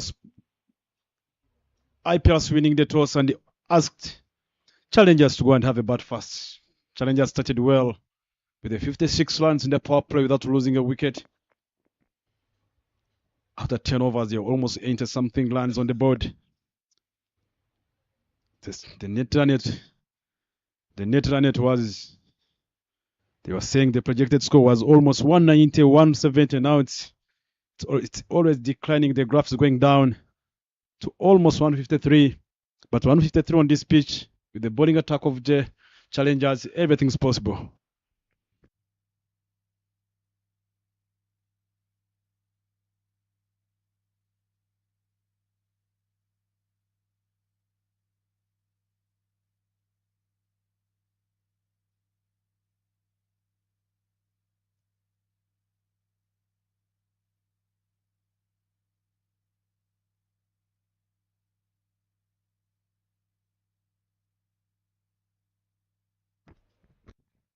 Michael back into the attack.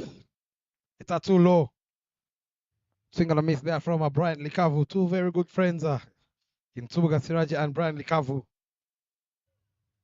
They'll need, of course, to stretch this leader to that 155 odd runs.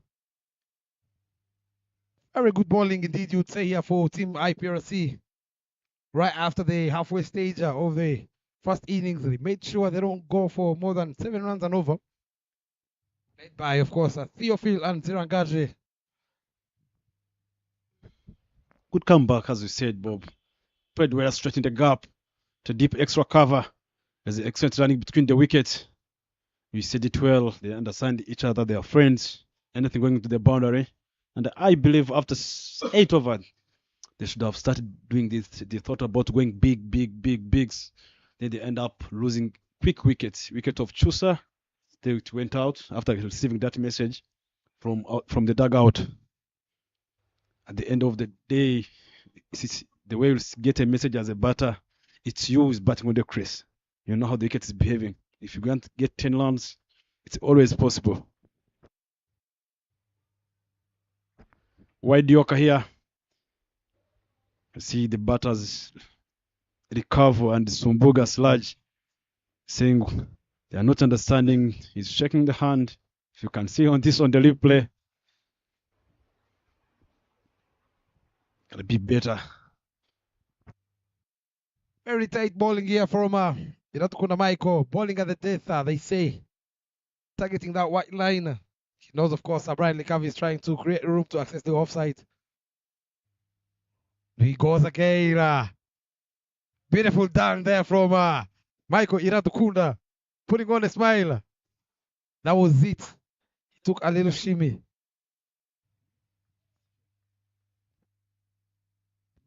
It was well in that line of the reach of the batsman. Again, interesting here. I'm not sure why he's not trying to at least shuffle across and get to the reach of the ball, given that he's now bowled 2 back-to-back balls.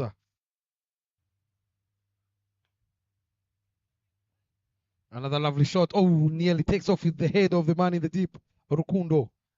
Very good fielding indeed, saving his team a couple of runs.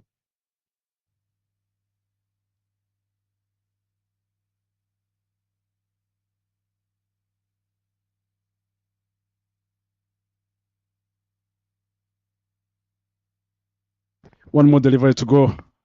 What a comeback from Michel, former captain of IPRC. With some good figures as a medium pace bowler, having a 2.3, 2.5, 14 runs without even getting a wicket, but some good economy. Wide ball this time.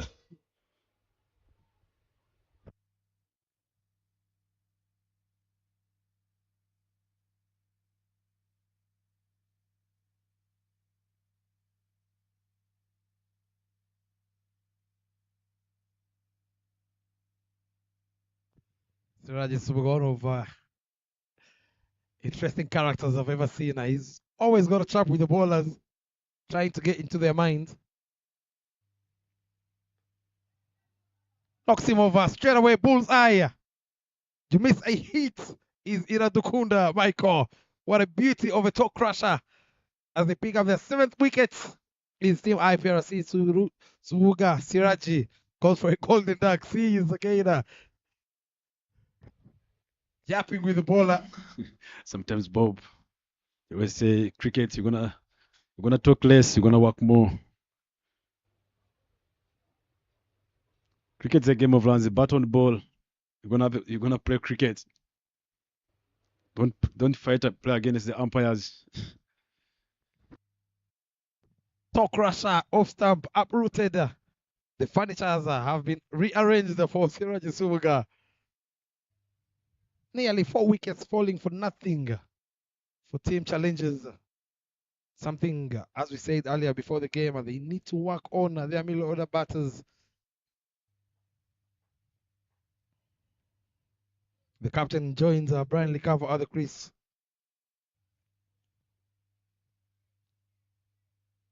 Only 12 runs, Bryson, coming off 4 batsmen of a team challenges.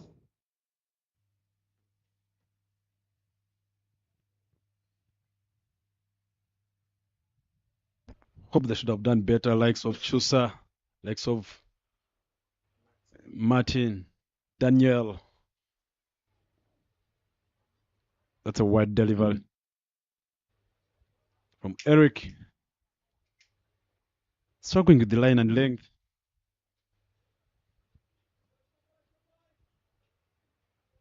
It's a matter of just having gotten runs on the board, just going 8 runs per over after 10 overs. How do you maintain the momentum? By keep rotating the strike and making sure if the ball comes in your zone, you express yourself, but you are going to spec the good balls. Good balls are good balls.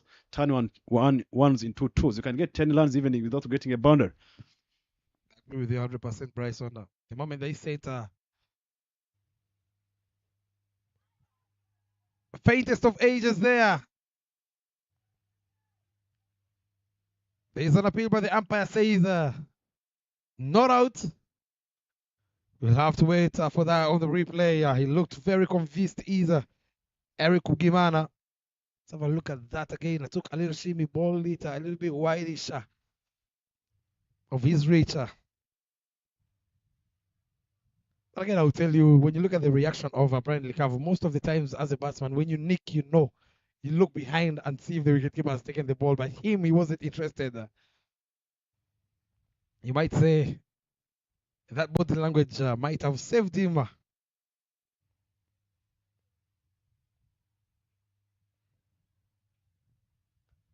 Takes a little shimmy again. Keeps the scoreboard ticking. Is Brian Likavu turning out to be one of the players who might have came in at least after the first wicket, given the way he is batting, using the full face. You can see he's not a hard hitter of the cricket ball. He loves rotating the strike. He's failed to get a partner in between there to see if they can stretch at least a partnership of 25 odd runs.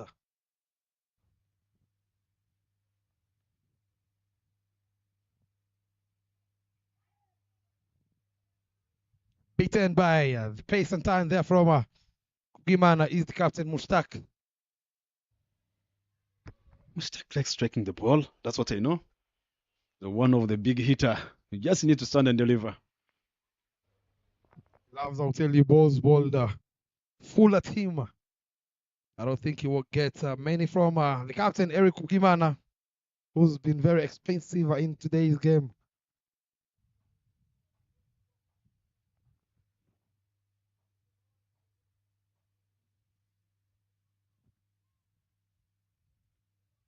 Swing and a miss again, another dot ball. A lot of dot balls at the back end of the innings for team challengers. Something they need to go back and readjust straight away. This can end up taunting them in the tournament, especially given that the back end is where most of the teams have scored many runs. Great comeback from Eric. Bring on the middle overs now. Trying to bowl tight line, tight length. I think if he can just maintain the same line here, like the way he started, well applied. Managed to get a single. Mushtaq captain. Drop and done. One more delivery to go. Go to the last over of the inning. 145. That's the projected score. Everything's possible here.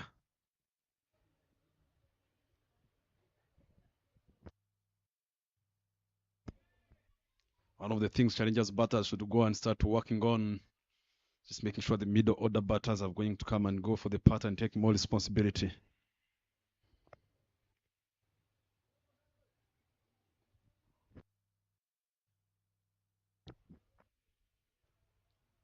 Picked it well straight to them. The ball was fine, Michael. Maybe he wasn't in. We'll talk about the anticipation. It's just the end of the 19 overs gone. The score is 138 for 7. 138 for 7 into the last 6 legal deliveries of the first innings of the clash between challengers and Team IPRC. Have a look at the partnerships. 77 partnership of Hamza Khan and TJ Kugimana, or 77 of 56. Nothing much from the partnerships from the middle order batsmen. You feel as we come into the last 6 deliveries, I'll tell you, Bryson. Team IPRC, after going for 92 runs in the first 10 overs, moving out, of course, 9 runs and over, they've made sure they have conceded only 46 runs in the next 9 overs. That's 4 runs and over.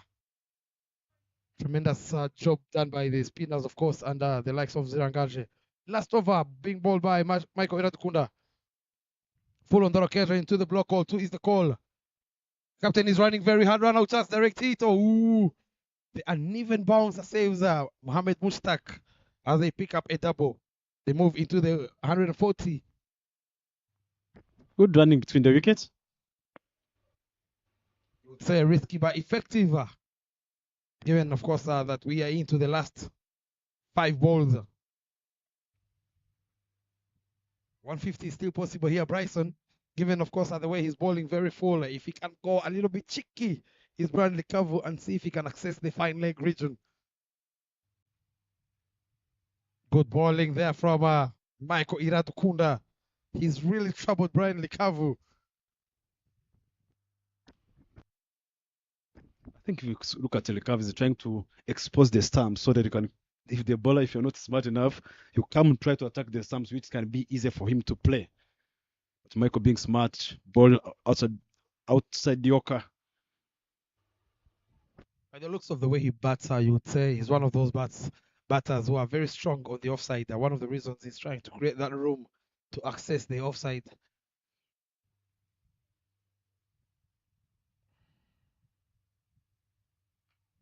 Followed on the occasion, slaps it very hard. Very good clean-up job there in the deep from Rukundo Shape to keep it up to only 1 run.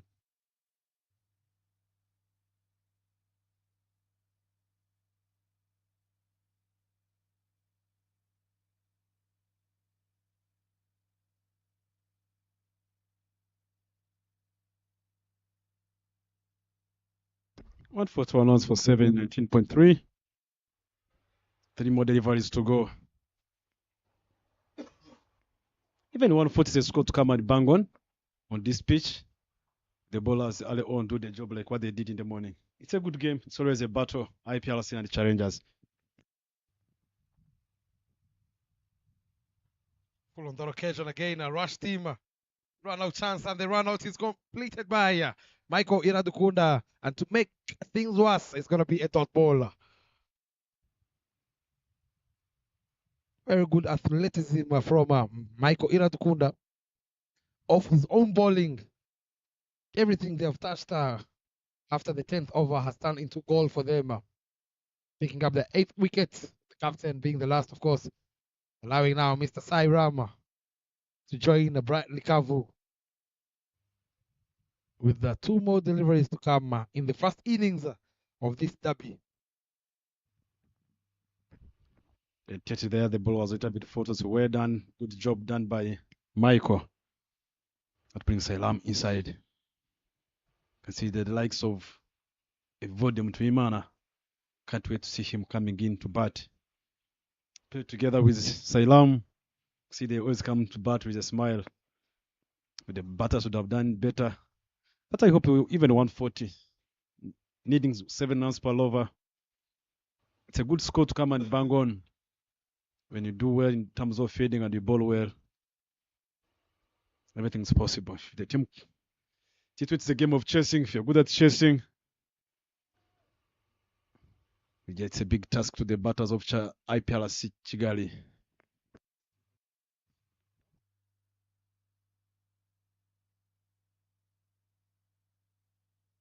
Last 2 balls. Full ball again. Oh, well struck, but again, well done by Bradley Kavu. Looking for the second one is Sairam Gopalan. Look at that throw unnecessarily done by Birte Mujisha. Lucky enough, there was very good backing up there from the wicket keeper. It's couple for 2 quick runs of these 2. The boys here are more energetic, Bob. They're more energetic with a lot of throws. I'm always worrying about the backups. With the outfield, how quick, how hard it is. The ball can divert at any time where it wants.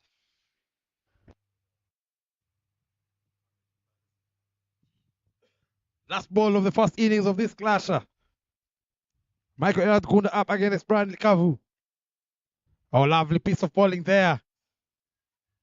And the run out is completed by Elwa Loic. They lose their 9th wicket. 143 runs on board for Team Challengers. It's what they could only manage to get in this clash. That was the replay of the last delivery. Swing and a miss.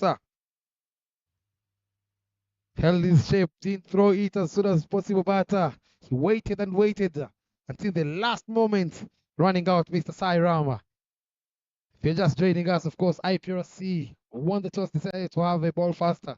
Have managed to restrict Team Challengers to 143 in their allotted 20 overs. Hamza Khan there, once again, 47 off 42 with 2 maximums and 4 boundaries. Again, Kugimano keeper batter. 26 off 28, 14 from Chusa Eve. That cameo came to the end by Ndeshime. Theophil, 19 not out from 22 from the new entrant in two challengers, Brian Likavu all the way from Kenya. The rest is history from Akayezu, Zapi, and the rest. Partnership was the one of Hamza Khan of 77 or 56. Nothing much from the rest. And 25 extras bowled by IPRC. You would see they bowl 4 overs in extras. The bowling card there, the captain, once again, very expensive in his 3 overs. But the peak of the bowlers was Ndaishime Theophil. Interestingly, he didn't finish his 4 overs. He bowled 3 overs, went for 14, picked up 3 wickets. 3 game-changing wickets to make sure they don't get that to 180 runs in their allotted overs. We'll be back shortly as you enjoy the highlights of the first innings.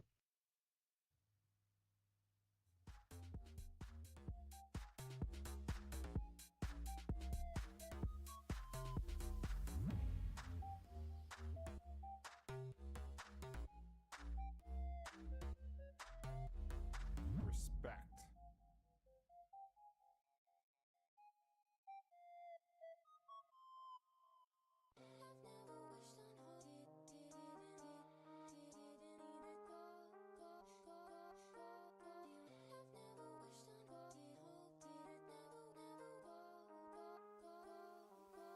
Respect.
Respect.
Good afternoon. Welcome here to Gahanga Cricket Stadium, Ground B. It's LCM Men's T20 League.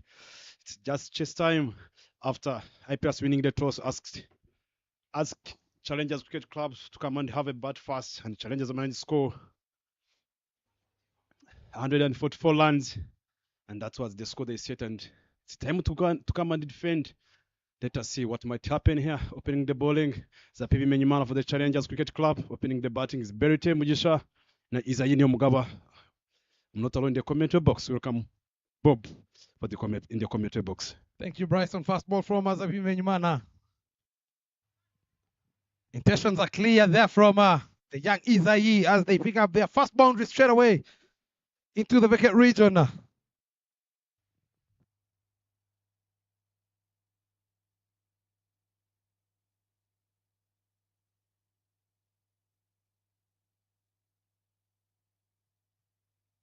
Easy pickings there, you would say, for Izai Omugabo, given, of course, the form he's been in. He loves pace coming on to his bat quickly. Adjusting their field straight away is a team. Challengers. They remove Joseph Tuishimere from mid-on, putting the youngster Daniel Gimisenge at that particular region. And Joseph has been employed at covers. Second ball, here we go.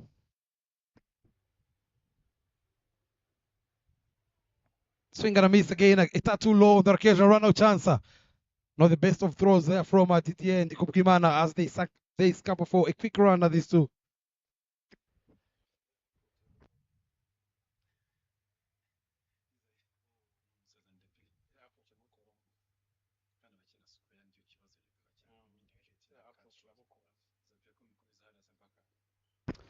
We're done by Zappi.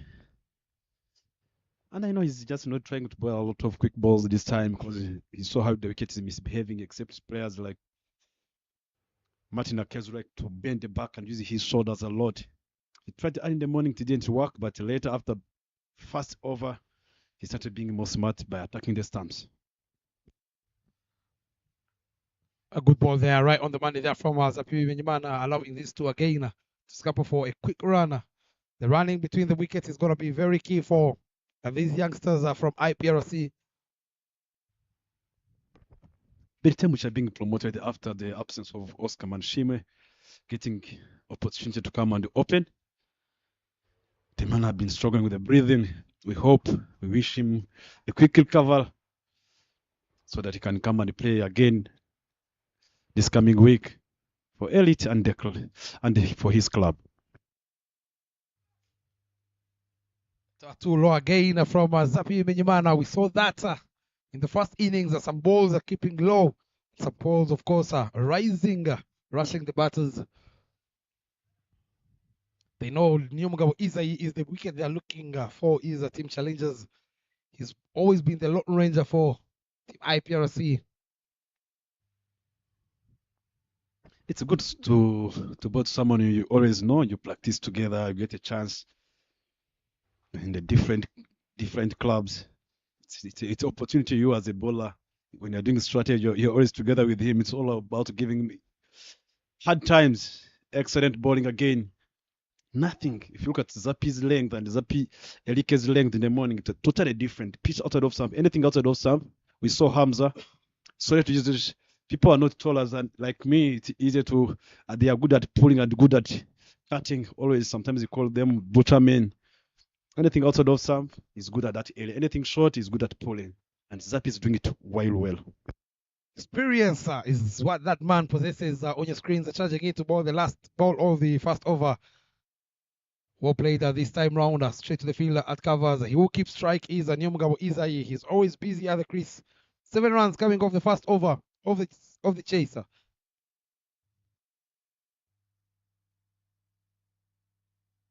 Very casual dugout there for Team IPRC. 137 is what they need in 114 balls. Just under 7 runs and over. I beg your pardon. Exactly at 7 runs and over is what they need is a Team IPRC.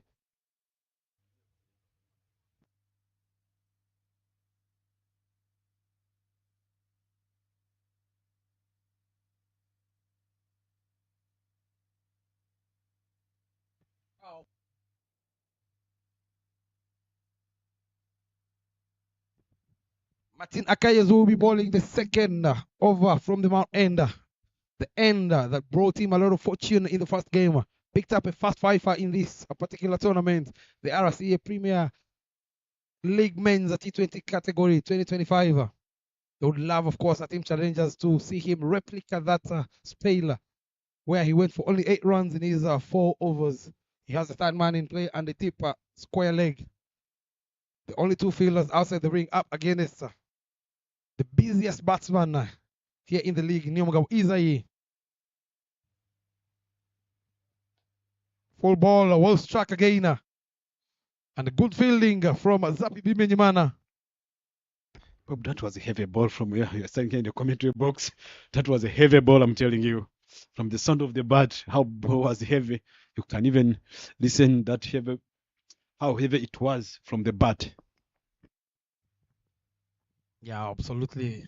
He has that skill of bowling, that effort ball, the yorker, the short ball, and that heavy ball, as you just mentioned, the one that dips in into the right-handers, of course.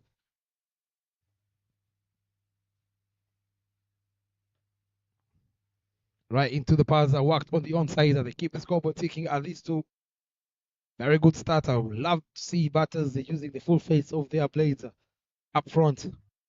Yeah, one of the youngsters that's coming up is Elte, which have not been getting a lot of chance for the team in the club, but with the absence of Oscar Manishim, if I'm him, I need to prove to the coaches I'm able to do this. One of those days where you grab the opportunities with both hands. In the air this time round, oh, nearly carries to Hamza Khan at backward pointer.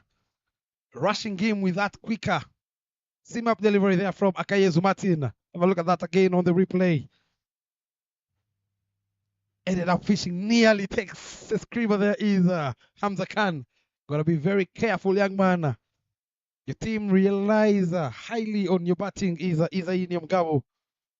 As you mentioned, of course, they are missing out in Oscar Manishimwe.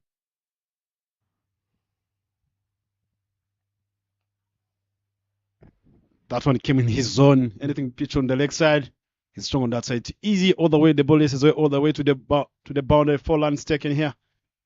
Into the pads on that occasion, and given the pace that Akayezu Martin is bowling at, he brings out his signature shot. Is Nyomugabo Izai flicked finer into the wicket region. Nearly plays an all-look shot. But I'm telling you, he's one of the risk players. I've been seeing a lot of risk players in international cricket. If you look at Kohli, he's a kind of a risk player. Anything comes on that side, it's easy for him to pick it. Even Izai is good at using the wrist. Absolutely. Oh, he is toying with the field. The young Izai Nyomugabo. One on the onside and the one right on the offside. Back-to-back boundaries here. Dream start indeed here for team IPRC. Pace on there again from Martin Akayezu. Easy pickings there, opening up the full blade, allowing it to go to third man region for yet another boundary. It's just a matter of use of the pace. Pitch out of the off stump. If you look at the first delivery he bowled, if he can't continue that, you haven't seen a lot of Izai playing some on drive and playing some cover drive. Anything that comes in the middle stump, I think it's asking him a lot of questions. But if you pitch out of the off stump, it's easier to direct in the gap or anything short. But that's the main job for the bowlers to understand, to be brave enough. But well done for Izai. The man on form, he did in the morning for his team, opening with Berete ending the power play without even losing a wicket. But are they going to do today? Can we see one of those days where, of course, the captain throws the ball to the spinner in the power play? Rocked on the back foot again. Make that a hat-trick of boundaries there from Nyomugabo Izai, putting on a show of his own as we come to the end of the second over. 21 runs on board for naught. 14 runs from this over. Don't bowl any shot to Izai. We sweat in the morning, pitch out of the off stump, but at the end of the day,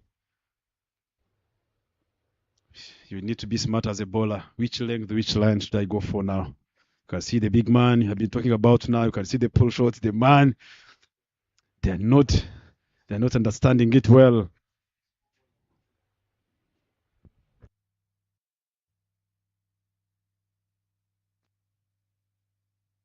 Zappy Menyimana will be bowling his second from the rod end. He bowled a very tight over up front. Swing and a miss again. I love the fact that Zappy is sticking to the right channels.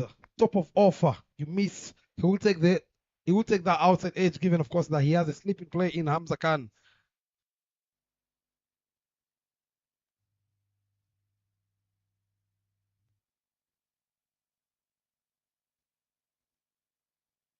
He picked up, of course, the wicket in the first game. Is Zappy Menyimana into the pads. Didn't get enough bat on that one, but the ball is resting going to the boundary. The outfield is electric. Make that 4 boundaries inside 5 balls. Cruising is Team IPRC. Great start from the team IPRC, but this ball this time that always brings both the ball that's going away, outswing, but this time this way comes inside. The length was in the middle stump. Maybe the swing of the ball contributes to that boundary. I think if the Martin can learn from Zappy, it can be more effective to the challengers, opening bowlers. But a great job by the batters of IPRC. It's a great start from them, and that's how they started. If you look at both teams, that's how they started. Indeed, they're going for pounds on these two sides. It shows you the rivalry between these two sides.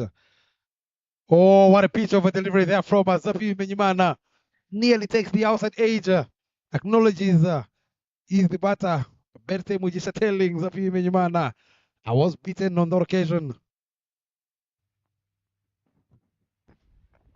It's always a good battle here, I'm telling you, Bob Bashir.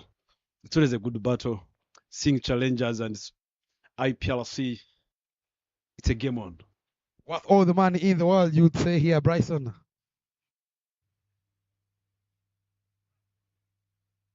Another good ball targeting the line of the stumps is Zappy Menyimana.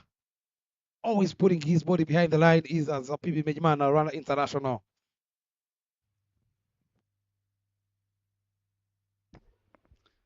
Putting the tight areas, tight length, tight line. And that's what always I like from the opening bowlers. Just take it easy, make cricket simple. Ball on top of off, ask the question of the batters. If you have got a skill of moving the ball, know the light areas where you're going to be pitching that ball. Which length, which line am I going to be looking for? But it's all about the top of off.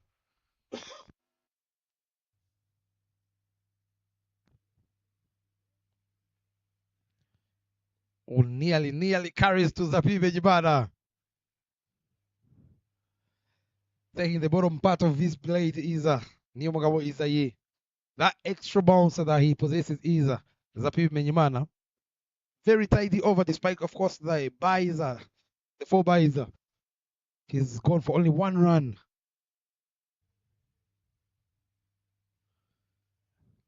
There will be a change in the field as he sends Martin Akaizu tip and long off and brings in 3rd man. And he decides, otherwise, given, of course, it is the last delivery of his 2nd over.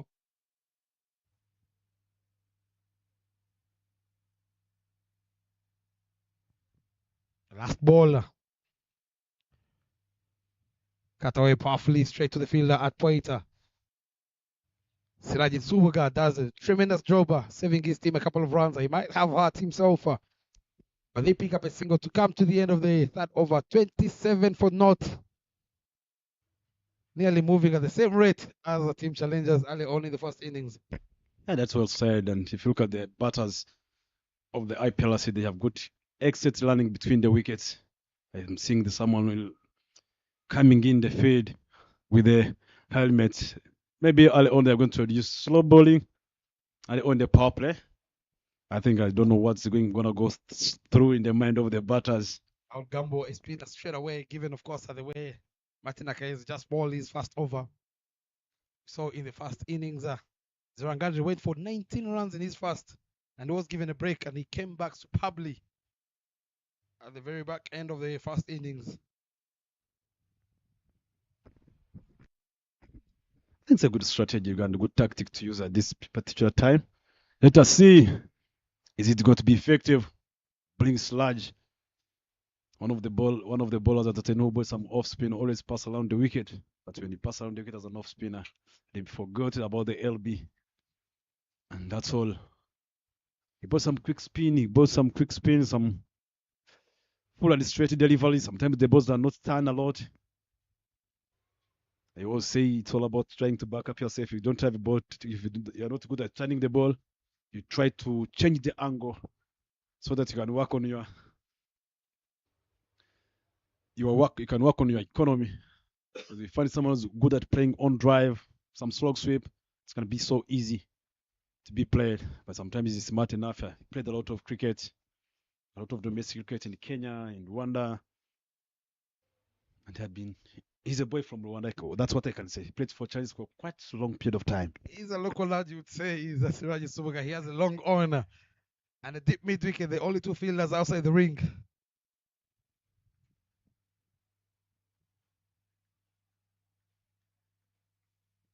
Izai, on the other hand, he's a very smart batter, given, of course, that Siraji bowls with a very quick pace. Cramped him for room straight away.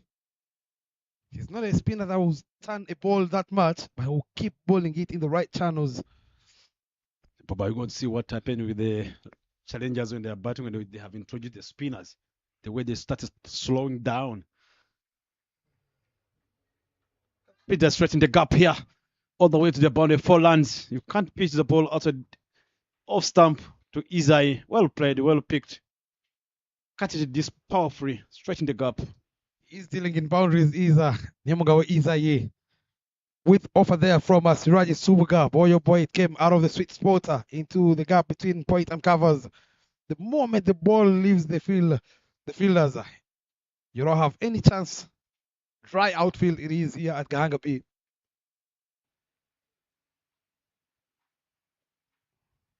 The sledging is on, I'll tell you, from Siraji at the batter.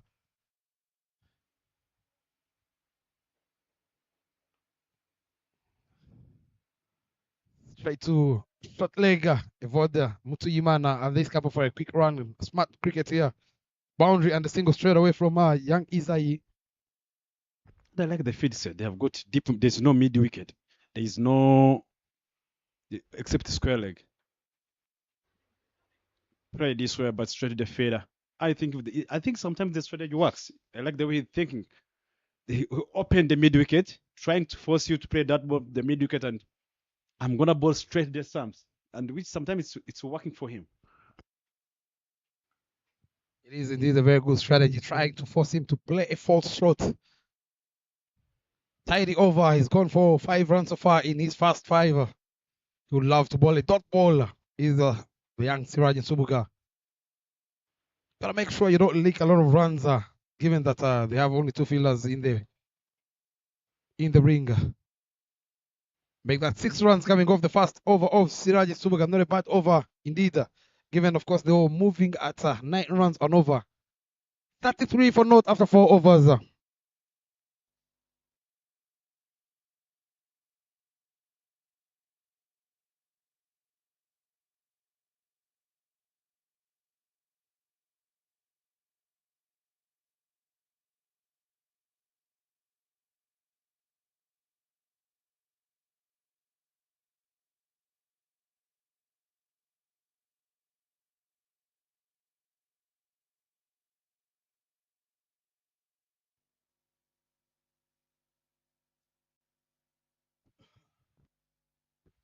Thirty-three for naught after 4, moving at 8 runs and over is the team IPRC.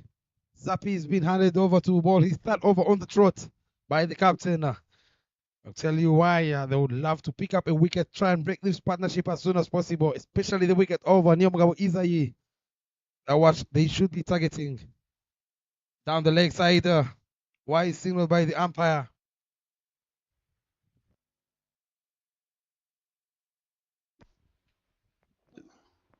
As Zapi is heading to his lineup, there's another game that's going down.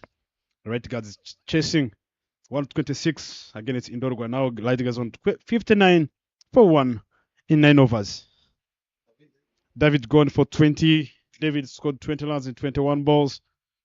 Now it's the time for the Clinton that is leading the team as a captain, coming at number 3. And Wilson is on 17 off 23 deliveries.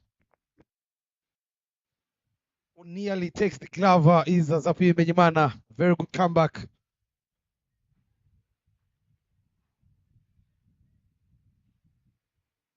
Some deliveries you feel, Bryson, they deserve more credit. You can't buy those deliveries, Bob. That's it. Excellent delivery there from excellent bowler who understands what he's doing, and he had been doing it many quite times. He take it simple. There's a word said in coaching, we call them kiss, keep it stupidly simple. Ball on top of off. Let the batters do their mistakes. Pretty well straight to the extra cover, but they managed to get a single.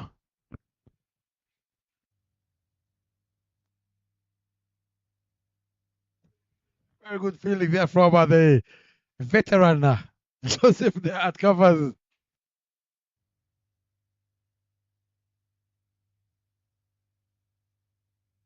Hope is fine. Your fellow friend, your fellow teammate, since 2012, you can see the physio walking in the knee. Might have left 5 years on that pitch is Joseph Tuishimire.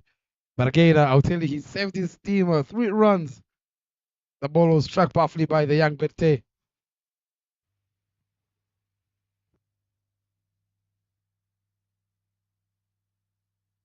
Those are the fixtures for the coming next week. Light guards will be taking on challengers.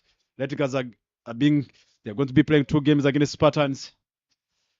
On 5th of October, they'll be playing 2 games. Then there'll be another day from Tamil Lions, 2nd November. It's going to be a lot of wickets, I think, because of the cycling that's be coming through in the middle. There's a world cycling that's coming in. It's coming in, and I think that's why there's that large gap between. People will be aware there's the T20 that's coming up again. I think players are going to be off quite sometimes. T20, I think, starting on, if I'm not mistaken, 18 October. In the middle there, I think that's why they're gonna play a lot of games this coming weekend. Then they are off. They take a break. They work on it's even good sometimes to work on their skills when they are getting off. It's even get time to come and support the national team at the end of the day.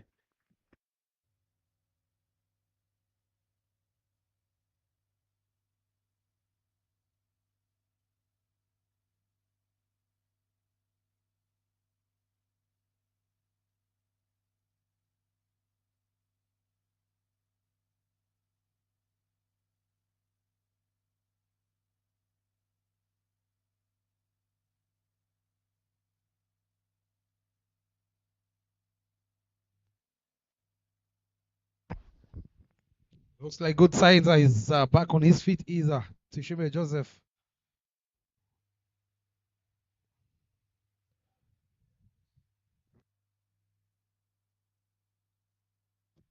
Tell you, bring me back into the old days. He used to be one of the dangerous bowlers with the new cherry. He used to move the ball. Is Tuishimire Joseph. But I'll tell you, edge caught up with the young man there at covers.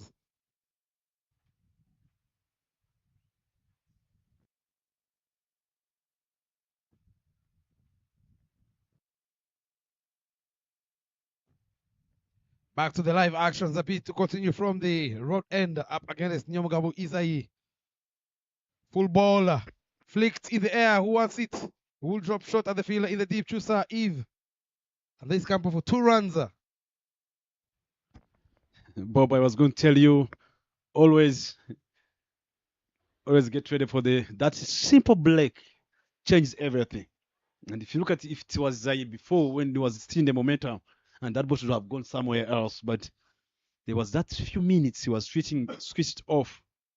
It was another excellent player. Maybe I think the angle of the Chusa where he was straight closer to the net. Well, I think he was in the long place, and you can even see now they have changed him. He was a little bit whitish of that fighting leg region. Straying down the leg side, white signal by the umpire again. The sun, the heat here at Gahanga is getting the best out of these players.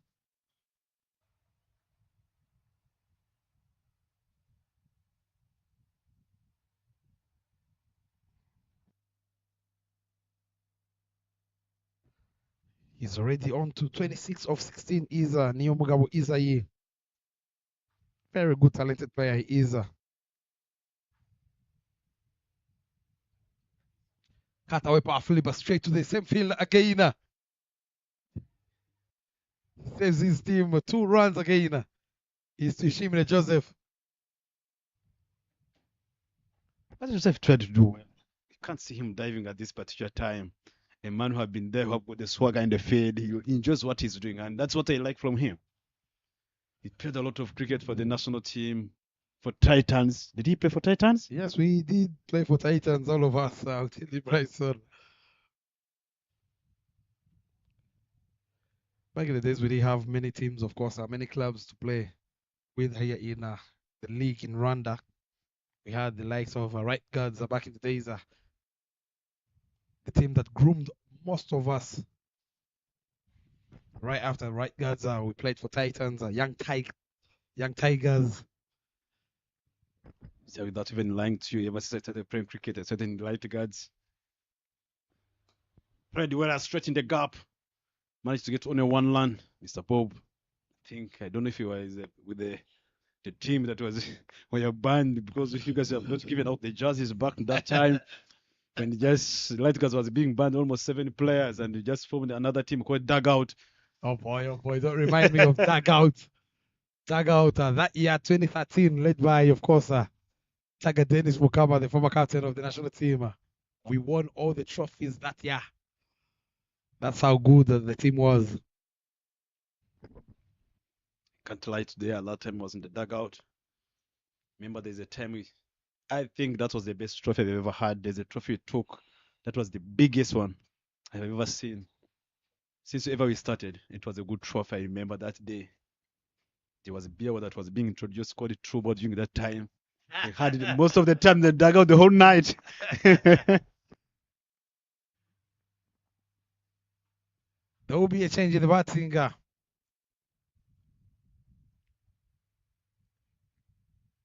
Thinks his bat is not doing him. And that good is the young Isayi Nyamugabo. You spoke about the break when Tuishimile was having that treatment. Of course, we've seen many times changing a bat that has been working for you, and then you result into giving away an easy wicket. I'm not jinxing the young man. The partnership is now worth 41 of 29 balls. Contribution tells you more. 29 from Nyamugabo Isayi and Mugisha Berte, 5 of 11. Playing a very supportive role is the young Mugisha Berte. Last ball to come in his third is Api Mimana, still wicketless. Takes a little shimmy, picks it up on the full. Lovely shot. Gets to the boundary in no time. As he closes off his over with a boundary. 45 for naught after 5. Moving at 9 runs and over his team IPRC. We saw better early on. He just been hit on the ball when he was trying to catch the ball of Hamza with the wrist. And look at the way he played that ball. I think he got a wrist problem, wrist issues. He's trying to call the physio to come inside and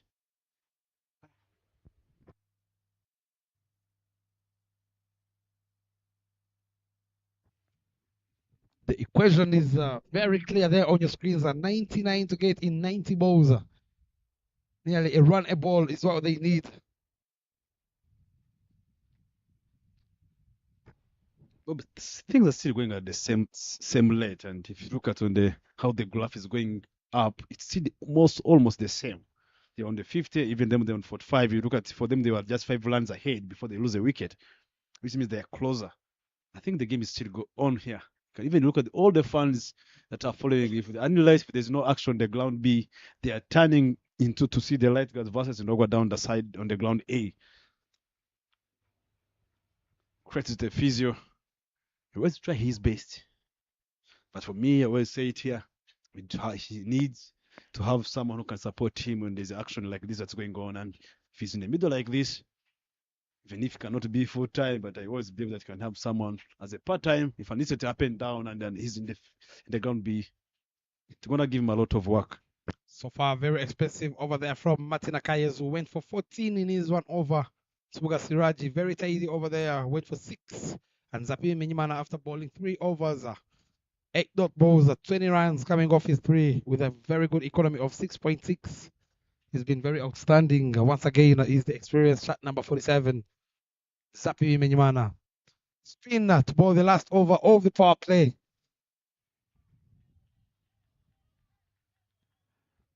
And these two accelerate and pile up on the runs. Oh, is the team challengers going to pick up a wicket and break this partnership as soon as possible? Still adjusting their field is team challengers.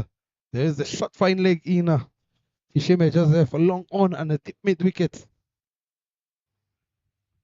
In the this time round, ooh, beats the fielder at short fine leg. The sloppiness allows the ball to go all the way to the boundary. You cannot hide from this game. The ball is following Tishimile Joseph. Wherever they put him, they station him. Picking up yet another boundary. Shot on that occasion from Siraji Subuga. Well swept. Not the best of techniques there in the field from Tishimile Joseph. 49 almost moving at the same rate as challengers in the first innings that they finished. Remember, their power play with 54 runs. Their first partnership was 77 between Hamza Khan and Dident Kugimana. These two are now worth 49.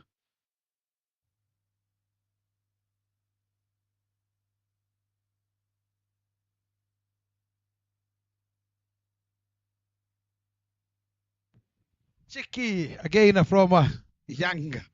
Neomugawa is who's putting on a shot of his own back-to-back boundaries. Trying to finish the power play on a high. Taking a liking over Subuga Siraj's second over. Knows, of course, he bowls his spinner with a lot of pace. 50 comes up, of course, from these two. Round the wicket. Shuffled across. Cheeky and effective.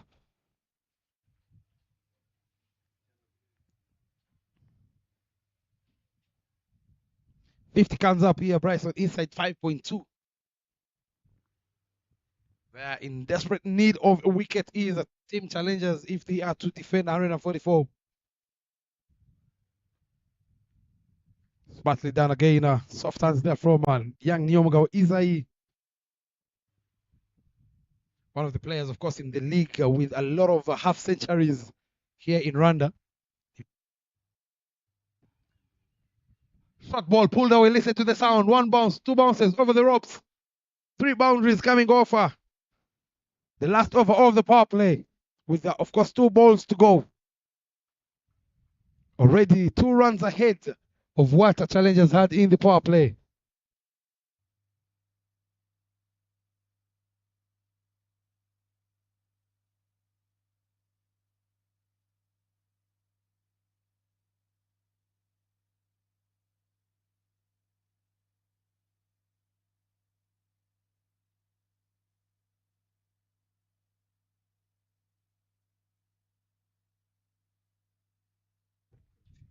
You'd say now pressure is climbing on as Neomugawa Izai moves to 40s.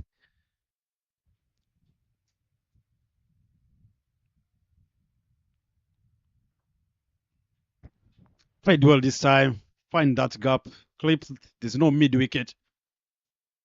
The guy does everything. I like the strategy of Siraj, even if it's been expensive this over because of lack of picking the light length and the light line. But sometimes I'm going to try new things. Pass over the wicket and played well this one. Did he time it well? Yes, it is. Bete Mujisha reacted power from him all the way to the 6. Those are 6 and what a start from the young boys from IPRC. 19 runs coming off the last over of the power play. Siraji Subuga has been taken to the cleaners. That was the last ball. Pick the bounce out of that one is the young Bete Mujisha. Telling his partner, if he can do it, I can do it much better. 64 for naught after the power play. Enjoy the highlights, ladies and gentlemen.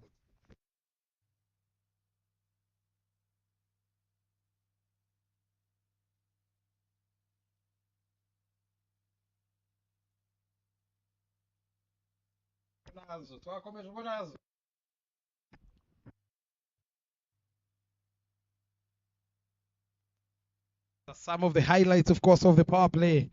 Picked up a boundary from the very first ball of the chaser. Well held, of course, by the general manager. He kept milking them, toying with the field over the team challengers back-to-back. Boundary there from Martin Akayezu. That was the hat-trick of the boundaries, where his first over went for 14 runs. And Zappi kept on troubling these two, but missing his line and length, targeting the pads as he had to pay the price. And that's the over, of course, with offer there from Siraji Subuga, cut away powerfully by the young Isayi Neomugabo. Worked on the onside by Berte Mujisha as we see the Hamza Khan into the attack. Worked on the onside straight away by Neomugabo. Isayi is edging closer and closer to that half century. Having 4 feeders outside the ring, go to deep mid wicket, long on, long off, and deep extra cover. Hamza is one of the quiet bowlers who always bowling some little bit quick. That's where the mental toughness is going to come in and being smart, keep the ball ticking. If the ball comes in your zone, back-to-back dot balls here. A lovely bowling there from Hamza Khan, and I love the fact that he's going to rush the batsman. He won't give you a lot of time to think.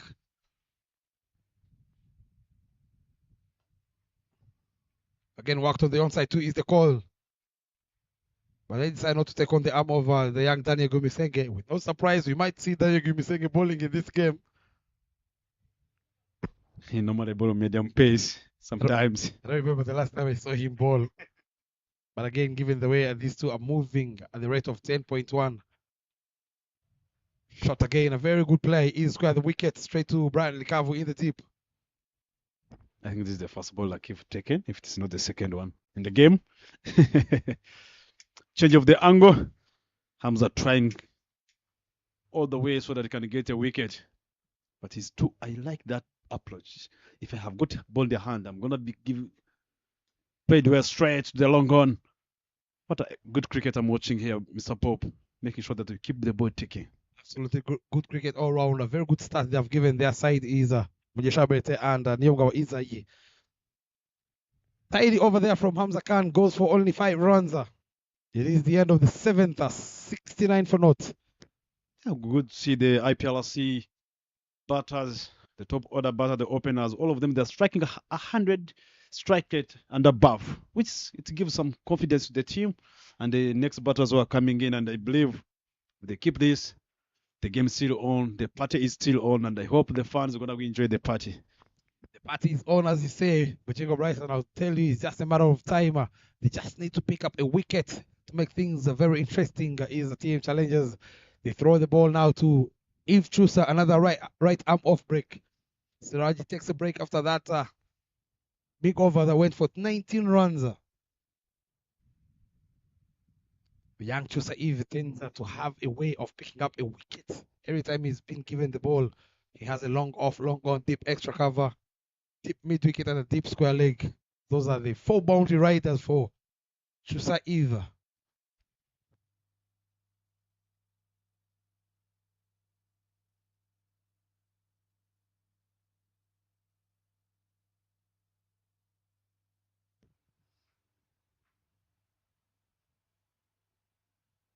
Josa, who is on 75 wickets, 106 games that he played for the club cricket. And the cricket was is showing us here. It shows you one of the middle order batter was on the 75 wickets. Tight lines again there from Chusa Eve. A dot ball is called here for team challengers. It's going to build more pressure to the batters. Full on that occasion again, straight to, makes a mess of that one is the captain, Mushtaq. Very good effort there from Siraj Subuga, but in vain as the ball races away to the boundary. He tried his best, but the outfield is a little bit harder. He can't even understand. He's sitting down. We hope he's fine. With this outfield, look at that shot he played. Captain should have done better because of the outfield, how it is. There was good strength to slide, but the ball laces away all the way to the boundary. Since you're running into the field, I think it's because of the hard surface that's here, and outfield is a little bit harder. The lane have been away for quite some times. I think the traders are going to do some jobs during this particular period of time to make sure that they can do some watering the pitch, so it can be softened a little bit. First time I've seen a physio being very active in a very certain game. For the first time, Bryson, he might be my player of the match. I'm telling you, it's happening on the one ground. That side and the ground A, it's fine. The outfield is a little bit, even if it's not harder than this one, it's easy. Even if a player slides on, you can't slide on this pitch. I know you used to be one of the guys who likes sliding, but here you can. I'm telling you, you can't try your best unless you're playing a final game that is closer on you. 72 for Nota. These two are cruising and cruising, edging closer to that target. They've kept the momentum of 9 runs and over throughout the 7.3 overs. Swing and a miss again. Partnership of 72 runs, Bob. It makes a lot of big crops to the IPRC batters. There's a big shout here, but the umpire is not being traced on this. If you look at Hamza and Chusa, all of them, they are guys who are bowling, looking for the wicket. Whatever that happens, I'm going to ask you a lot of questions. I love the fact, very well pointed there. I love the fact that going straight, you miss a hit. Always an opportunity to create room of that wicket column. Can they be the changers? If they are this time round, who wants it? There's a fielder running under that one, Zapi Menyimana. But the ball drops short of Zapi Menyimana. He had to cover a lot of ground. I'm telling you, Bob, that's the wicket they are looking for. You can see the captain is not understanding it, but it's always hard. And I think they should send it in the game. It's just still run a ball. Everything can be happen. You can take one wicket. I'm telling you, challengers should have scored 180. They lost early wicket after 10th over. Everything started slowing down. You never know what might happen. But the IPRC batters, they're doing a great job. And if you look at Isai, he's the man who's on form. Had been scoring well in the trust squad way. He practiced with the national team side. Went to the elite league. He scored 50 in the morning. He batted well with the Berite. And telling you, this pressure goes back to Oscar, who is sitting there, who is sick. Tidy over there, you would say, from Ivachus. Cut away powerfully there. Turn and bounce. 2 is the call. They're running very hard. Should be very easy 2 runs there, given that, of course, the man in the deep is Evod Mutuyimana.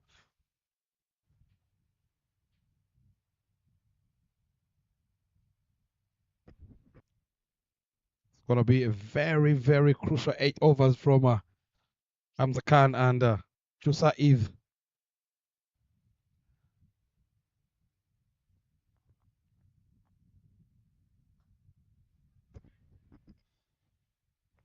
What a brilliant feeding from the young man here at long on. Martin Akayezu. What a brilliant feeding with the one hand. Some of the skills. I like the energy when he's in the field. Always make sure that he fights for the team. Oh, very good athleticism there from Martin Akayezu, saving his team 3 runs.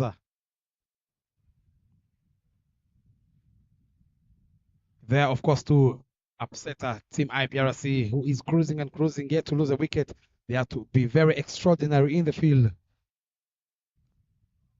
Who nearly misses the off stump. Tight lines there being bowled by Hamza Khan and Chusa Eve. Just 1 run shy to that much needed half century.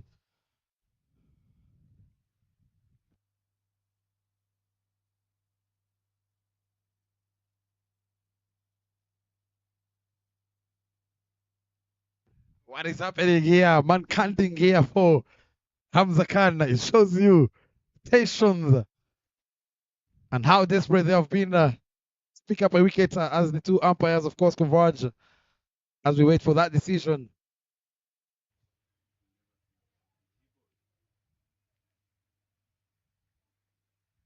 All eyes on that gentleman there on your screens at the umpire, Janvier.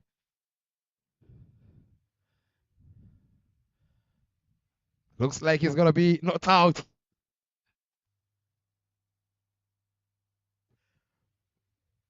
He's trying to rush the batters. Is Hamza Khan very livid with himself. Extra turning between the wickets.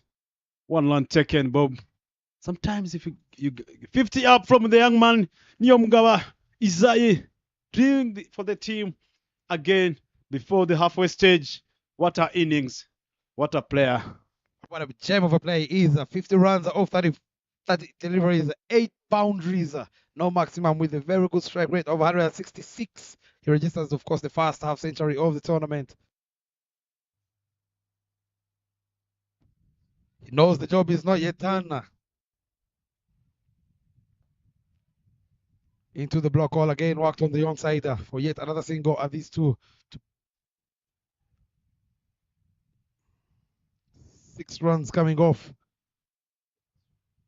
5 balls. His ball is Hamza Khan. In the air this time round. Who wants it? Martin Akayezu goes for it. And he takes it.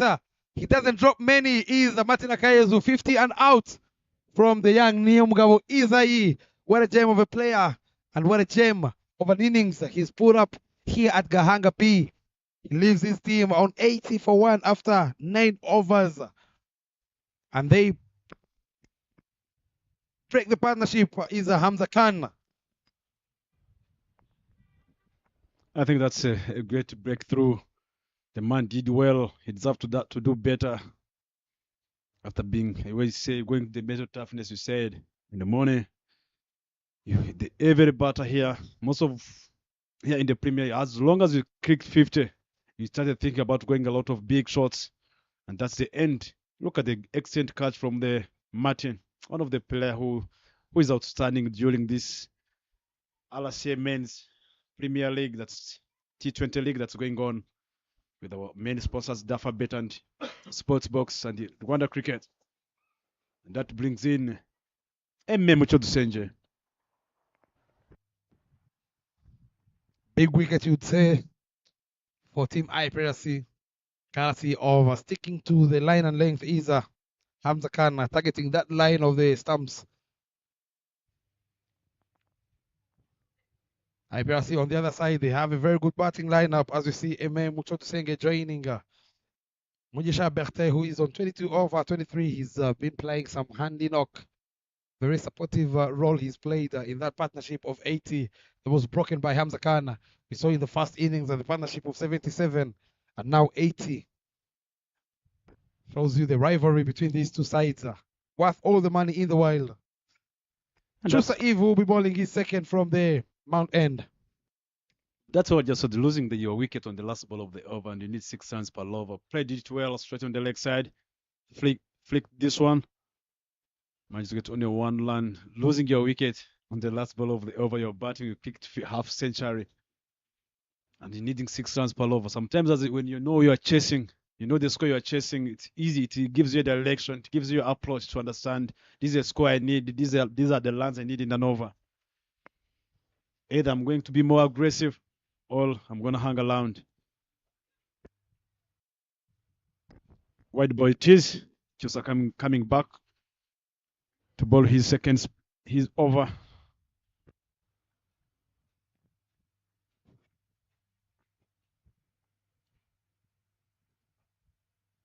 Fantastic bowler he is, and he's starting out to be trying, of course, to accelerate that run rate for the IPRC side. Cut away powerfully, but straight to the field. A run-out chance. The run-out goes begging. Ooh. Let's come for a quick run at these two.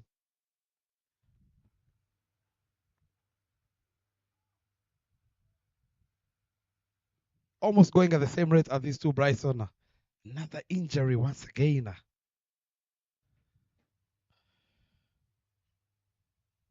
Nobody seems to grasp the ball at the first attempt. Physio once again charges out in the middle. He's my player of the match, as I told you earlier. Let him work on his endurance. Hope Martin is okay.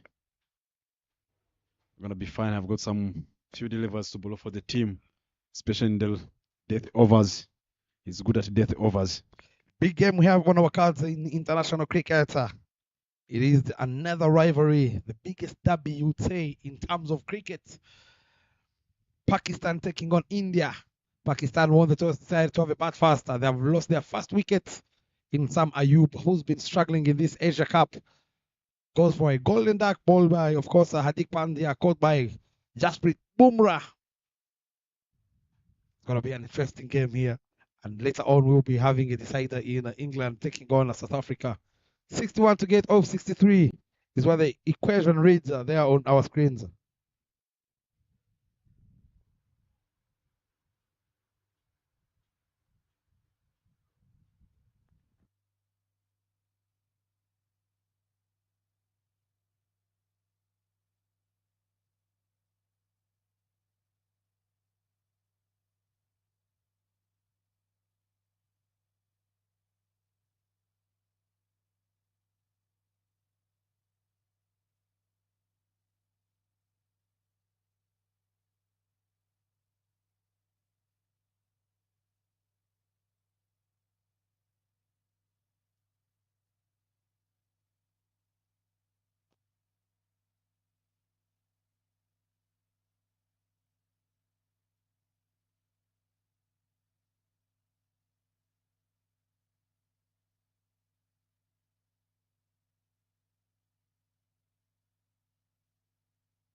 Martina Hayes is back on his feet.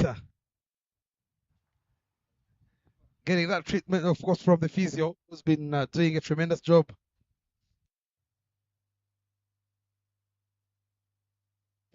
They started with a single.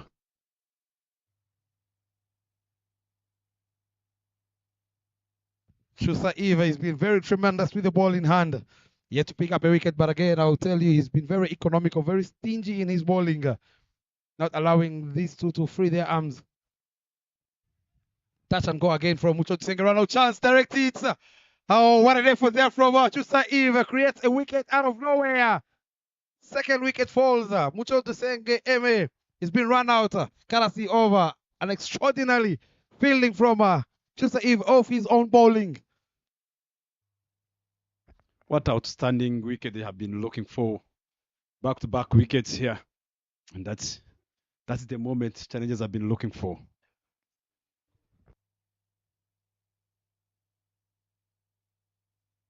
Look at on the replay there. Look at that one. There was nothing. That's the end of the M.A. Muchodu Senje. The only thing there, M.A. Muchodu Senje on the replay could only run back to the dugout. Bullseye there from Chusa Eve. Can we be having a twist in this game? We saw earlier on, after, of course, the IPRC picked up their first wicket breaking the partnership. Nothing much came from the middle order batters over team challengers. The young Elwan Loic joins Mujisha Berte.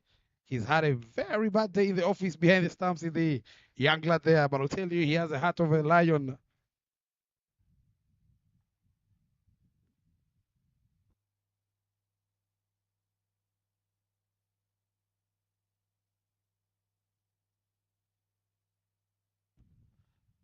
Last ball to come from the young Chusa Eve.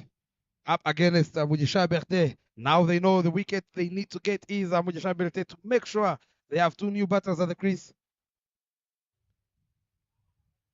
Nearly takes the leg stump out of the ground. Gotta be very careful, young Berte. Tremendous over comes to an end from Chusa Eve. Halfway stage, it is 84 for 2. At the same stage, challengers were sitting on 91 for 2. It's a game here, and it's a game of the spinners in the middle here. You saw challengers started going down on the net landlet. But now I believe they're going to do well. IPRC. The game is still on. Those are the fixtures that's coming up. Just mark your calendar. Or mark your calendar on your phone. Or if you have got a calendar at home. Yeah.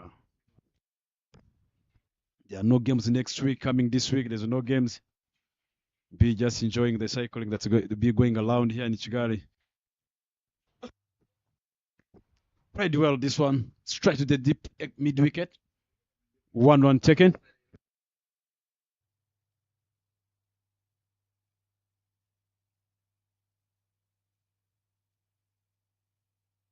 Gets off the mark in style is Amin Babazi. Easy pickings looking for the second.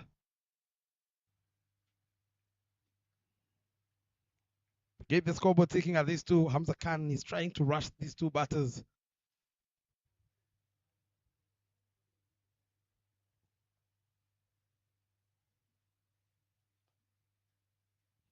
Soft hands again. That's the beauty of having a new batter at the crease. They would love to peg him down. A ball, many dot balls to the young Amin Babazi. Loic Elwa. It's just a line ball that's being a big shout. That's LBW trying to play that one, forcing himself to play on the mid-wicket region, all the way back to the other gout. That's the end of the life of Elwa. He's smiling. His life, as just mentioned, has been cut short by that quick delivery there from Hamza Khan, playing it on the back foot. Always risky, given the way he's been bowling it, targeting the line of the stumps. I'm not sure what conversation they're having. He has to depart for his one of 3 deliveries. Game on, you'd say here. 3 wickets fallen in no time as Rukundo Jean-Pierre joins Mujisha Berthe. Are we going to see what happened to Hamza Khan when he was facing another wickets on that side? Was just going all of the.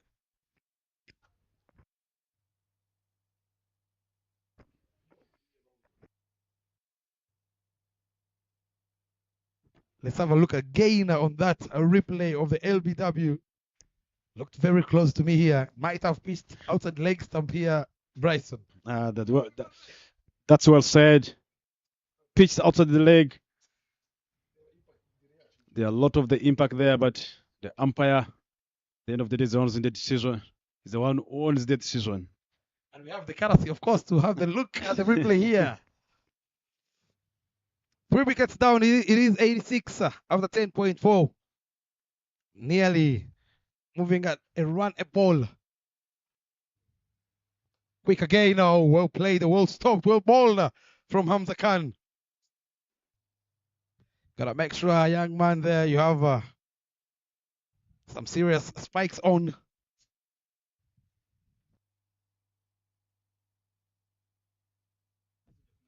Last ball walked on the onside there from Rukundo as he gets off the mark.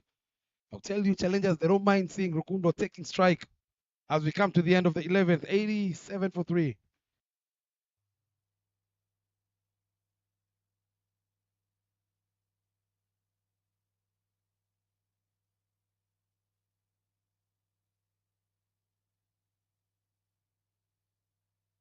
Let's have a look at the comparison there. 24 dot balls so far for Team IPRC. But the difference is going to be those singles that they've managed to pick up. 41, beg your pardon. They've managed to pick up 26 singles so far in 11 overs and 4 doubles, 10 boundaries. Courtesy of Nyamgawa Isai, who picked up 8 boundaries for his 50. And 1 maximum coming off the plate over Mujesha Berthe, and 9 extras have been bowled by Team Challengers. A little bit expensive again. Again, when you compare with 25 extras being bowled by IPRC, might be the difference here, given that they bowled 4 extra overs in extras. If Chuse, the man with the golden arm, full of the occasion, well played straight to the field, Ronald Chance direct it. Oh, what a hit there! And the figure is up again.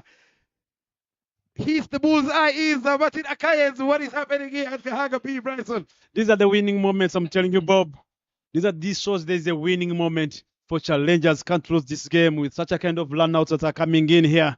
You can't lose this game, Bob. Oh boy, what an effort in the field. I spoke about this in the 7th over. If challengers is to win this game, they have to be very extraordinary in the field. And boy, oh boy, have they picked up 2 run outs out of nowhere. Rukundo Champion comes and goes. 4th wicket falls. Let's have a look at that on the replay again. It's that man with the golden arm creating chances. Balled it a little bit fuller. Well dug out. Picked it up on the bounce. He was aiming at only one stump. Oof. Easy decisions there from Remy Singizwa. Nearly the bail took off his eye. Is the umpire going to be very careful? We saw in the first innings, Bryson, as we see the new man in, Rukiriza Emil. In the first innings, 6 wickets fell for only 11 runs. So far, 3 wickets have fallen for only 4 runs. Yeah, and that's well said. And now that pressure goes back to IPRC. Spartans. Before it was for the challengers, but I like the way they have transformed their pressure to IPRC. And If Chusa will be continuing from the Mount End. Mujisha Berte on the other side has watched 4 wickets fall from the other side.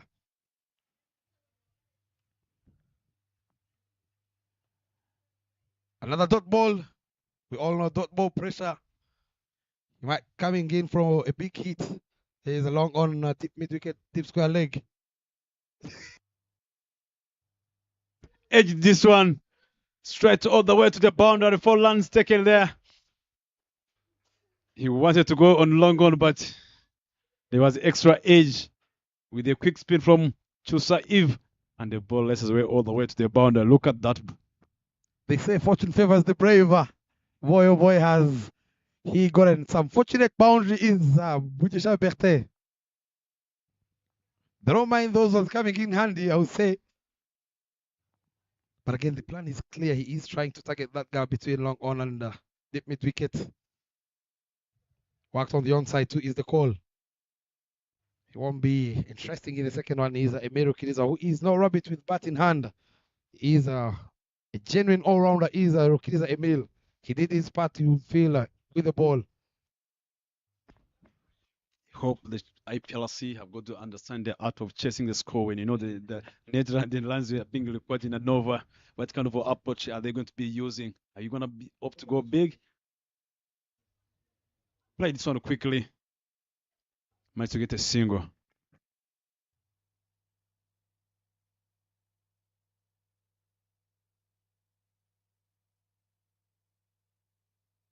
The best thing here is to understand how many runs do I need in an over as a team for us to get closer to the team.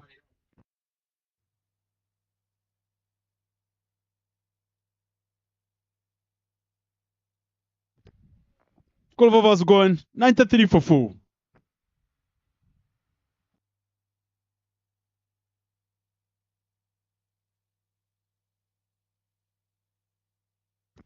That was the bowling card for the challengers. 3 overs. We talked about this before.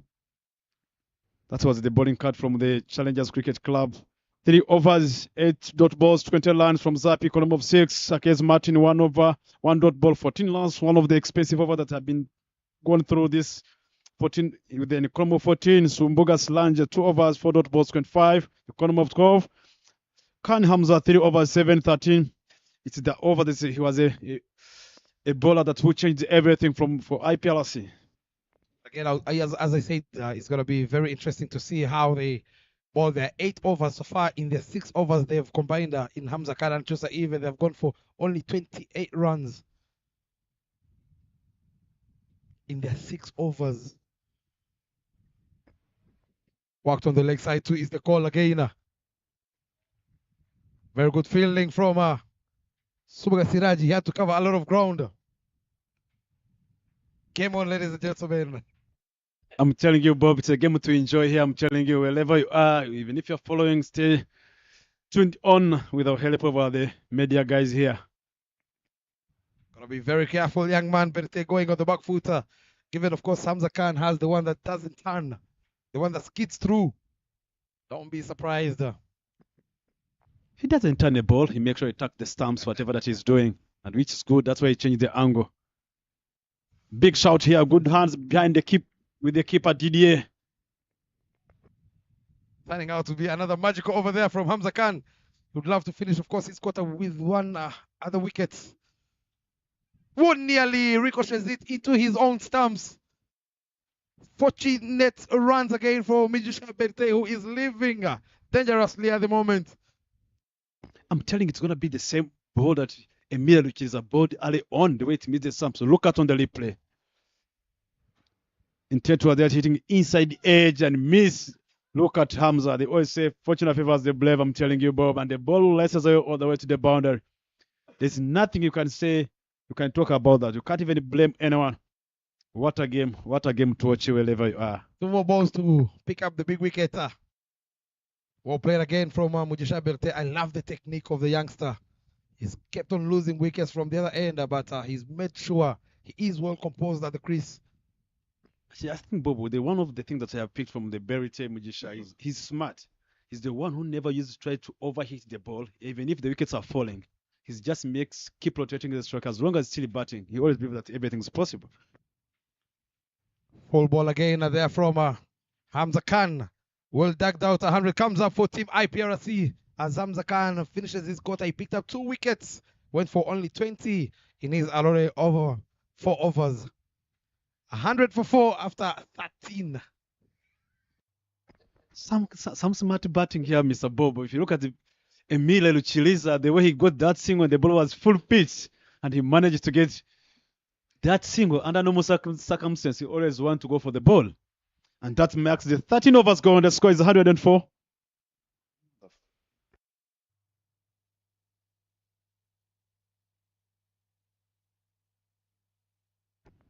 A 100 lands on the board for 7 overs to go. 44 lands required 42. The game is still on here. Chusa comes back. Played the attack this try to the long on. They managed to get a single.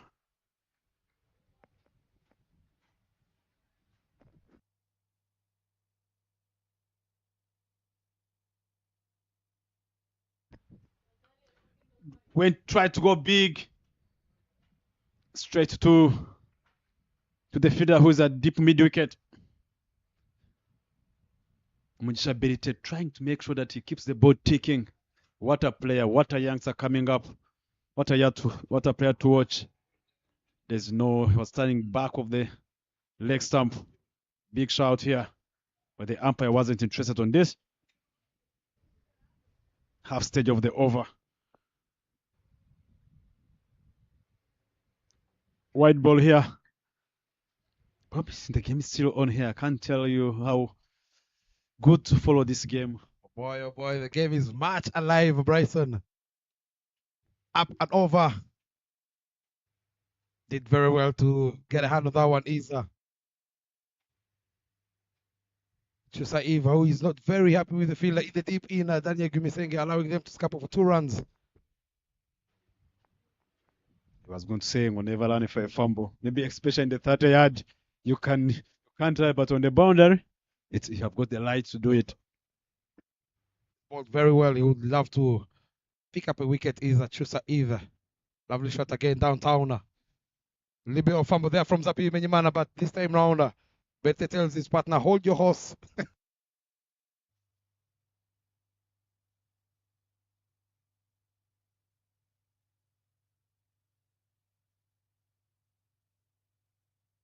Last ball from Isabella.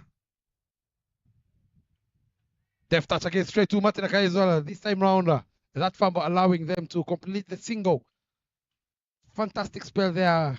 Under immense pressure is Chusa Evil. Wicket lesser, but goes for only 22 runs in his allotted 4 overs. 107 for 4 after 14. 37 runs to get in, 36 nearly a run a ball. There you see the owner of Team Challengers. Not giving up on his side. He knows how crucial this game is and how big the rivalry is. Right guards are just won by 7 wickets against Indora. Those are the 3 games so far that have been completed. And the big one, of course, what you can call the Classico in Rwanda is still on. Might go down to the wire is this game.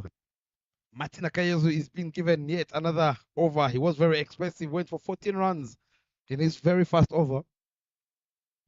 Let's see just a line of ball being required here, almost 1 point something in an over.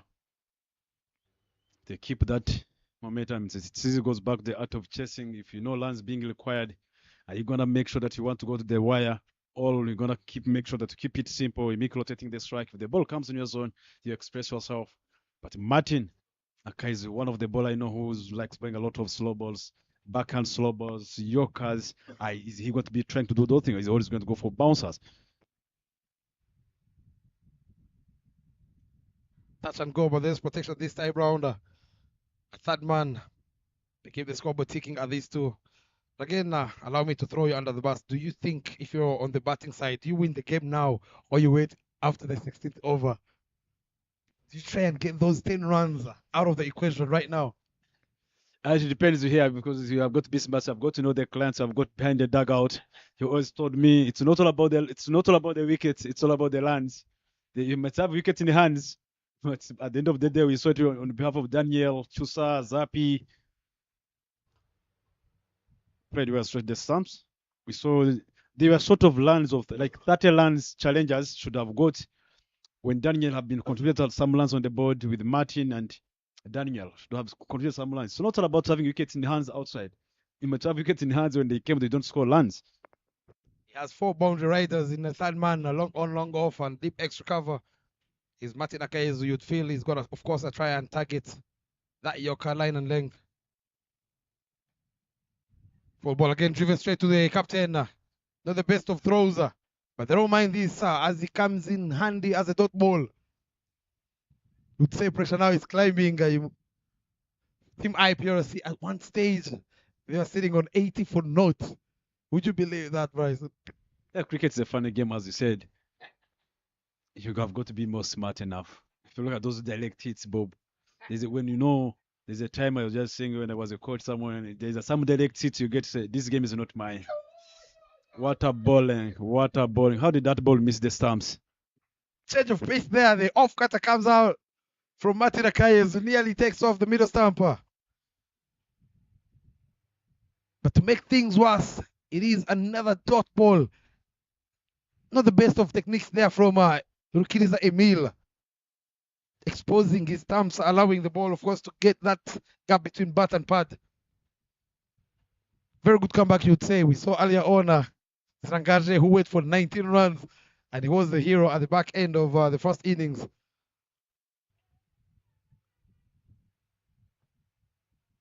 Another dot ball, you beauty, Martin Akayezu. But I always believe that if the ball comes in my zone, you're gonna try to be more smart. Yes, it's gonna be hard if you go in the last overs needing 15 runs in last over and you try to accelerate. You have got to be more smarter. If the ball comes in your zones, stretch your hands. Back to my question: do you win it now or you wait?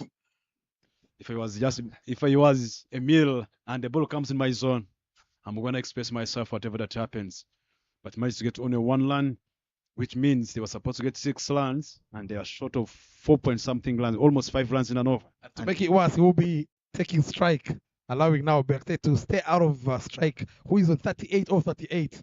15 overs done and dusted, 109 for 4.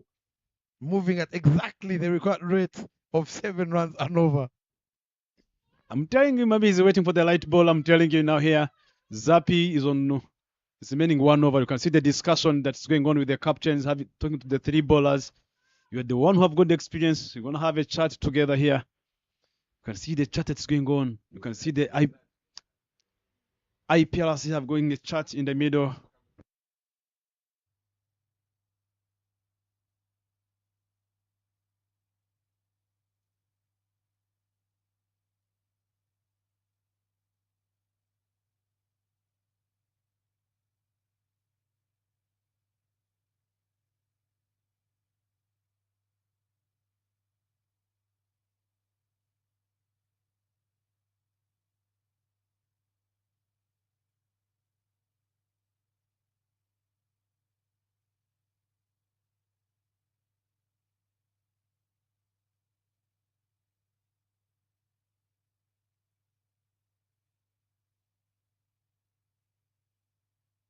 Interesting to see Mr. Bob here in the commentary box, seeing Zapi finishing his spell.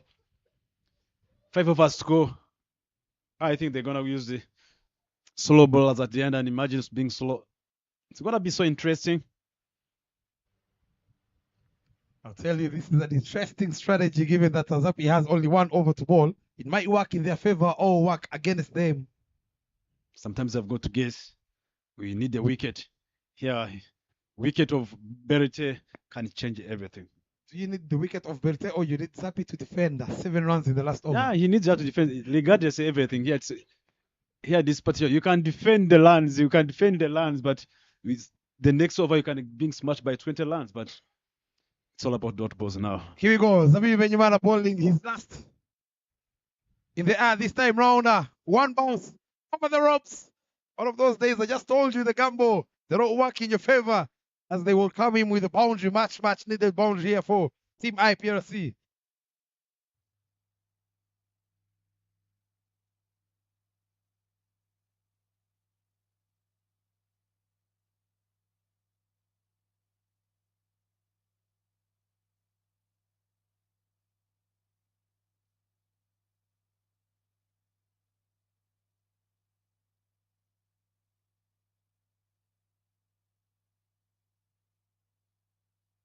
The pressure is on here, Bob. You can see the captain trying to tell the Zapi, take it easy, relax. Let us see Zapi. 31 runs, 29 balls delivery remaining. There's a quite change of the field. Bling, the legend, avoid deep mid wicket from deep square leg and taking choose on that side. His pressure, of course, but that man there on your screen, Zabi Menyamana, he possesses a lot of experience bringing in the third man inside the ring. Expect to see him bowl the cutters. Very delicate cutters he has. He has deep mid wicket, deep square leg, long on, long off, and deep extra cover in Siraji Suga. What are the options of Rukiliza Emil, who loves opening up that front leg, trying to clear the Kaukon region? I think there's a discussion that's going in. They brought Martin from long, fine leg, third man. They want him to go to replace with Evode in the Legion. The umpires are not listening. It's a wasting time, captain. Very well, straight in the gap again. Back-to-back boundaries here. Emil Ruchiza are looking quite well with the bat. Well played. What a cover drive. What a player. We always call himself a finisher. But he played very well. Back-to-back boundaries here, full with offered, created a little bit of room there. Lovely technique, opening up the full face of the blade. No chance whatsoever for Siraji Subuga in the deep. Should be the over that changes the whole game here. They now need 27. Well, I'm telling you, the game is still on here. Whatever that, regardless the boundaries, 27 of 28 balls, the game is still on here. I'm telling you.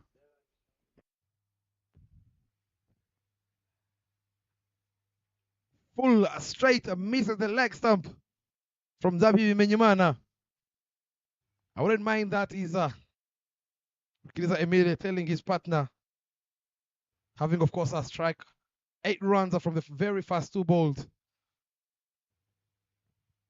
They will need a magical over, I'll tell you, if they are to pull off a haste. Is team challenges. Change of pace again, hit powerfully straight to the fielder at long off Brian Likavu. They all settle for only 1 run. Good rotation of striker and good smart cricket being played by Rukiliza Emil and Mujisha Berthe. If there's a Belite is the one, he's the man on now on the wickets. You just need to make sure that he, as long as you're on 39, 38 runs and you're batting there, and I think it gives your partner more confidence. If you just need to make sure that if you can bat through and finish the game, you can put IPRC in a good position. But with how the game is now, the pressure is on, the ability to manage the pressure now, that's what matters most. Tries to go cheeky, but takes the bottom part of his blade as they pick up yet another single. And these two doing a lot of adjustments in the field is Api Menyamana as he set back right before that delivery. Martina Kai is back to third man, and now he comes back to the very last delivery over his quarter. Still wicketless. Of course, he would love to finish with a wicket. Emiru Kiriza to face the last delivery over. Bimenyimana Zapi.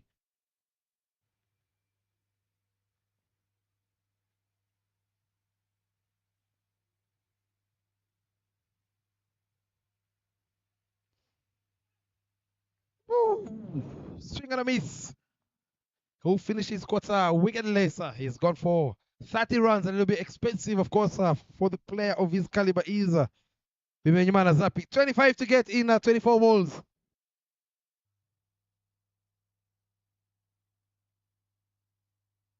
Should be anyone's game again. A lot of people, of course, enjoying the game there. You see the captain of the women's national team, Dina Bimenyimana, alongside the development manager, Landry Rurangwa.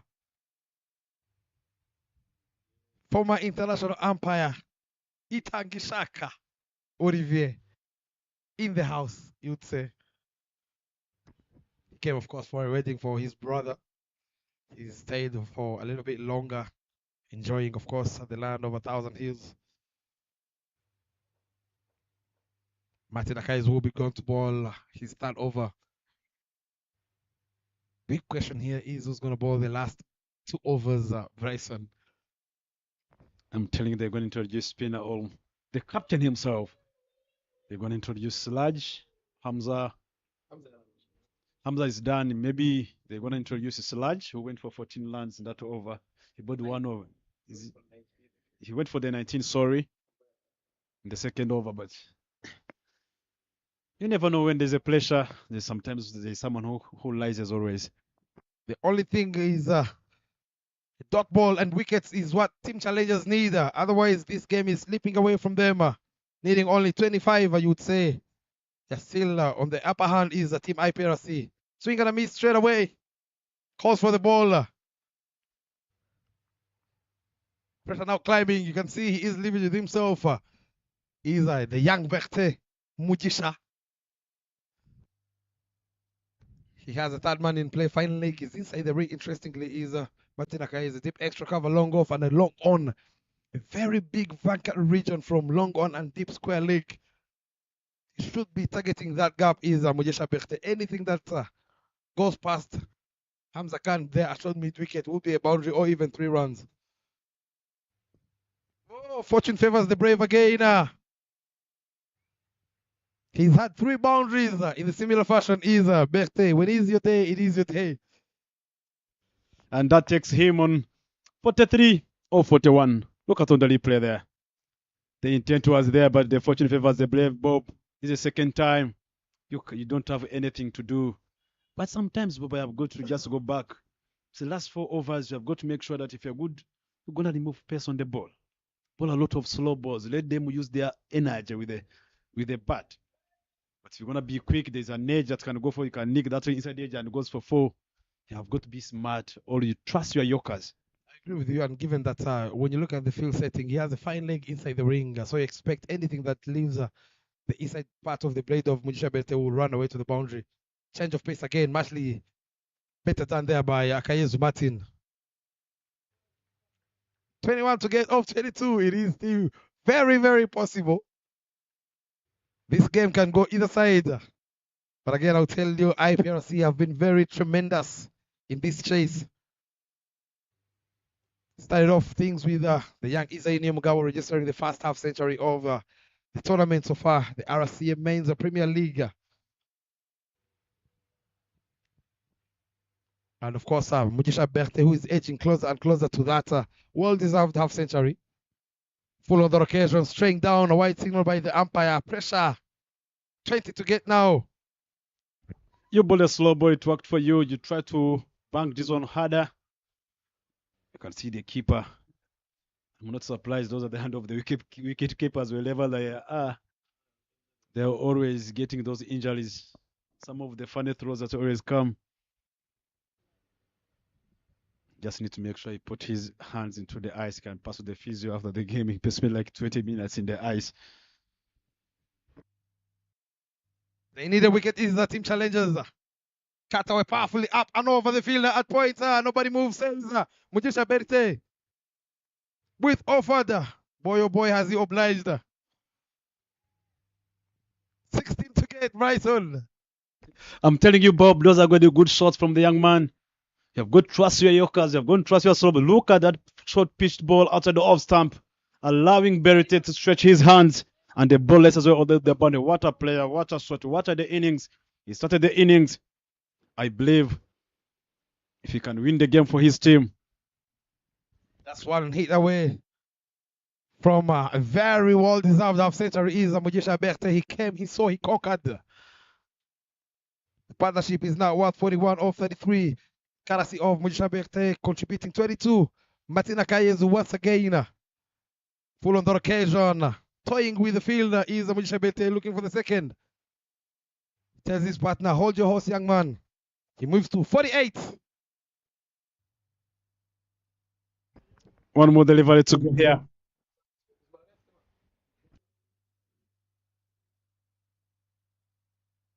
Mujisha Berthe, who is on 48 in 44, delivers at his face. Luchiliza 17 of 17. Last ball from Martin Akayezu, start over. Still wicket laser. Can he get a boundary? Is Rukiliza Emil. Touch and go. Straight to the veteran inner. Run out chance. Not the best of throws again. But again, very good calling.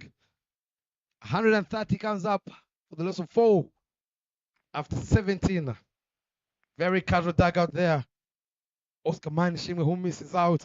We wish him a quick recovery. Very big smile there from the owner, you would say, for the team. Jackson Zaisenga, if he gets this winner, he will win the bragging rights. I hope our camera guys will show us the owner of Team Challengers, Srinath Vardineni. Earlier on, he was having some coffee. I don't know if it's ice cold. I think it's espresso. That's what I can call it, espresso. When the game is like this, when there's a pressure is a privilege. That's what we always say. And that brings any new bowler. Bob, I'm telling you, Bob. Not sure what I think he is following India taking on Pakistan in the Asia Cup. Looks like he's given up on this one. Everything is still possible. They say you always win until the last minute or until the fat lady sings. But it's always hard to talk about Daniel. He might bowl and the interview. A bowler I have never seen, but in 2 years, ball given the net has been being spin. But you never know. We have gone to gamble with someone. He can work, but it's always hard and it's hard. And we saw in the World Cup. I think in the World Cup qualifiers, the women's when Wonder Women's qualified to the Challenge League. For the women's, when the Blazer never bowled any over, but the over they needed almost 13 runs, he came into bowl and he did it well. But here it's a different story for her she bowls. But for someone who have not been bowling for quite some times, I know he can bowl, but I believe in the young man, Bryson. He can do it. He's done it before. Give me a second, Daniel. The new bowler coming in from the Mount End. Can he be the hero? Change of pace straight away. Down to long off, straight to Zapi Menyimana. They're running very hard at these two. Those set up for only 1 run. Allowing now Mujisha Berthe, who is itching and itching for a half century.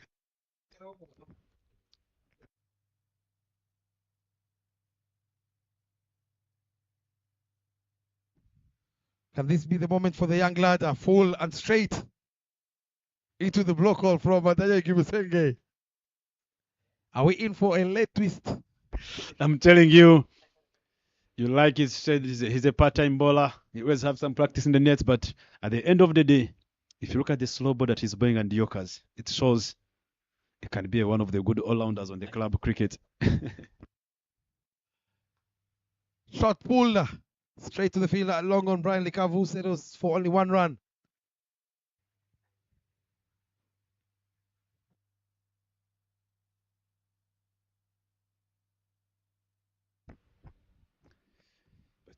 Now that takes Misha Berito on 49.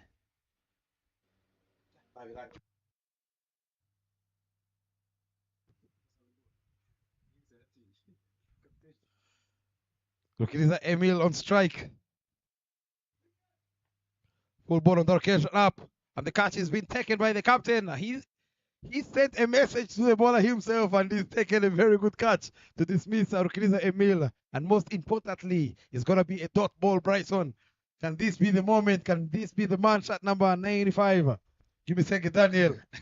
I talked to Can Gambo is someone I've not been bowling, and it's working as that's a strategy of the captain. You gamble sometimes, at the end of the day, he got a positive result. Rukriza Emil at the last wicket, 19 off 20, you'd say. He's put on, of course, a very good cameo for his team. Slow dipping into the right hander, trying to heave it on the onside, but he could only manage to give it to the fielder at mid off. The captain himself takes a very good catch as the captain joins Mujisha Berthe, the man who opened the batting for Team IPRC, still out there. 1 run shy of that much deserved half century. Shot number 81, Mujisha Berthe. That was a good slow ball full toss, but it was a little bit late cutter. It deserved to be punished, but things didn't go his way to Emil, and that ends his career on the crease at this particular time. He can't hit a long ball is Eric Kukimana. He comes under immense pressure where his team needs to just get 12 runs off 14. Is he going to go for a big shot or is he going to penetrate those gaps? He has 4 boundary riders in a long off, long on, mid-wicket, deep square leg. But I know some of these players, I always saw them when they're in such a kind of a situation. I'm not seeing Elik trying to go big. He's going to be trying to drop and land. Look and say there's no extra cover. The cover is straight all the way to the 30 yards. It's easy. Let us see. One way to find out. Change of pace, well kept again from Didier Ndikubgimana, who is now standing up for Gumisenge Daniel, not allowing these batters to move around the crease. A magical over indeed. He would love to finish it off in a proper way. Is Gumisenge Daniel already has gone for only 2, picked up a wicket. Down the leg side. Good fielding by Tishime Joseph.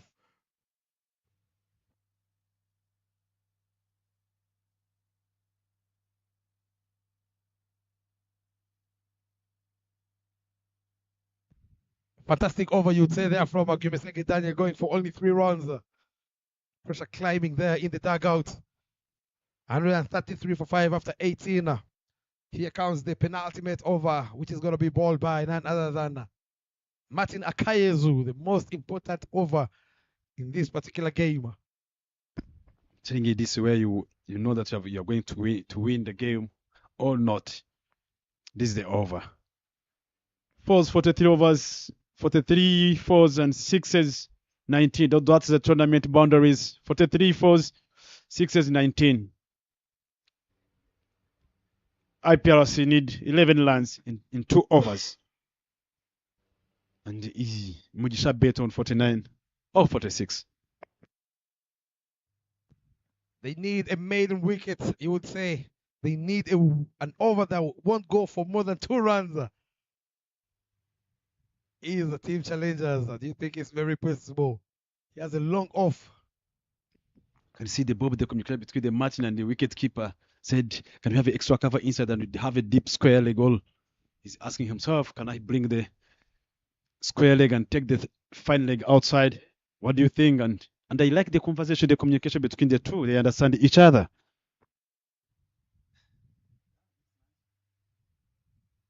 Game of intelligence, I will tell you. Whoever outsmarts the other will win. Will go home with the victory. They bring in the deep square leg, sends a fine leg outside the ring. And he's now bringing in the fielder from long off to come inside the ring and sending back Siraj Subuga a deep square leg.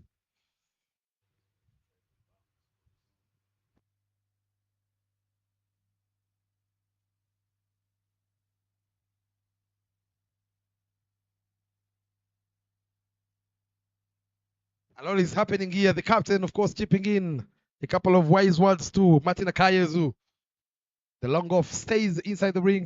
He has a deep extra cover, a 3rd man, fine leg, a deep square leg, and a long on. Maybe he's trying to bowl some bouncer to ask question to his fellow bowler. Game on, here we go. Martin Akayezu. Swing and a miss straight away, beats the outside edge, base owner.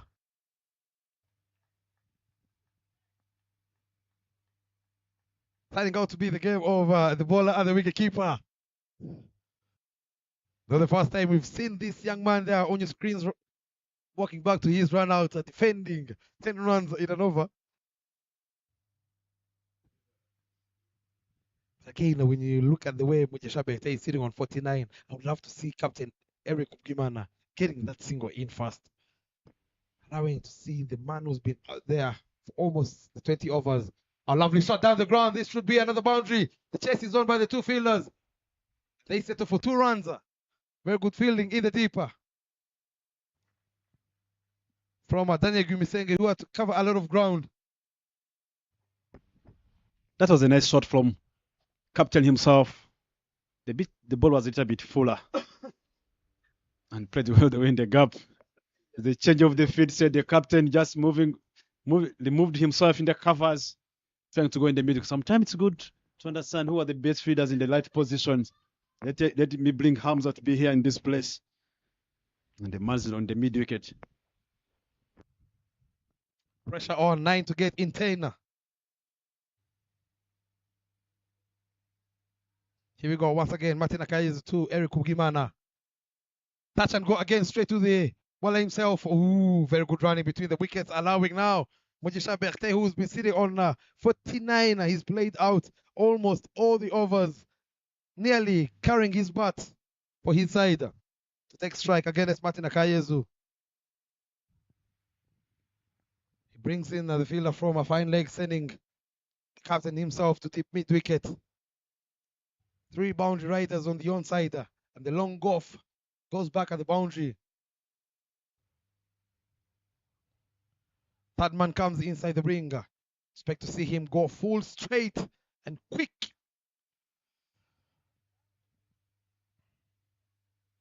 Can this be the moment here, Bryson? I'm telling you, I think he's looking to bowl a slow ball. Cannot bring your third man inside. Played one. This one, is there a chance of run out? Ooh. That should be the 50. Much near 50 for the youngster Mujisha Berthe. Remember the name. Shot number 80. He came, he saw, he conquered. And he has made sure he has registered a half century in the ongoing IPRC Men's T20 League. 50 or 47, 6 boundaries and a maximum with a strike rate of 106. A lot of hugs, of course, and applause from the dugout of IPRC. But I'll tell you, the job is not yet done. They would love that young man on your screens to make sure he gets his team over the line with a victory. I always say he deserved that. You batted longer, you started the game, you have got to end the game. Everything's possible here. 7 runs in 8 balls remaining.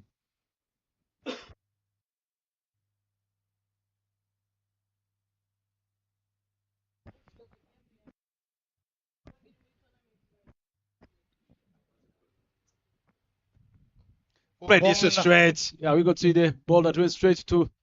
There's the excellent run between the water throw. He can do better than that sludge. 2 runs added to the total. Digging deep and deeper are these two. 5 runs now to get in 7 balls. Just a hit away. Can he clear the ropes easier? The captain himself to be the hero, of course. The beauty of this rivalry, the derby between Challengers and IPRC. Worth all the money in the world. Bob, I know here in the commentary box, this is the team that we belong to. I think the heart is still there, but at the end of the day, I've got to do the work. 5 runs to get 7 balls. Full on the occasion, well driven. 2 is the call. They're running very hard. Straight to choose a little bit of fumble, allowing them to scamper for 2 runs. Can they make the 3rd one? Oh, yes, they can. And looking for the 4th. Can this be it? Scores 11, ladies and gentlemen. Would you believe that? Martin Akayezu there on your screen is not the happiest of all. You can see the dugout. You can see the Isai saying that, come on. He knows how happy What a innings, what a job. Challengers should have done better. Throwing away 5 runs, regardless they have fumbled Mr. Bobby here. Even the throw, Martin could have done better to stop that ball. But he gave up because of the misfeed from that. Because of the 2 runs they took from the long off, he gave him 1 bounce. The throw was right, but he gave up already, and that ball races away all the way to the Joseph, who was standing on deep fine leg. Would have been a game and dusted if it wasn't for Joseph, I'll tell you. Very good backing up, you would say, but again, a very sloppy fielding from the younger Chusa Eve. You don't want to walk back to the dugout having given away those 3 runs. It might have been very easy for this young man to defend 4 or 5 runs in the last over. Scores are level. They just need 1 run is the team IPRC to register their 2nd victory of the day and the tournament, and of course to win the bragging rights between them and the team challengers. They won the previous tournament, having of course defended 120 against team challengers, and now it looks like they're going to win their very first encounter against team challengers. Oh boy, oh boy. The captain and Berthe, who takes the winning runs for his side. Look at the celebration running to his dugout, given a very big round of applause from Isai Nyomugabo, another half centurion in this particular fixture, as IPRC win by 5 wickets, chasing down 144 runs in their allotted 20 overs. What a game we've had here on the Wakadza. There you see, of course, the batting lineup, the scorecard. Nyomugabo Isai once again registering that 50, the partnership of 80 that was broken, of course, by Hamza Khan. Mujisha Berthez, a not out 51 with 6 boundaries and 1 maximum with a strike rate of 106. A very good cameo there from Rukiliza Emil. 19 off 20 and 10 off 7 from the captain to make sure they get their team over the line. 11 extras ball by team challengers. Nothing much apart from Hamza Khan, 2 wickets in his 4 overs that went for 5 runs as his economy, and Eve chose a wicket later with a very good economy of 5. Very expensive 2 overs from Subaga Siraje and Kayezu Martin, who went for 9.25. Let's have a look at the match summary of our match day 1, game number 4 of the RCA Men's T20 Premier League 2025. There you see the match summary. Challengers lost the toss. They were put in to have a bat faster. They could only manage to get to 143 for the loss of 9 in their 20 overs, led by Hamza Khan. 47 off 42.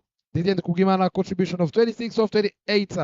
Bradley Kavu 19 off 22, and 3 wickets picked by Ndaishimi Theophile to make sure they don't get to that 180 runs in their 20 overs. Ragaje, who also picked up 2, and Iradu Kunasha Michael 1. And IPRC responded perfectly with 2 half centurions in Mujisha Berthe and Nyomugabo Isai. 51 from Berthe off 48, and Nyomugabo Isai 50 off 31, and a very good cameo from Rukiliza Emil 19 off 50. Hamza Khan, the pick of the bowlers for team challengers, went for 20, picked up 2 wickets in his 4 overs. Gumisenge picked up 1, bowled 1.1, went for 4 runs, and Zapimi Menyimana wicketless for his 30 runs in his 4 overs. IPRC Kigali winning by 5 wickets. As you do enjoy the highlights, my mate will be joining us down with the post-match presentation award. But for now, it is me, Songabo Bashir, signing out.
Respect.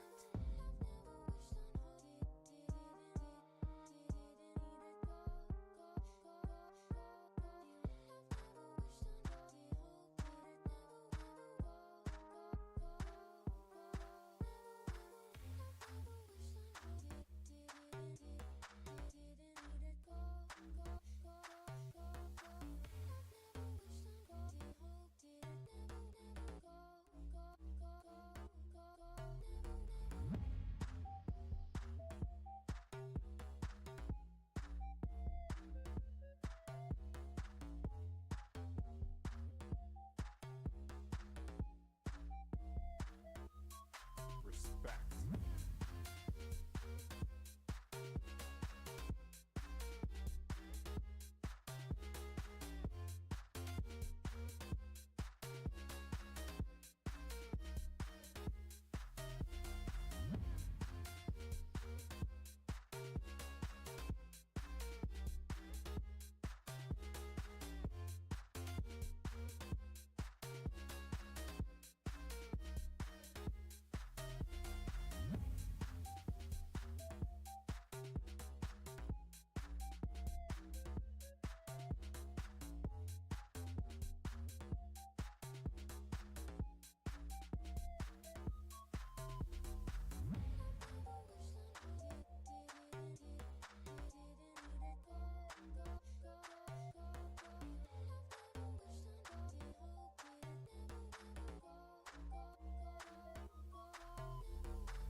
Test. Respect.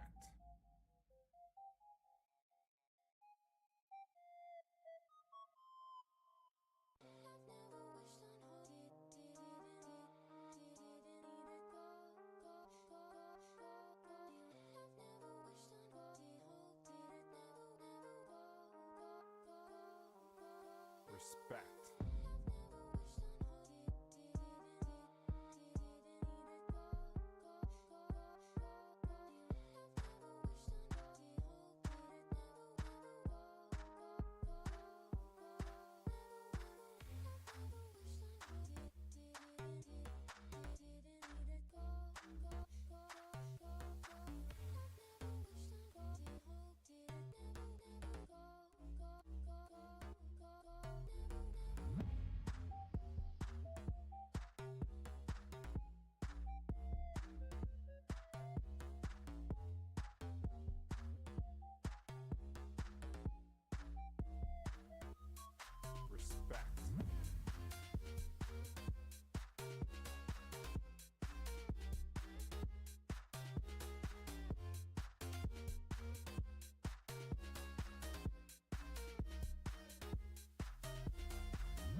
Good afternoon and welcome here to Gahanga Cricket. It was game number 4 here at the Ground B.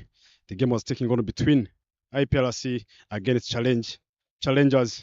It's always a good game to watch. IPRC won the toss and opted to bat first. Sorry, opted to bowl first. Asked the Challengers to have a bat first. Challengers managed to score 143 for 9. But they just came to in. IPRC won by the 5 wickets with the help of some of the outstanding players. But before we give out the play of the match, I'd like to talk to the losing captain from Challengers. Hard luck. Things that didn't go your way. Compared in the morning, you have got a win in the morning. Take us through what went wrong in terms of your batting. You said about 160. Where do you fall short, and what are you looking forward to improve going forward? Yes, we were always looking to have something around 170. We were short by 20-30 runs. That what costed us the game. But no worries, because we have tried well and the game went up to the 20th over. Still, there are a lot of positives in the bowling and the upper batting lineup. So we need to just work on in the middle orders where we can stabilize and have that few runs in the last 5 or 6 overs. Yeah. All right, and have a blessed week as we are starting a new week. Thank you so much. Thank you so much. That's all from the Mustak, the captain of the Challengers. Things that didn't go away as they are short of 20 runs. I would like to talk to the winning captain of IPRC, Eric Kubgimana.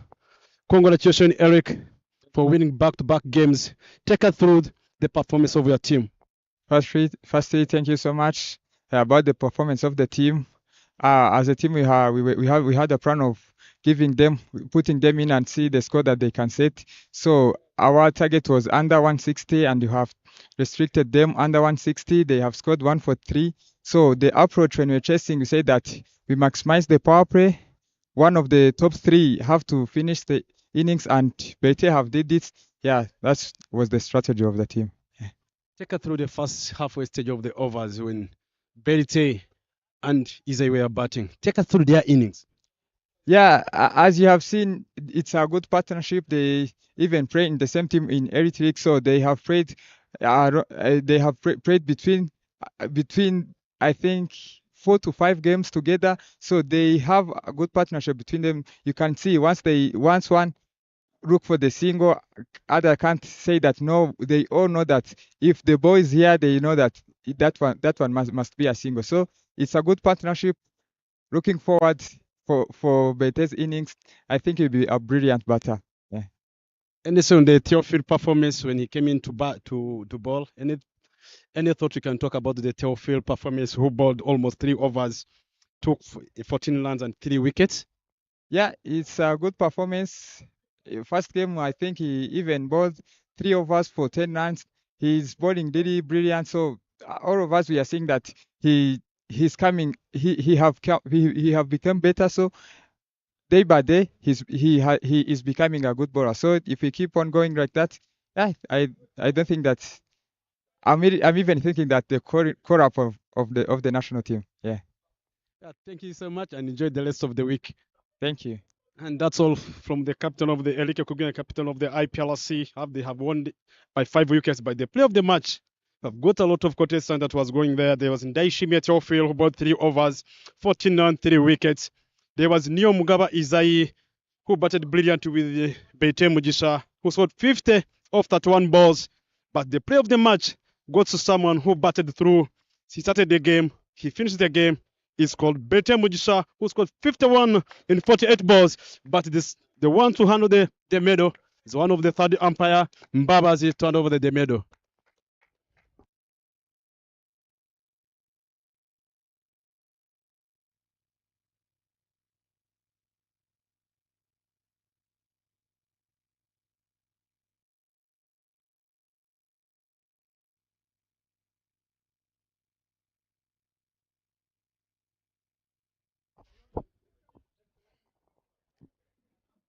Bete stay there for some few questions. Take us through your batting. You came into bat, you had a good power play with Isai, batting together. What was going through in your mind? Okay, it was nothing much to do. It's always to go right there in the middle and play my cricket. Nothing much. Was only to play cricket. Was right in the mind on the only good ones. That's okay. sorry, overs number 10, overs number 11, you lost a wicket. Over number 12, there was wicket falling, and on that end, there was back-to-back wickets have been going down when you are batting and you are chasing the score. Take us through what was going in your mind when the wickets are falling. That time when the wickets are falling, my approach was to play my cricket and don't putting under pressure to the subsequent batters and play through the innings. Thank you so much and well batted. Enjoy the rest of the week. Thank you. Thank you, Bete. That's all away from the Belte. But that is the end of our weekend. IPRC won by 5 wickets. Stay tuned for the upcoming games.